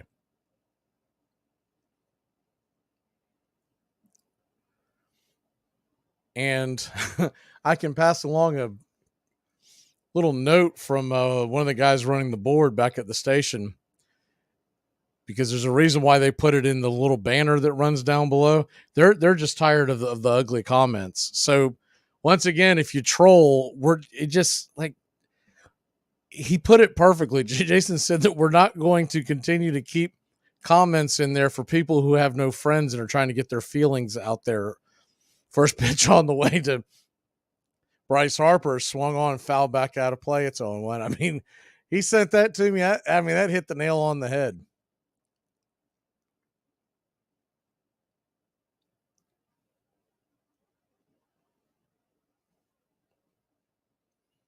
Brad Hand, lefty-lefty matchup. Pitch on the way, outside wide. 1-1.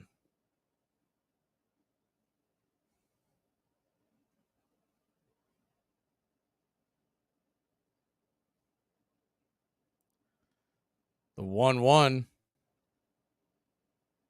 Swing, and that ball's blasted. That ball's gone. Or is it? Michael Harris jumps over it. Now it just went past his glove. Harris climbed that wall. I thought he might steal that one back at 7-1. Bryce Harper, who famously made the boneheaded base running error in Game 2, really surprises me that Major League Baseball doesn't do anything about the throat slashing thing that he does when he gets to home plate.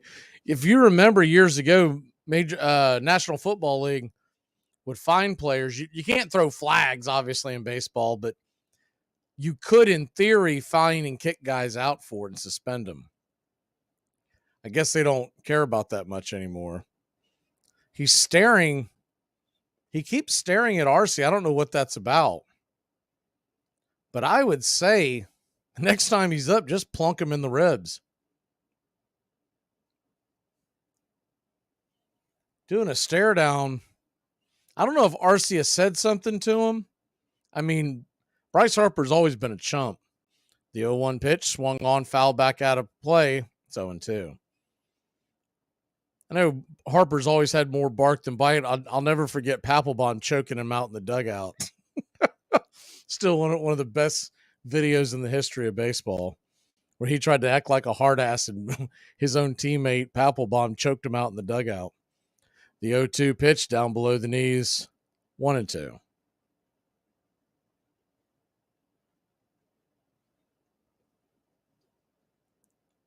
Man, Harris was much closer to that than you realize. When you see the second video of that, the side view of it, he came so close to stealing that home run.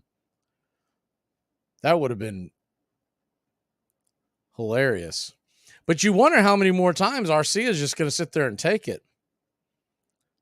I do know this just by looking at the Arcia would whip him. I mean, it wouldn't be much of a fight.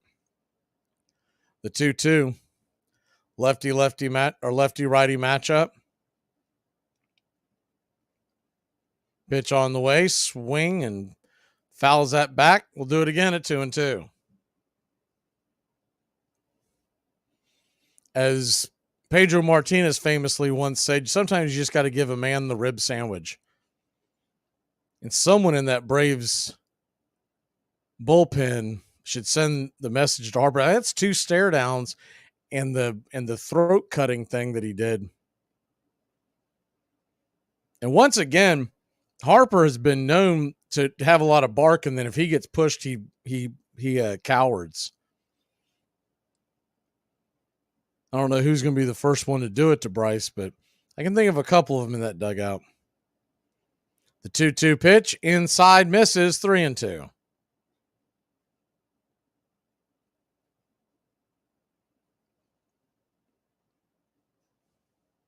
Nah, that's not true. He's always been a douche. So a full count.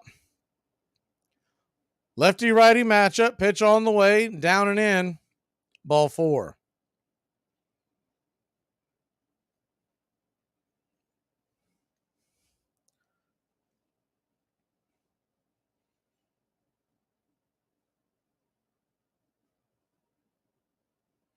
And remember also, I don't know if folks remember when Bryce Harper tried to rush the mound against Hunter Strickland, and Hunter Strickland beat him down right there on the mound. Shawver's warming up, but, I mean, what are we waiting on? I mean, come on. First pitch on the way to Stott is inside for a ball. It's 1-0.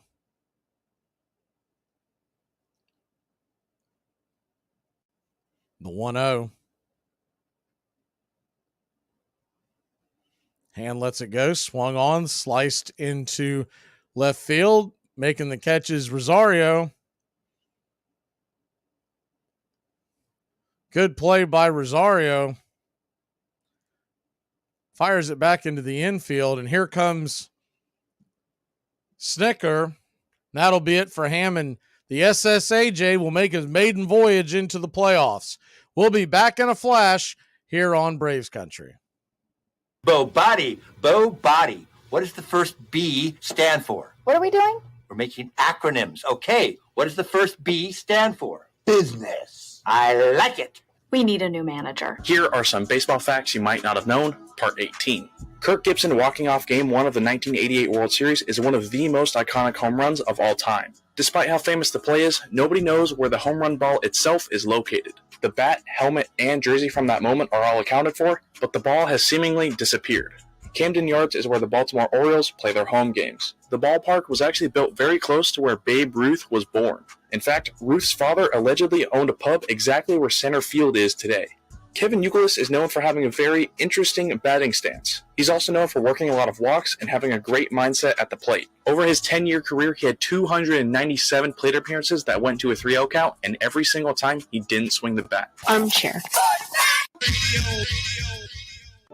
New York Giants second baseman John Montgomery Ward was a rarity among players, a graduate of the Columbia Law School. And in an age when workers everywhere were struggling to win their rights, he was willing to take on the club owners on their own terms. Ward publicly denounced the reserve clause, which now kept every player from deciding for himself where he wished to play, and forced him to accept whatever wage his owner was willing to pay. There is now no escape for the player. If he attempts to elude the operation of the rule, he becomes at once a professional outlaw, and the hand of every club is against him. Like a fugitive slave law, the reserve clause denies him a harbor or a livelihood, and carries him back bound and shackled to the club from which he attempted to escape. We have, then, the curious result of a contract which on its face is for 7 months, being binding for life. John Montgomery Ward.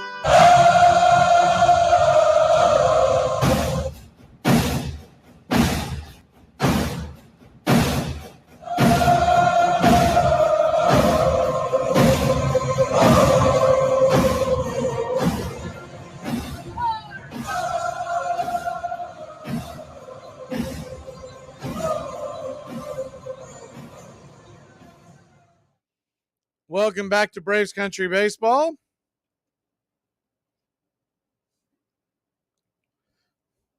AJ Smith-Shawver coming into the game.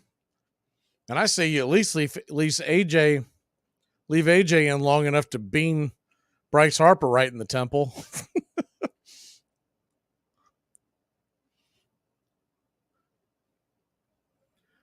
AJ will come in, right-hander making his first playoff appearance. Righty-righty matchup, JT Real Muto. First pitch on the way. 95 down below the knees. Called a ball. It's 1-0.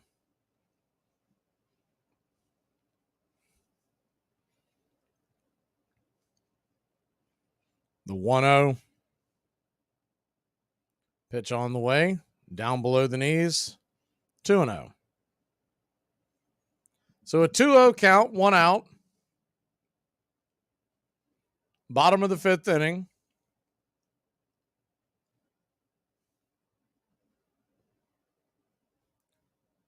The 2-0 down and in, ball 3. So a 3-0 count from Shawver.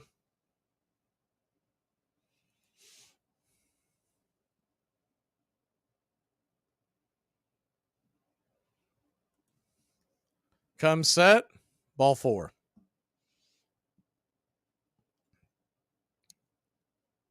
None of those 4 pitches really near the zone. Maybe the first one. AJ Smith-Shawver, sure, the nerves are a little bit in on him. Let's say the Braves are trying to see if he can hold the fort, but also the key game is tomorrow night. They'll be saving their bullets for that, unless the Braves have a big-time comeback in order. First pitch on the way. Castellanos is down and away for a ball. It's 1-0. Phillies 7, Braves 1. The 1-0 pitch, swing and a miss. It's 1-1. Last 3 World Series champions all in action tonight. Astros play at 7. Braves right now and the Dodgers at 9. The 1-1 down and away 2-1. So a 2-1 count. Runner on first and second. 1 out. Double play would get him out of the jam. Fastball right there at the knees. It's 2-2. Eddie says, I'm also an Astros fan. Isn't that convenient? Bet you like the Lakers too. The 2-2 pitch. Down and away, ball 3.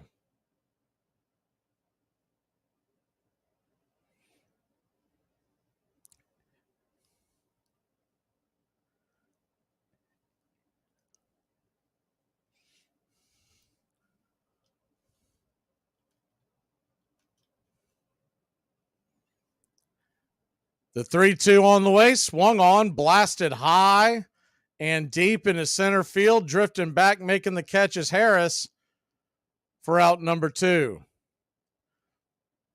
Runners will head back to their respective bases.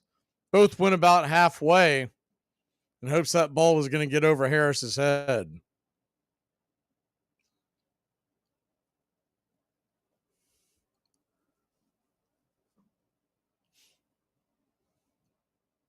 So 2 down. It's going to be interesting rest of this series because the way Harper's staring down RC when he goes around, I mean, you would think something's going to come of that. First pitch on the way from Shawver to Marsh is a swing and a miss strike. It's 0-1. Makes you wonder if he said something or if there was some kind of exchange between the two after Harper got doubled off with the boneheaded base running in game 2. If that has something to do with it, the 0-1 right there at the knees for a strike, it's 0-2. But with all that being said, you'd think he'd wait till Philly may have actually won the series before you start talking smack at halftime, is essentially what he's doing. You're going to be in for a long third and fourth quarter. The 0-2 pitch. Just below the knees. I mean, Carlson couldn't be more all over the damn place. That strike that he called on Ozuna earlier in the game wasn't nearly as close as that one. So a 1-2 count.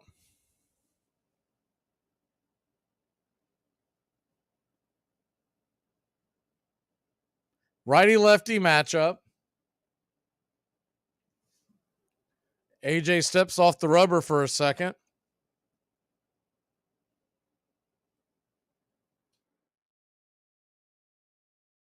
The pitch on the way. Swing and a miss, strike 3. The SSAJ comes in and puts out the fire.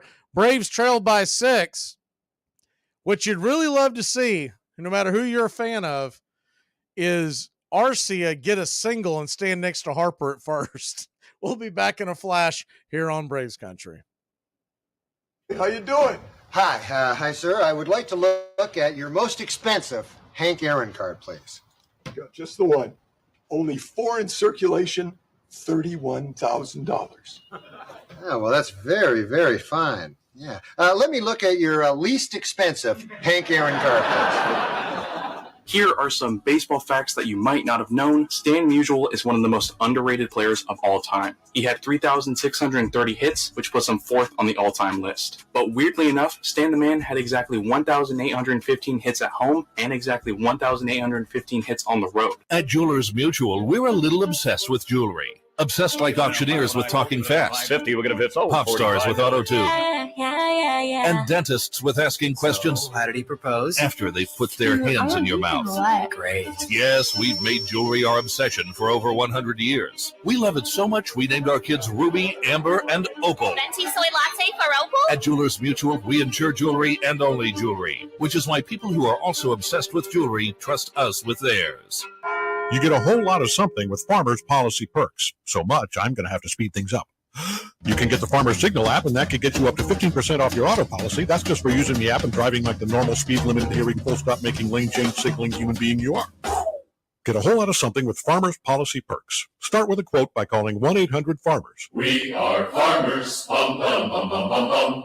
Although the first World Series had been a huge success, the reputation of the game continued to suffer as brawling fans drove away paying customers. Now, Van Johnson ordered his American League owners to have their stadiums patrolled to keep rowdiness down. Players and managers, as well as fans, were expected to behave.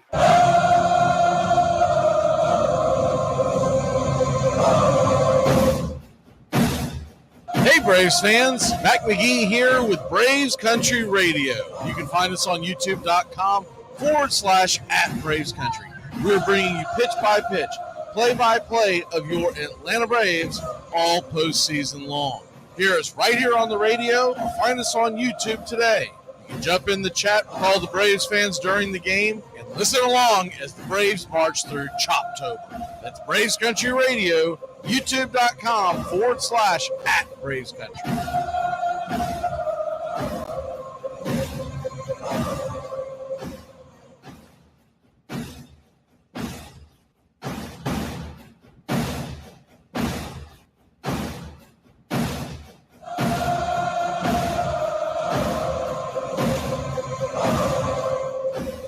Welcome back to Braves Country Baseball. First pitch from Aaron Nola. Matt Olson is right there at the knees for a strike. It's a 1. The 0-1. Righty-lefty matchup. Pitch on the way. Swing and a miss. It's 0-2.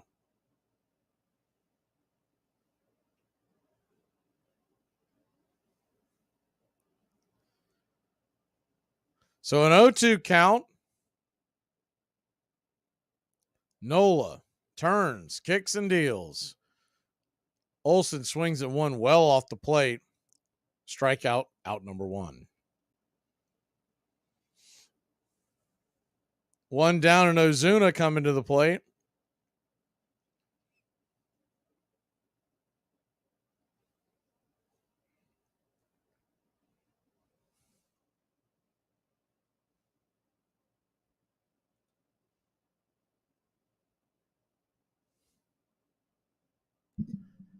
First pitch on the way to Ozuna. Right there at the knees for a strike. It's 0-1.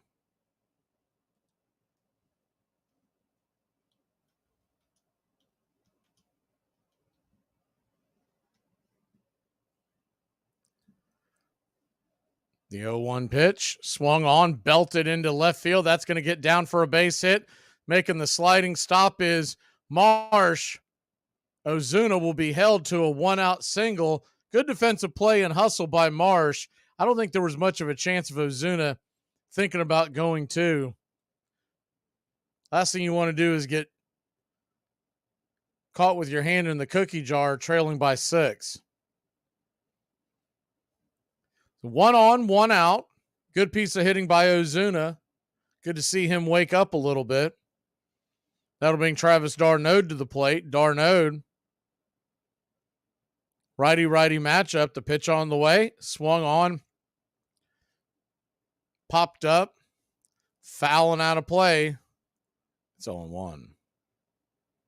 Strom's working in the bullpen again. Warming up. He's been up for a while. I would assume they'll send him in to face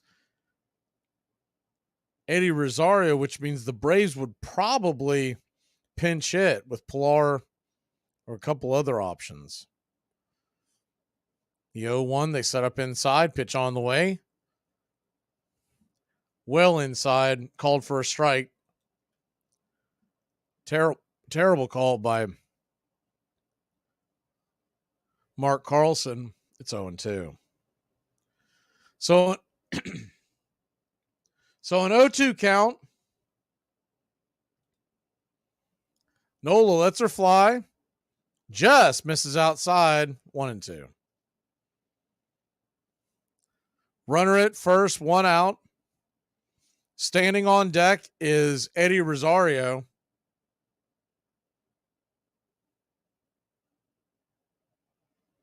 The 1-2 pitch swung on and bang foul Do it again at 1-2.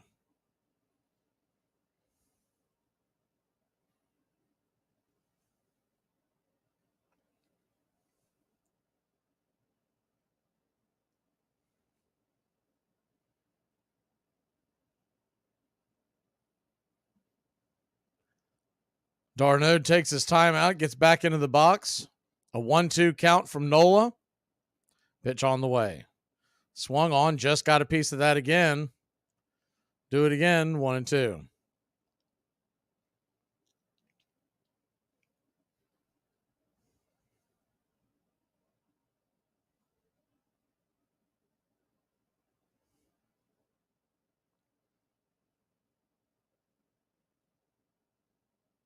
The 1-2 count.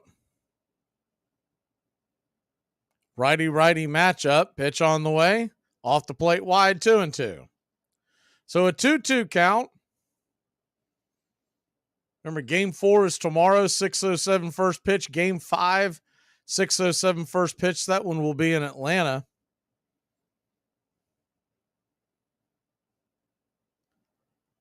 The 2-2 pitch on the way. Swung on, bang foul off the plate. We'll do it again.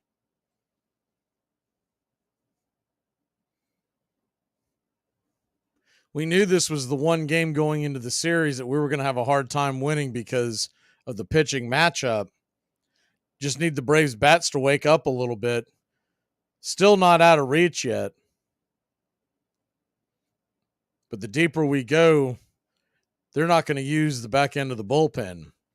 The 2-2 pitch, swing and a miss up top, and they're still away. So 2 down. Rosario is due up, and they will go and get Nola. He's been ran from the game. And I would say with Strom coming in, you'll probably get Pilar,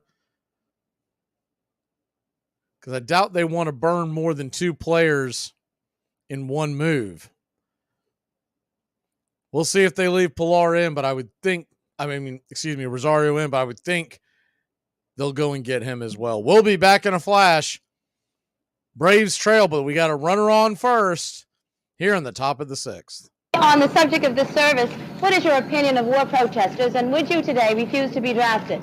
Honey, I just need to keep my own personal views about that to myself, because I'm just an entertainer, and I'd rather not say. Do you think other entertainers should keep their views to themselves too? No, I can't even say that. Here are some baseball facts that you might not have known.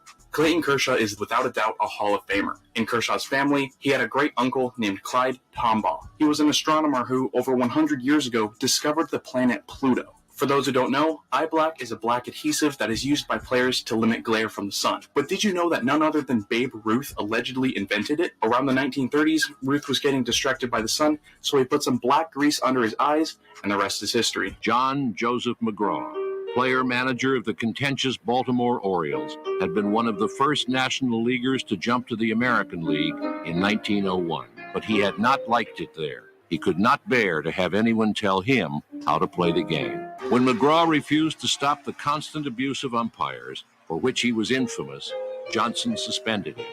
McGraw never forgave Johnson. He returned to the National League as manager of the New York Giants, a job he would hold for 31 years, leading his team to 10 pennants and ending in the first division 28 times. No one made a move on the field without his consent. McGraw was said once to have fined a player for hitting a home run that drove in 2 runs because he had ordered him to bunt. The main idea, John McGraw said, is to win. When McGraw won the National League pennant in 1904, he took an especially sweet revenge on Van Johnson. Rather than have anything to do with the league that had suspended him, he simply refused to play the Boston Pilgrims for the championship. There was no World Series in 1904.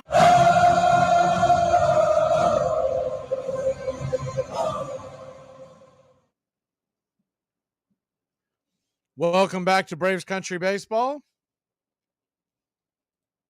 Atlanta Braves. See where they go with this one. Aaron Nola is out of the game.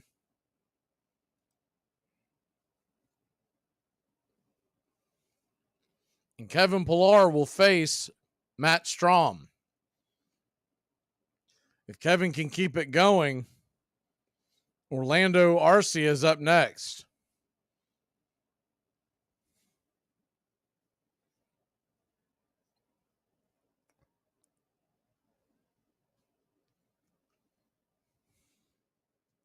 The 2 outs. Top of the 6th inning, Strom, the left-hander, comes in. 3.29 ERA.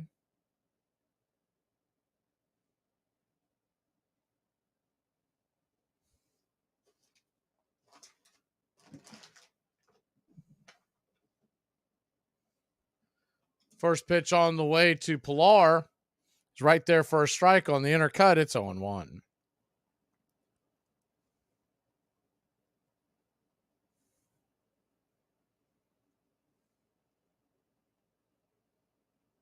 The 0-1 swung on and fouled back out of play. It's 1-2.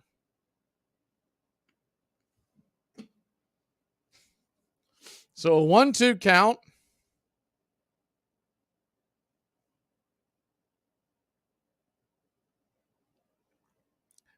We can tell Eddie's a big Astros fan. He says he's waiting for the game to start. Minnesota leads Houston 1-0. They're heading to the 2nd inning. The 0-2 pitch up high for a ball. It's 1-2.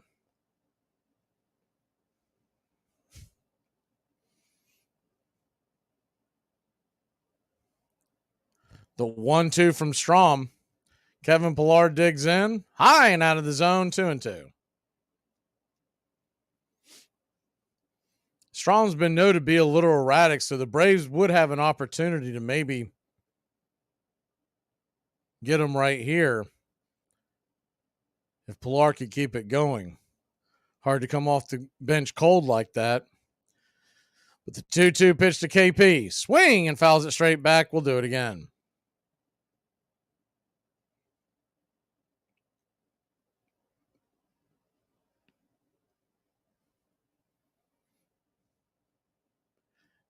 See the question from Kerry. Yeah, the Braves are one of the most analytical teams in baseball. It's one of the reasons why they got so much success recently. The 2-2 pitch swung on, hit hard, foul down the line. We'll do it again.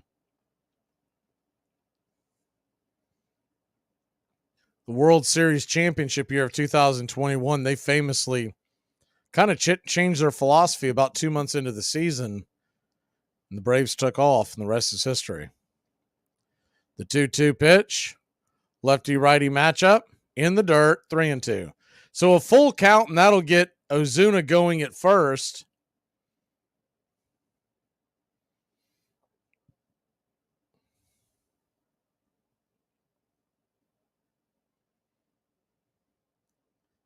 Orlando Arcia stands on deck.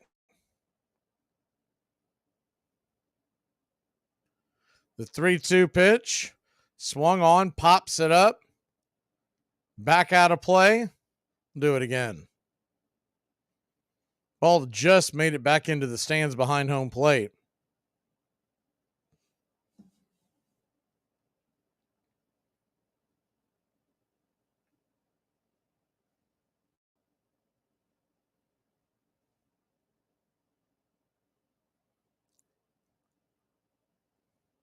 Lefty-righty matchup.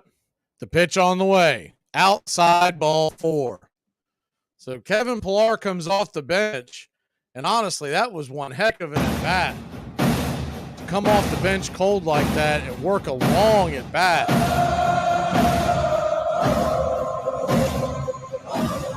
For a walk. That'll bring Orlando Arcia to the plate. I just really want to see Orlando get a single today first and see what happens. Harper. First pitch on the way. Swung on. That ball is rifled into center field. That's going to get down for a base hit. Here comes Ozuna. He's heading to home plate. He will score, and your Atlanta Braves are back on the board at 7-2. Orlando Arcia will be at first base. Oh, man. Can we get an elbow to the jaw or something? Bryce Harper backing off the base quite a bit. Orlando smoked that one into the And that's going to bring Michael Harris the second to the plate. You don't like the lefty-lefty matchup. But if Michael can keep it going, Acuna stands on deck. Still a long way to go in this one. Braves trail at 7-2. Runners on first and second, 2 outs. Strom. Quick meeting on the mound. To Strom.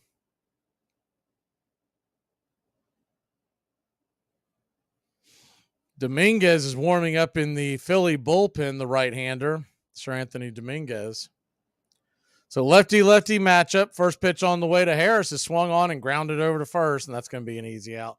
Harris has just been absolutely awful at the plate, and that will end the inning. We'll be back in a flash. The Braves have cut it to a 7-2 game, heading to the bottom of the 6th. Is that the sass we love or the back talk we hate? Unclear. There's a fine line between quippy and mean. I show her Golden Girls. It's just not thinking mean. Okay. ACC football covered like no other here on the Armchair Quarterback. Against the blitz. Touchdown, Florida State.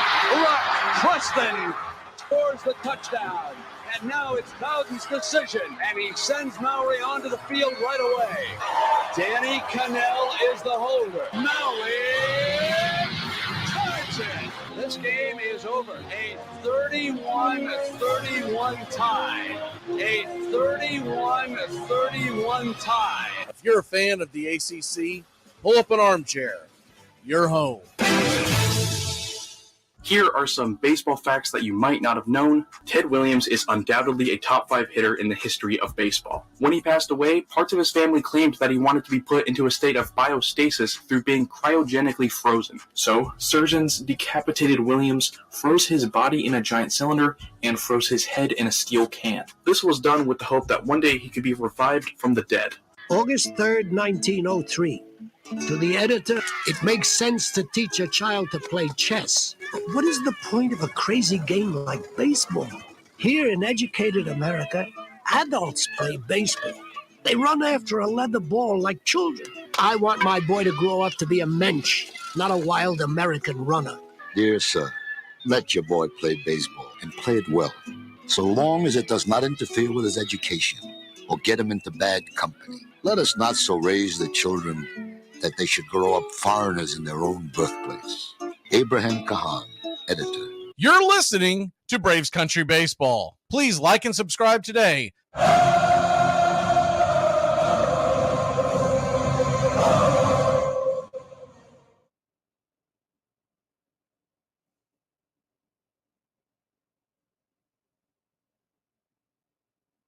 What delay industries?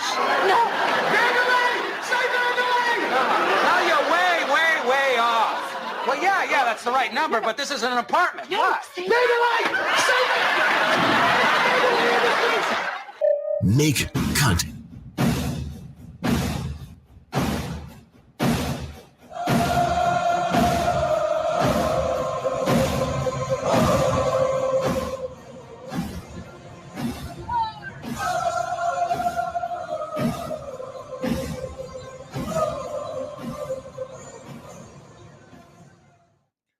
Welcome back, Braves Country Baseball. Atlanta Braves trail 7-2. The first pitch on the way from A.J. Smith-Shawver's up top. I guess misses high. It's 1-0. Kevin Pillar stays in to play left field. The 1-0 pitch right there for a strike. It's 1-1.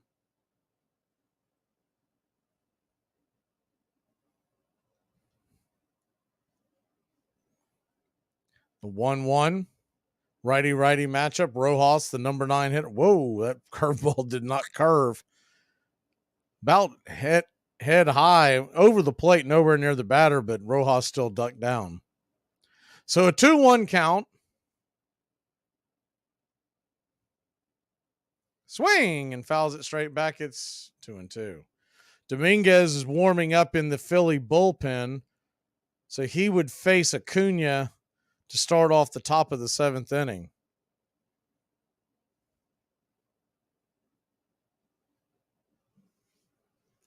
The 2-2 pitch. Caught looking, strike 3. Just kissed the black on the outer edge, and there's one away.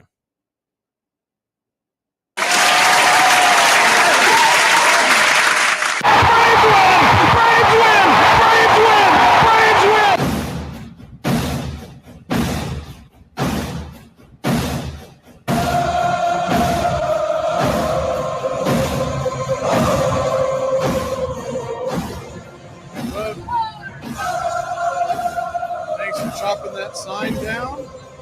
First pitch on the way to Kyle Schwarber's right there at the knees for a strike. It's 0-1. The 0-1 pitch swung on, foul back. It's 0-2.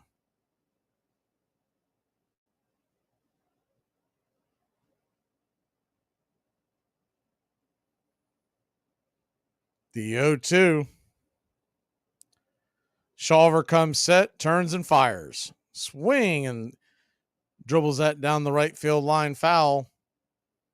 Do it again at 0-2.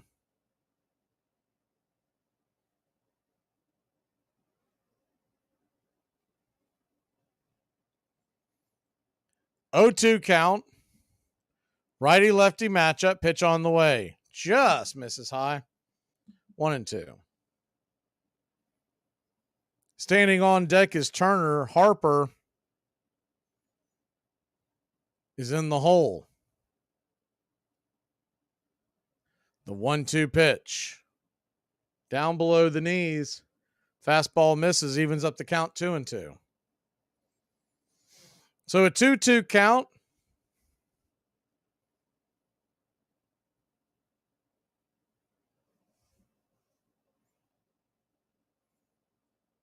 Braves still with 3 innings to get back into it, but they need to keep it where it's at.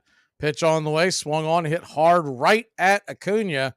Ball started to die down towards the Acuna's knees, but he bends down, makes the catch in deep right field, about 5 feet before the warning track, and there's 2 away.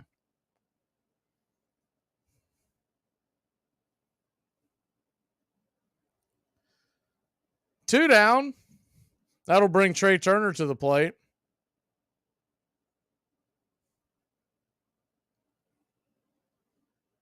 Still, I can't wait to hear about what this is with Harper and Arcia. It's got to be from game 2 because I don't remember this kind of energy coming from Harper before it. So he must have said or did something after Harper spit the bit and got banged out at first in the game. First pitch on the way to Turner's off the plate wide for a ball. It's 1-0. The 1-0. Swing and a miss. It's 1-1.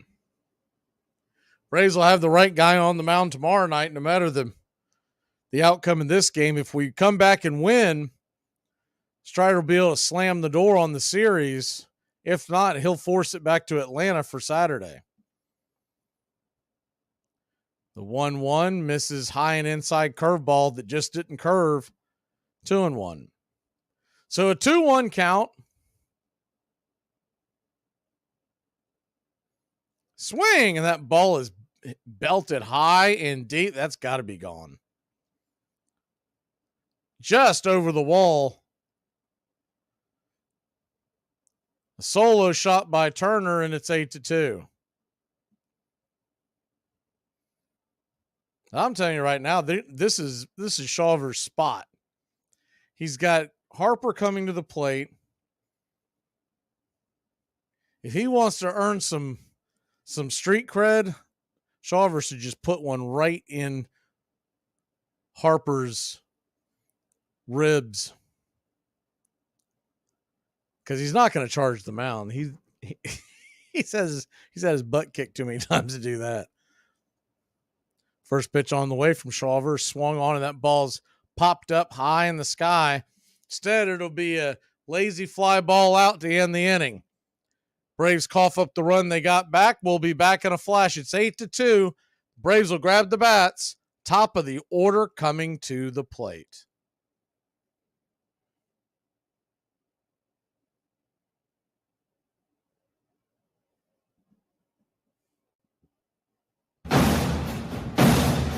Hey Braves fans, Mac McGee here with Braves Country Radio. You can find us on youtube.com/@Braves Country. We're bringing you pitch by pitch, play by play of your Atlanta Braves all postseason long. Hear us right here on the radio or find us on YouTube today. You can jump in the chat with all the Braves fans during the game and listen along as the Braves march through Choptober. That's Braves Country Radio, youtube.com/@Braves Country.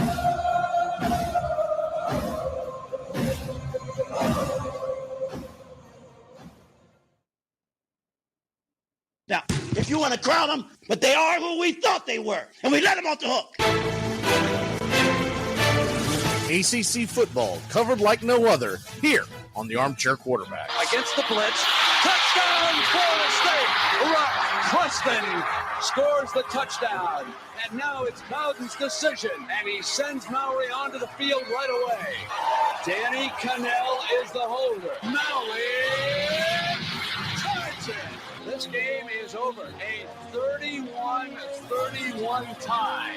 A 31-31 tie. A deep throw by Lawrence. A lot of contact. Justin Ross broke free from it. He's down in the end zone. Touchdown, Clemson. Justin Ross, a freshman wide receiver, big, rangy. If you're a fan of the ACC, pull up an armchair. You're home. To protect her home and family in a disaster, Karen was willing to wade through water, mud, and insurance paperwork. Yeah, I can do this. You go, Karen! By simply understanding and updating what her insurance covers and doesn't cover now, she'll be better prepared no matter when disaster strikes. Learn other simple ways to protect your home and family before a natural disaster at ready.gov. That's ready.gov. A message from FEMA and the Ad Council.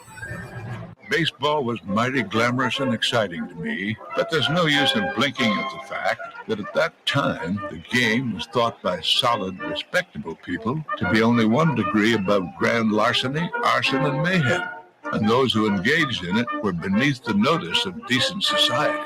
Connie Mack.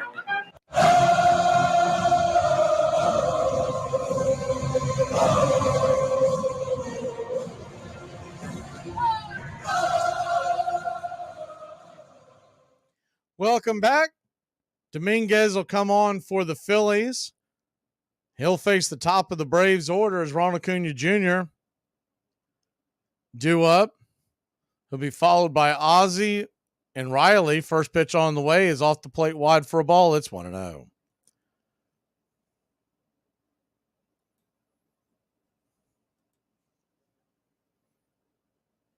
Righty-righty matchup. The 1-0. Swung on, grounded over deep into short. Turner's got it, flips it over to first. Beats Acuna by about 3 steps, and there's 1 away.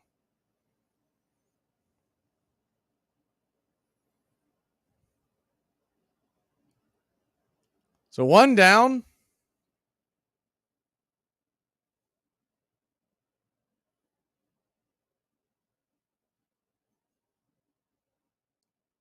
Ozzie Albies coming to the plate. First pitch on the way to Ozzie is a fastball outside wide for a ball. It's 1-0.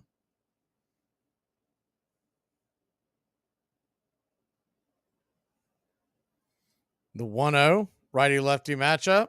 Swing, and that ball's hammered into right field. That's going to get down for a base hit. Your Atlanta Braves got something cooking here in the bottom of the top of the 7th. Excuse me.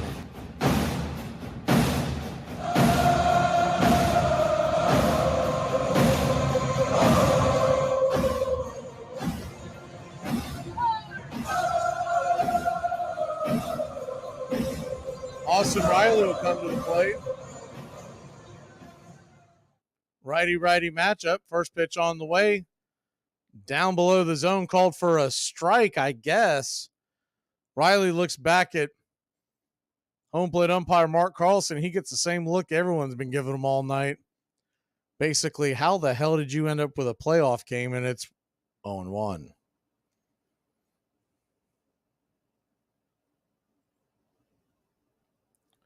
The 0-1. Righty matchup. Up top, misses high. 1-1. So a 1-1 count. Remember last game, it was about this time that the Phillies started choking away the lead. Bullpen has been an issue all year long for Philadelphia, so not quite over yet. The 1-1 pitch. Up top, misses high, 2-1.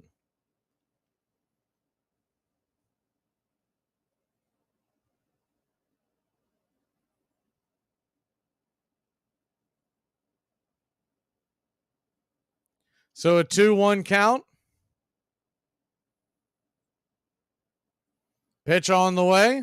Swing and fouls it straight back. It's 2-2.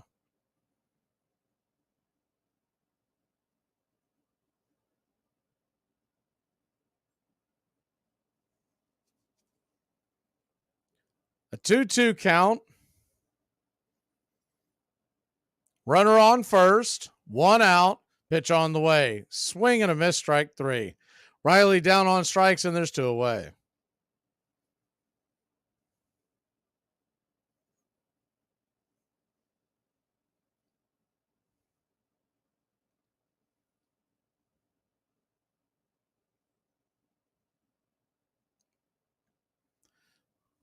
Two down, and Matt Olson will come to the plate. Pitch on the way to Matt Olson. Swung on, pops it up high in the sky. That'll be an easy out, and that'll end the inning. Braves put one on, but fail to get him across. We'll be back in a flash here on Braves Country. This portion of the show is being brought to you by Ed's Almost Good Beer. Remember, Ed's Almost Good Beer was brewed in God's country when God wasn't looking. Braves Country today. We're talking Southern sports. We go live 3 to 5 weekdays right here on WQEE. Braves Country today, Southern sports talk with the voice of Braves Country baseball, Mac McGee. Joined every day from sports analysts from all over Braves Country, talking college football, the NFL, Major League Baseball, and what's trending in the world of sports. Braves Country today. We go live 3 to 5 weekdays right here on WQEE. Here are some baseball facts that you might not have known. How did Mariano Rivera accidentally save the life of one of his teammates? In the 2001 World Series, the Yankees had a 1-run lead against the Diamondbacks in the bottom of the 9th. But in Mariano's second inning of relief, he gave up an RBI double to Tony Womack and a walk-off single to Luis Gonzalez. The planned victory parade in New York was canceled, which meant a change of plans for infielder Enrique Wilson. He was scheduled to leave for his home country of the Dominican Republic 8 days after the World Series, but because the Yankees lost, he moved up his flight a few days. His original plane was American Airlines Flight 587, which ended up crashing and causing the deaths of 265 people. The next year, Rivera talked to Wilson in spring training and told him, "I am glad we lost the World Series because it means that I still have a friend." My mother always said that she loved to go to church, but not to hear the preacher. She could read her Bible at home, but she could only be in church. And baseball has some of that same sense of peace that has nothing to do with ideology, but simply with ritual, familiarity, small truths, sort of lessons of the day that we're familiar with before, but may get a little more light on them that day. You're listening to Braves Country Baseball on Braves Country HD. Do you sometimes sit and just be thinking like, man, I can't believe my best friend. Hey Braves fans, Mac McGee here with Braves Country Radio. You can find us on youtube.com/@Braves Country. We're bringing you pitch by pitch, play-by-play of your Atlanta Braves all postseason long. Hear us right here on the radio or find us on YouTube today. You can jump in the chat with all the Braves fans during the game and listen along as the Braves march through Choptober. That's Braves Country Radio, youtube.com/@Braves Country.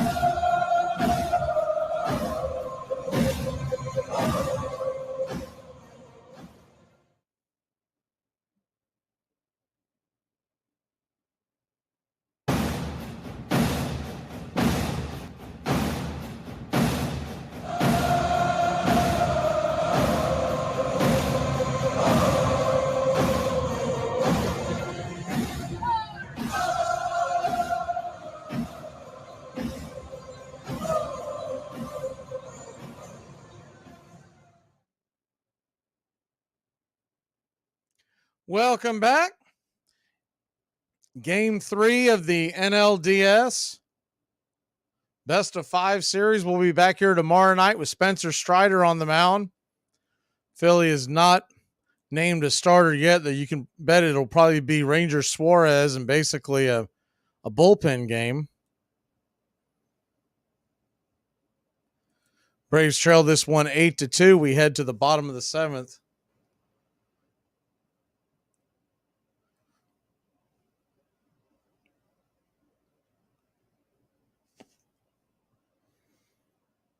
We'll do the stretch here in the next inning.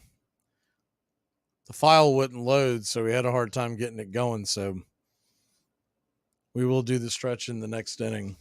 And with these extended innings that TBS and the rest of them do in the playoffs, there will be time to do it. Alec Bohm will lead it off.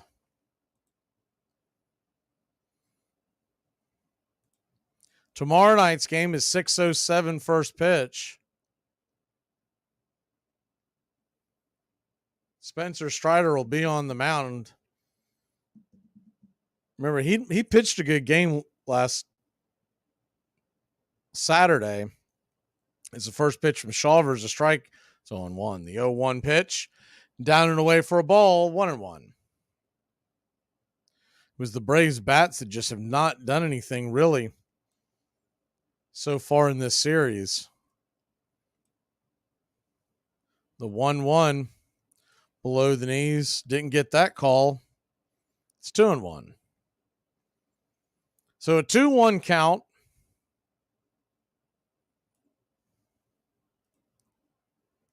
Pitch on the way, right there at the knees, called for a strike. It's 2-2. Fastball might have been a touch low.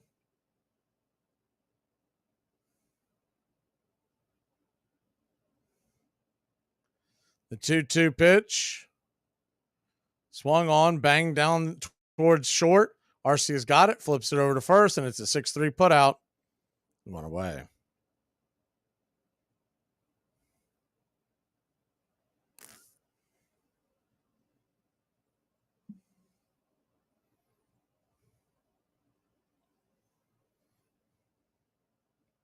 One down here in the bottom of the 7th.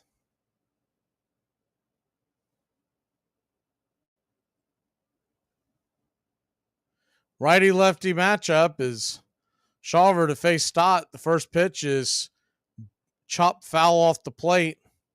Back behind home plate foul. It's 0-1.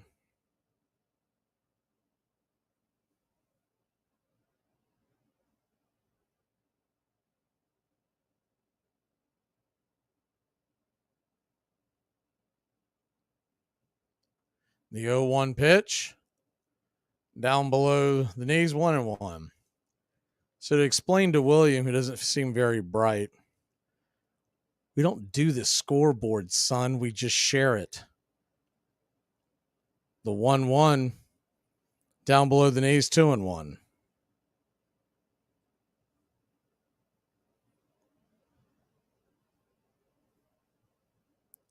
Two-one pitch. Off the plate wide, 3-1. So a 3-1 count.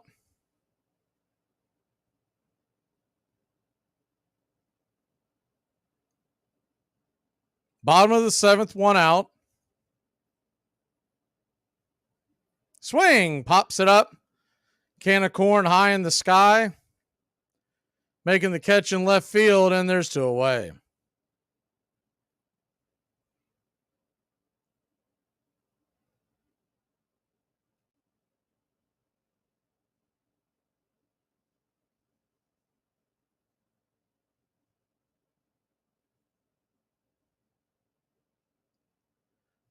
Orion is warming up in the Phillies bullpen. The right-hander.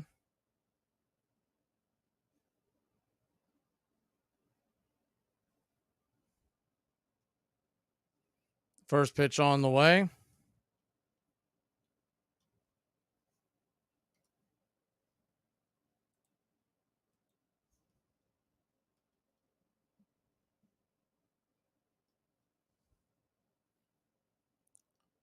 Swing and a miss. 1-1. So a 1-1 count from Shawver. Righty-righty matchup. Real Muto stands in with 2 outs. The 1-1 swing and a miss up high, a little bit out of the zone. It's 1-2.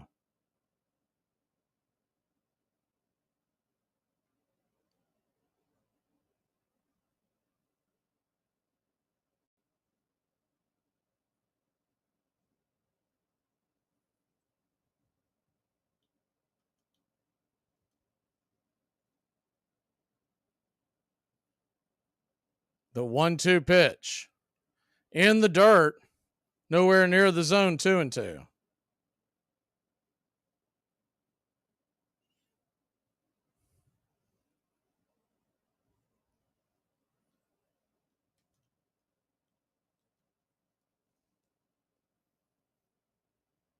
A 2-2 count from Shawver.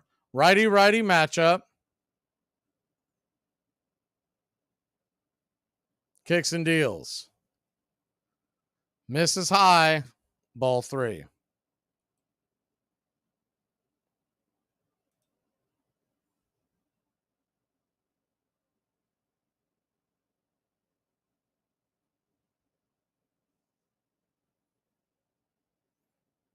The 3-2 pitch swung on and fouled back out of play. We'll do it again.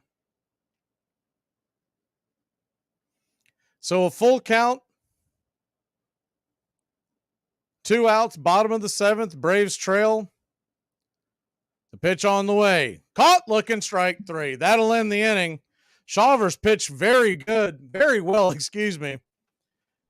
coming out of the pen, and should have been the starter as we talked about all along.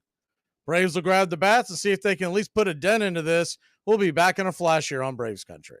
What did you say to your old teammates at the end there when you were standing in front of the bench? Take their ass home. Long flight to LA. Take y'all ass home. Here are some baseball facts that you might not have known. How were blue check marks on Twitter partially caused by a baseball manager? Hall of Famer Tony La Russa, when he was managing the Cardinals in 2009, a La Russa impersonator posted something on Twitter that made Tony pretty mad. The troll tweeted, "Lost 2 out of 3, but we made it out of Chicago without one driving incident or dead pitcher." The tweet referenced La Russa's DUIs, as well as Darryl Kyle and Josh Hancock, who were 2 Cardinals pitchers who had recently died. The tweet was very offensive, and La Russa, who actually has a law degree, ended up suing Twitter. The case was eventually dropped, but as a result, Twitter introduced verification badges to make sure that the accounts with them were genuine.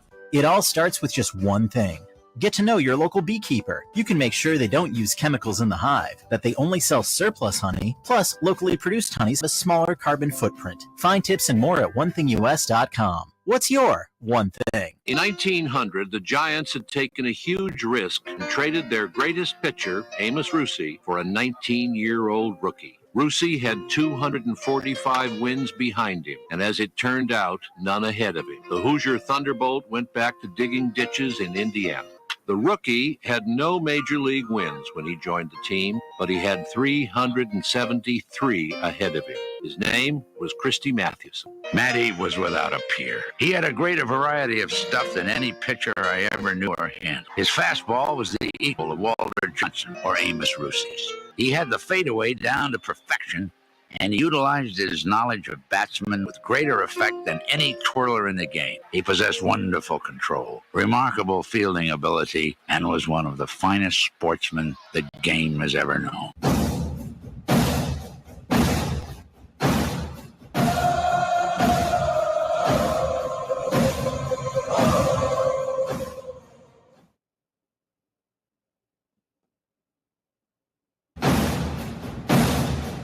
Braves fans, Mac McGee here with Braves Country Radio. You can find us on youtube.com/@Braves Country. We're bringing you pitch by pitch, play by play of your Atlanta Braves all postseason long. Hear us right here on the radio or find us on YouTube today.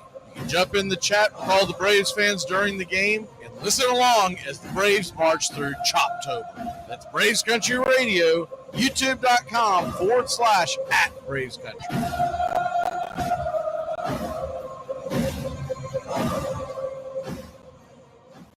Welcome back to Braves Country Baseball.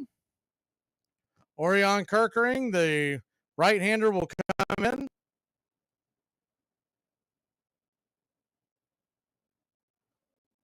Young rookie fires the first pitch, 87 miles an hour on the outer edge for a strike. It's 0-1.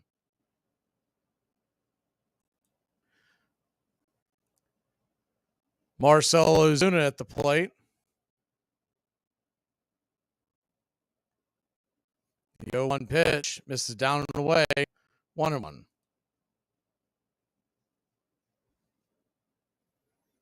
Ozuna's 1 for 3 with a single and a run scored.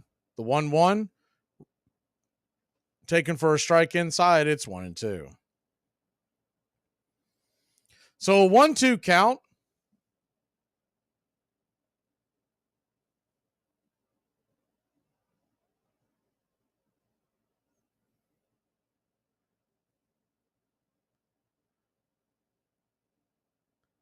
Ozuna trying to get something going here. The 1-2 pitch down and away. 2-2.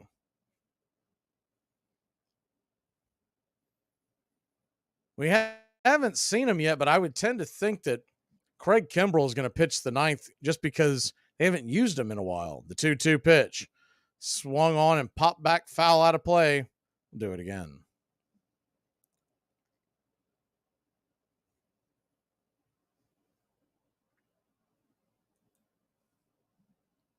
The 2-2 pitch in the dirt, ball 3.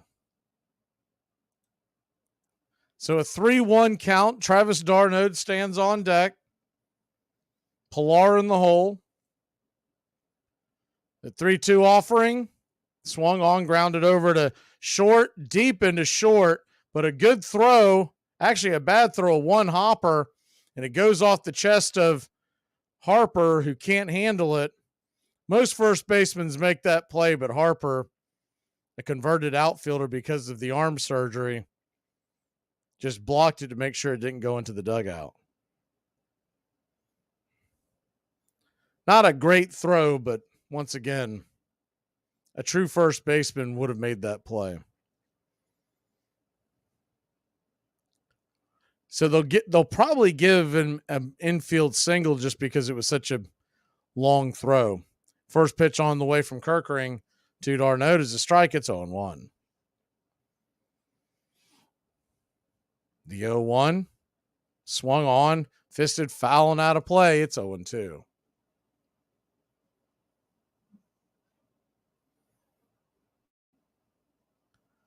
You got an 0-2 count.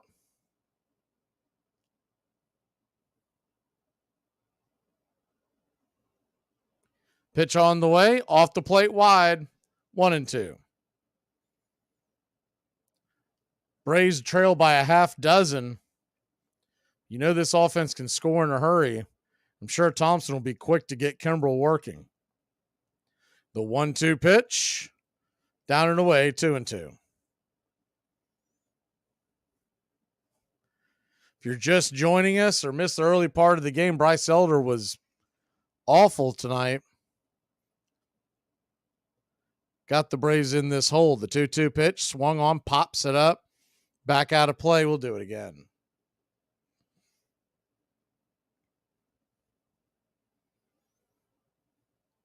You can't really get on Elder. He never should have been starting. It shocked me that he was even on the playoff roster.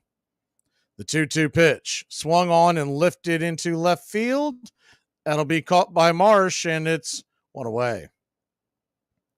Marsh had to drift back and backpedal, make the catch at the warning track.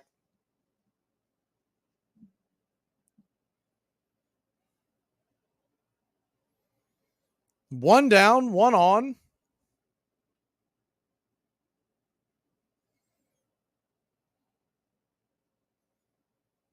Top of the 8th inning.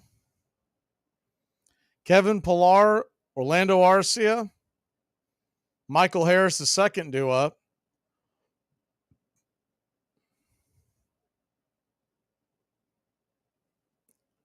Sorry, they've pinch hit. It'll be Forrest Wall.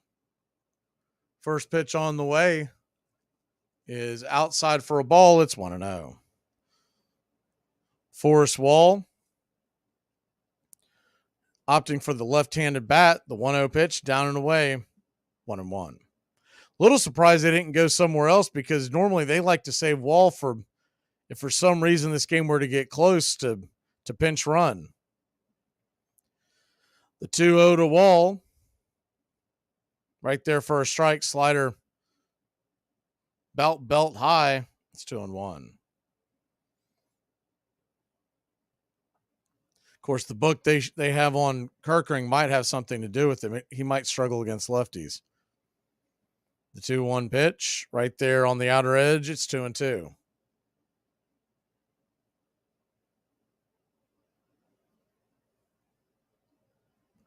Two count.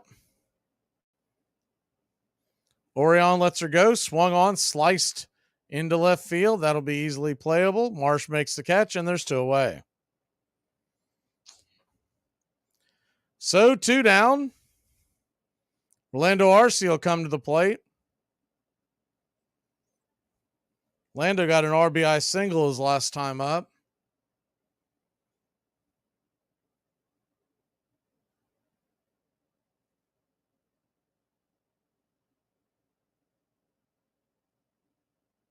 First pitch on the way is inside for a ball. It's 1-0. Lando Arcia. Righty-righty matchup. The pitch on the way. Fastball, 98 miles an hour. It's 1-1. He's got a 98-mile-an-hour fastball. I don't understand why he's nibbling with that slider, man. You just let that thing fly. The 1-1 pitch. Fastball. There you go again. It's 1-2. So a 1-2 count. Lando down to his last strike. Braves trying to mount any kind of a rally, put some pressure on the pen. The pitch on the way. Swung on, grounded over to short. Should be an easy play. It is. 6-4 put out, and that'll end the inning. We'll be back in a flash. Braves trail heading to the bottom of the 8th. Game 3 of a 5-game series. Because I'm not trying to be a girl's Prince Charming. I'm trying to be that big mistake they made at the bar last night. Look, what's the first thing you say to a woman when you meet her? Pleased to meet you. That's a handsome scarf pin. No, you say, hi there. How's your relationship with your father? If she says anything positive, move along.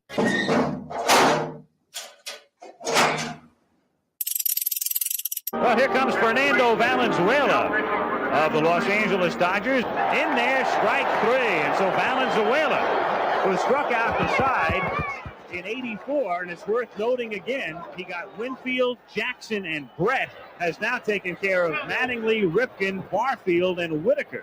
One countryman faces the other, and he would tie Carl Hubbell's mark here with another strike. Well, Higuera's made a little history thanks to Valenzuela. So Fernando has struck out the 5 he's faced.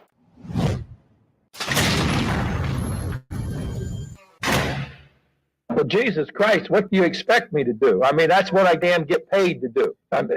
Did you see us play UCLA? I mean, if you're not going to try to motivate somebody after that, then I'll be damned if I shouldn't even get paid. Anybody else? Armchair. See, Satchel did to black baseball just what Ruth did to white baseball.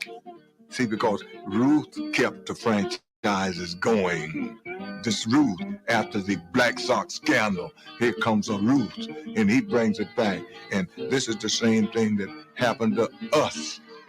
This Satchel King, this is a guy that the people wanted to see, and he never failed. The average black player was paid $200 to $300 a month. Page made several times that amount.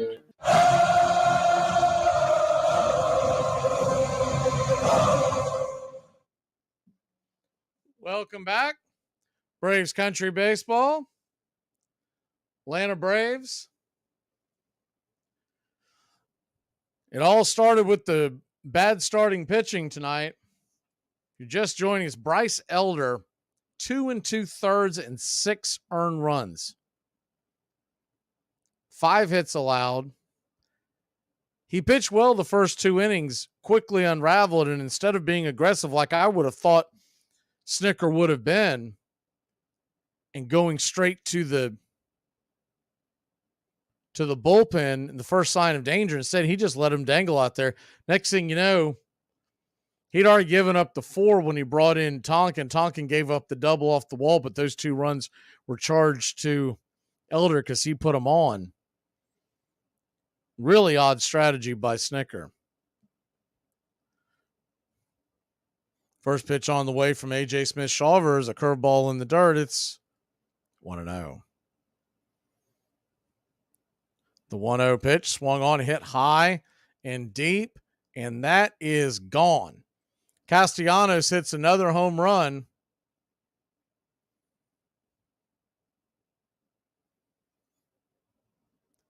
And Philly leads it 9-2.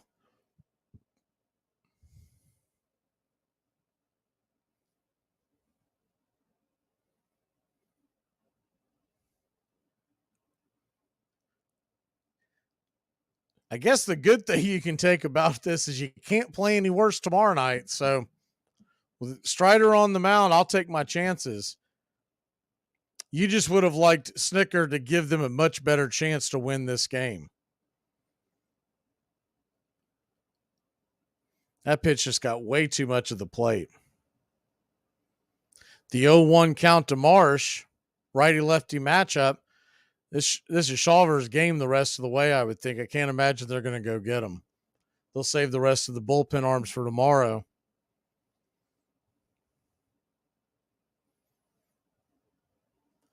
The 1-1 count.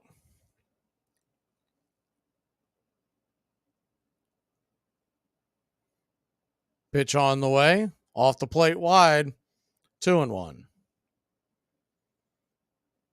Philly crowd is mocking the Atlanta Braves chop right now. You know all this stuff is going to be registered, and if these Braves players are worth their salt, they'll come out swinging tomorrow night.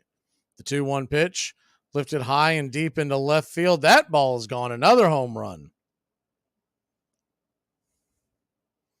So now 10-2.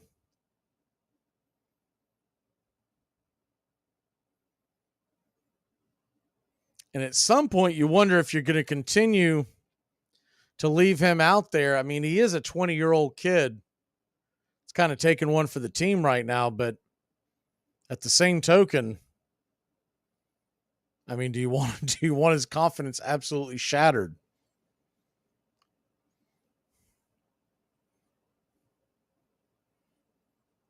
That really wasn't that bad of a pitch. That was just a very well hit ball by Marsh. He was sitting on that fastball and just drove it to the opposite side of the field.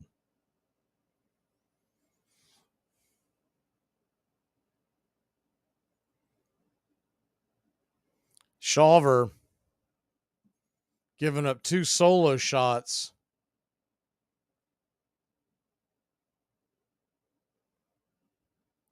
And they are going to go ahead and pull the trigger and get Shawver out of there. It looks like, could be wrong, but that looks like Daysbel Hernandez coming in. We'll be back in a flash here on Braves Country. Everybody's always so quick to tell you that McDonald's is so unhealthy. What about that relationship you in? McStupid. Anyone got a stapler? Got a lot of forms, and there's a slight breeze in here. Law, because paperwork is dramatic. Catch it Thursdays before it catches you.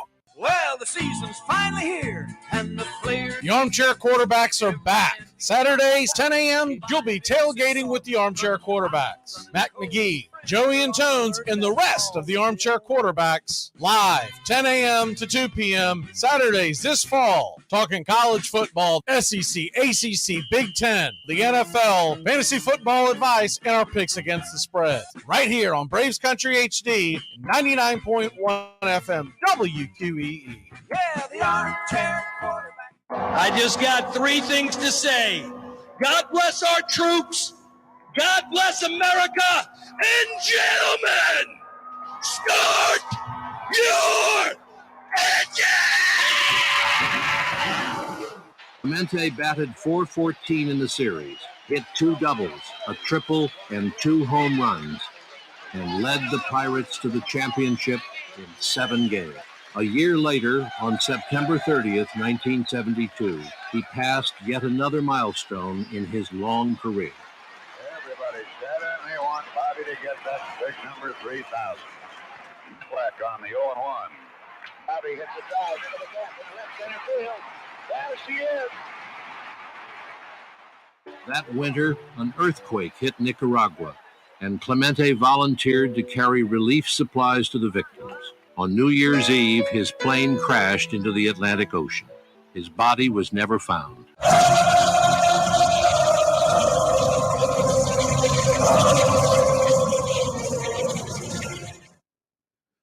Welcome back to Braves Country Baseball. Old Tommy Boy, what is his name? You know his real name's not Thomas Jefferson. But anyways, maybe baseball's not your sport. You know, there's a really cool thing called pickleball out there because you don't really understand the game. First pitch on the way from Desbel Hernandez is up high for a ball. It's 1-0. The 1-0 pitch swung on. One hopper back to the mound. Hernandez has it, flips it over to first. Olsen covering the bag, and there's one away. Michael Lorenzen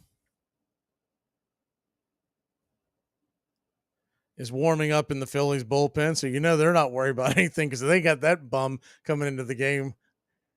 The Braves might actually have a chance to score some runs. He threw that no-hitter against Washington, and that's been about it. First pitch on the way from Hernandez to Schwarber is down and in for a ball. It's 1-0.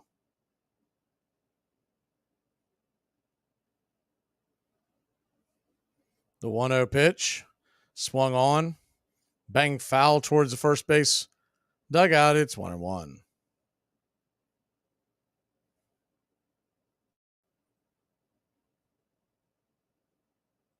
So a 1-1 count.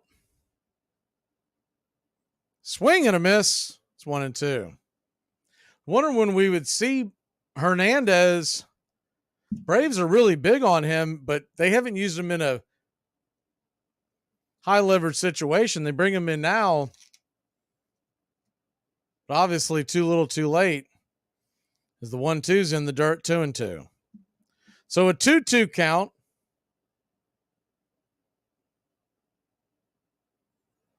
Righty-lefty matchup. Pitch on the way inside. Got him. Hit him.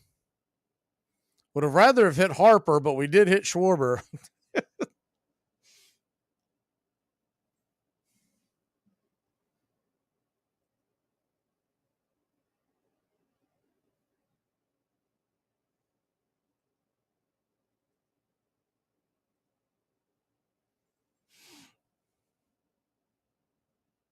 That ball hit Schwarber, ricocheted, and then hit Darno off the knee. Heck, I think Darno might have gotten the more of it.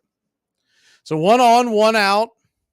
Runner at first, Turner at the plate. Pitch on the way, 90 miles an hour off the plate wide for a ball. It's 1-0. Righty-righty matchup.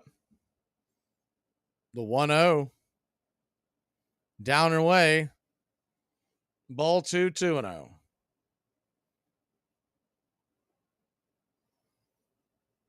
Got a 2-0 count.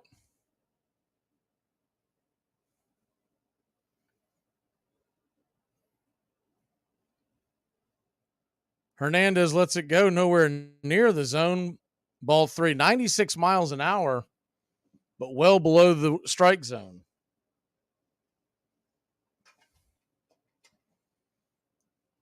The 3-0 pitch. Fastball right there on the edge. It's 3-1.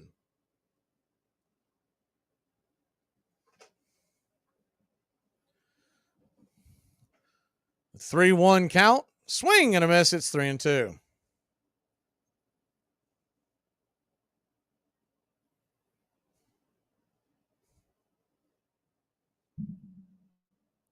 Braves will turn to Spencer Strider to right the ship tomorrow night. 3-2 pitch.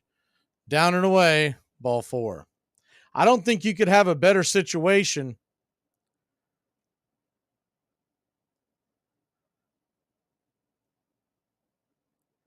with Spencer Strider going to the mound for the Braves tomorrow night. And if they win, and they'll probably be favored in the game, against the Phillies bullpen. We'll head back to Atlanta for a Game 5 with Max Fried, and you know Max Fried can't pitch as badly as he did, and you know Zach Wheeler will not pitch as well as he did. Zach Wheeler pitched out of his mind. You're not going to do that 2 games in a row.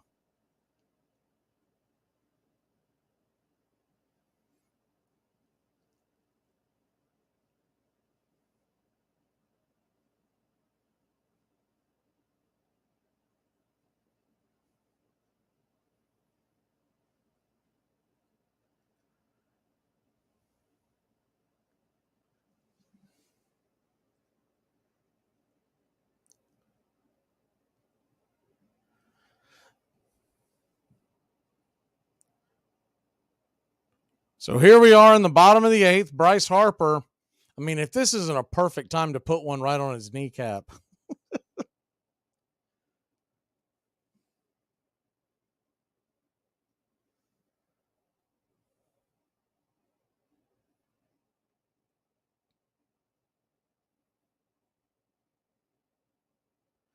Righty-lefty matchup. First pitch on the way. Down and in, 96 miles an hour. Just misses kneecap by about 6 to 8 inches. It's 1-0.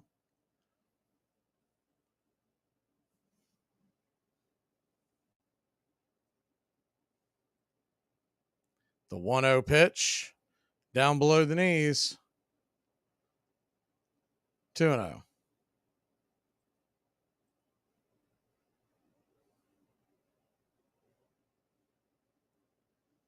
So a 2-0 count. Swing and a miss. It's 2-1.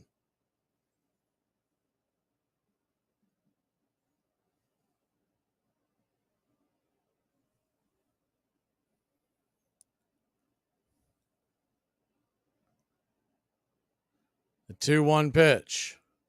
Hernandez swung on, bang foul off the plate. 2-2. I mean, seriously, after all that stuff that he did to Arcia, I mean, why are they not throwing at him? This game's 10-2. Give us some action. Give us some theater.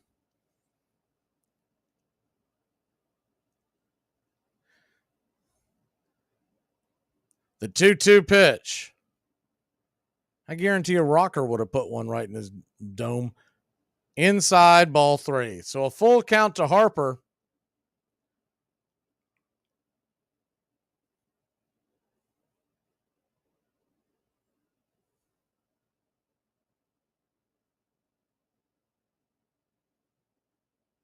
Pitch on the way, swung on, rifle back up the middle, steps on the bag. 6-3 double play, and that'll end the inning.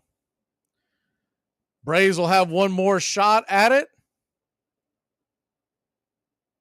And we will be back in a flash and try to teach Tennessee man grammar. But, you know, I want to say one thing in all seriousness. I feel sorry for you people that don't drink.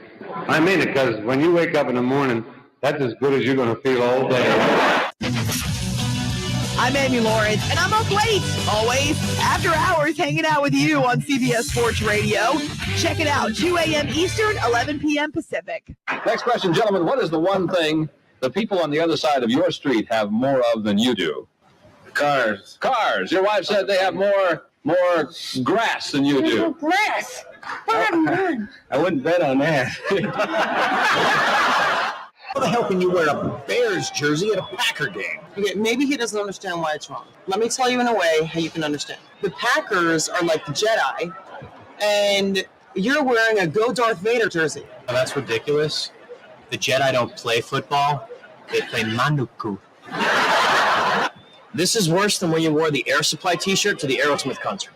Roberto Clemente learned his baseball in the cane fields of Puerto Rico, and for all of his major league career, he played spectacularly for a little publicized team, the Pittsburgh Pirates. He was a savage line drive hitter with a phenomenal throwing arm, proud of his Latin heritage, often plagued by injuries.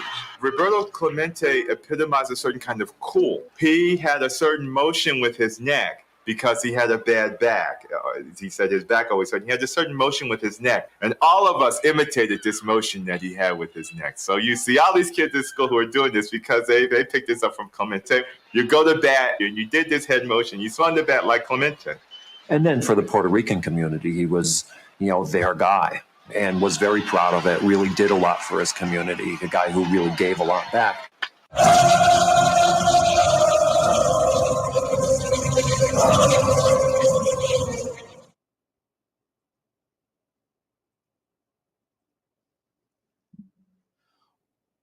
Welcome back to Braves Country Baseball. Braves got one more shot at this, and then it'll be Spencer Strider night tomorrow night. Got to figure he'll come out throwing bullets. Give the Braves a good chance of winning the game.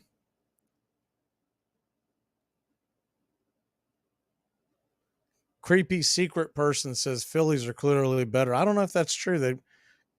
Creepy secret.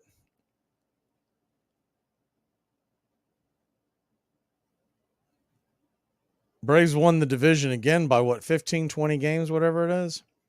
Philly has not won a World Series in 15 years. They've won 2 World Series in 140 years. The Braves have won 16 World Championships in that time period and have thoroughly dominated the Philadelphia franchise. First pitch on the way to Michael Harris II is up top for a ball. It's 1-0. The 1-0 pitch swung on, foul back out of play. It's 1-1.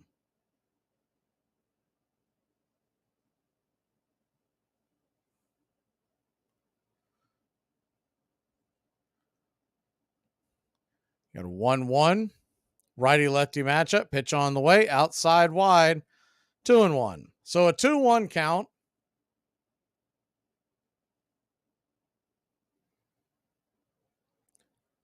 Lorenzen on the bump. Pitch on the way to Michael, down and in, 3-1.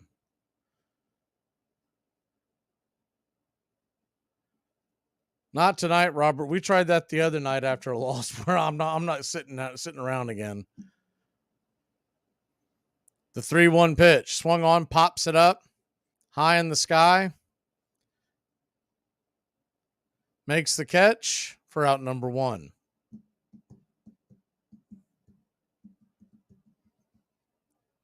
We'll either do it game 5 would be a good night to do it.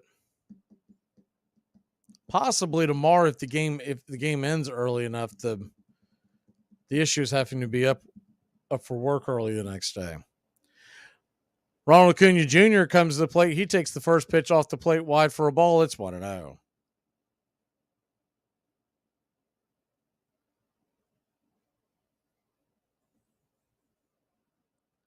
The 1-0 pitch swung on, grounded over towards short. Turner's got it. 6-3 put out, and there's one away.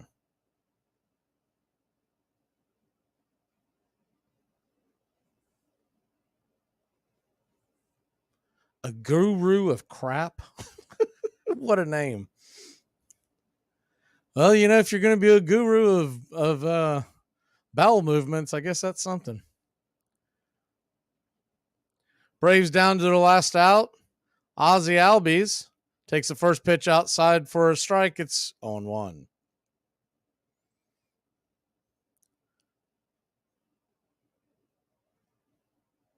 The 0-1 pitch. Off the plate wide, 1-1.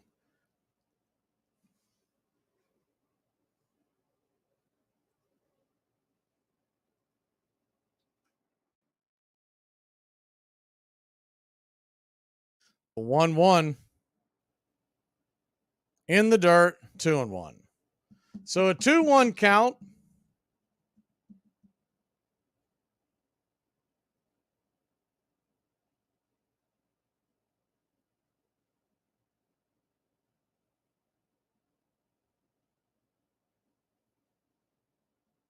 Pitch outside, ball 3.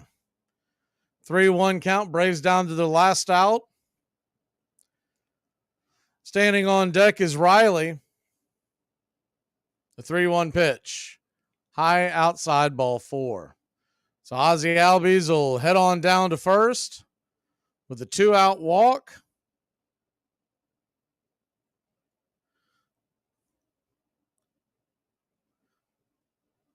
That'll bring Austin Riley to the plate.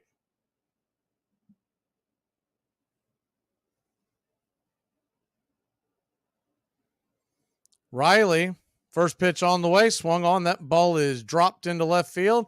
That'll get down for a base hit. Atlanta Braves, got a little something going here. Runners on first and third. Ozzie went first to third on that. That'll bring Matt Olson to the plate. Nothing else, you're getting these guys some extra at bats.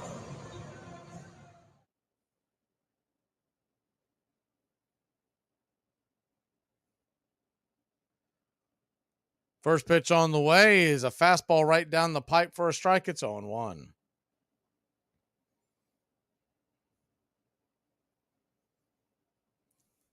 The 0-1 pitch. Runners on the corners, 2 outs. Swing and fouls it back out of play. Olson's down to his last strike. So 10-2 your score. 2 outs.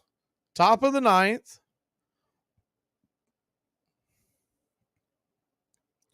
The pitch on the way in the dirt. 1-2.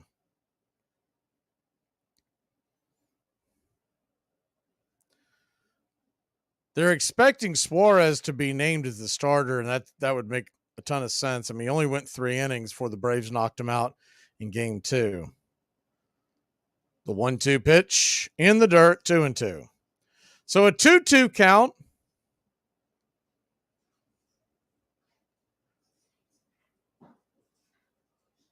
Runners on the corners. Olson, 1 for 3 on the night. Pitch on the way, swung on and hit over towards third. Bohm fires it over to first, and it's a 5-3 putout, and that'll end the game. Philly wins it 10-2. Bryce Elder did not show up, and Snicker did not go get him, and that's pretty much the short of it. Braves lose this game, but they will be back tomorrow with a chance to even the series. This shouldn't come to a shock to Braves fans. We did not have the pitching matchup tonight, but we got it tomorrow night. Spencer Strider night tomorrow night, and Philly, they know what that means. We'll see you tomorrow night, 6:07 first pitch, 5 o'clock on the pregame show. Braves, Phillies, game 4. Win that one. We're headed back to Atlanta with a chance to win the series. Have a good night, y'all.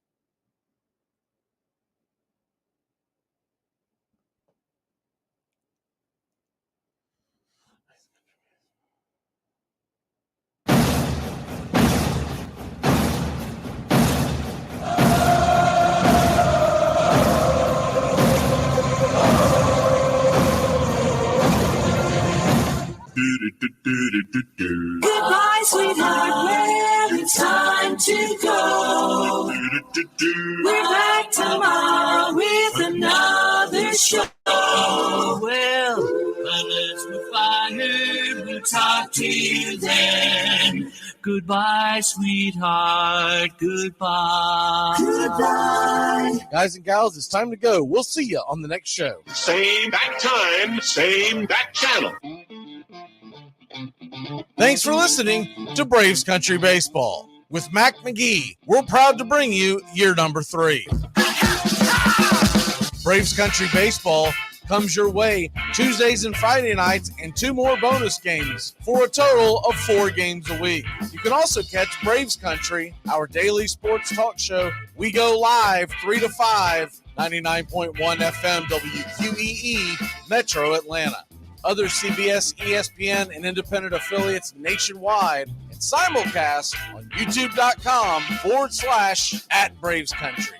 Find Braves Country HD today wherever you stream. Your first choice for Southern sports and the deepest bench in sports talk. Something of the 5th of September. Something of the 5th of September. She said a lot that I can't remember. Something of the 5th. Can I get another cigarette, please? Can I get another cigarette, please? Yeah, I know I lived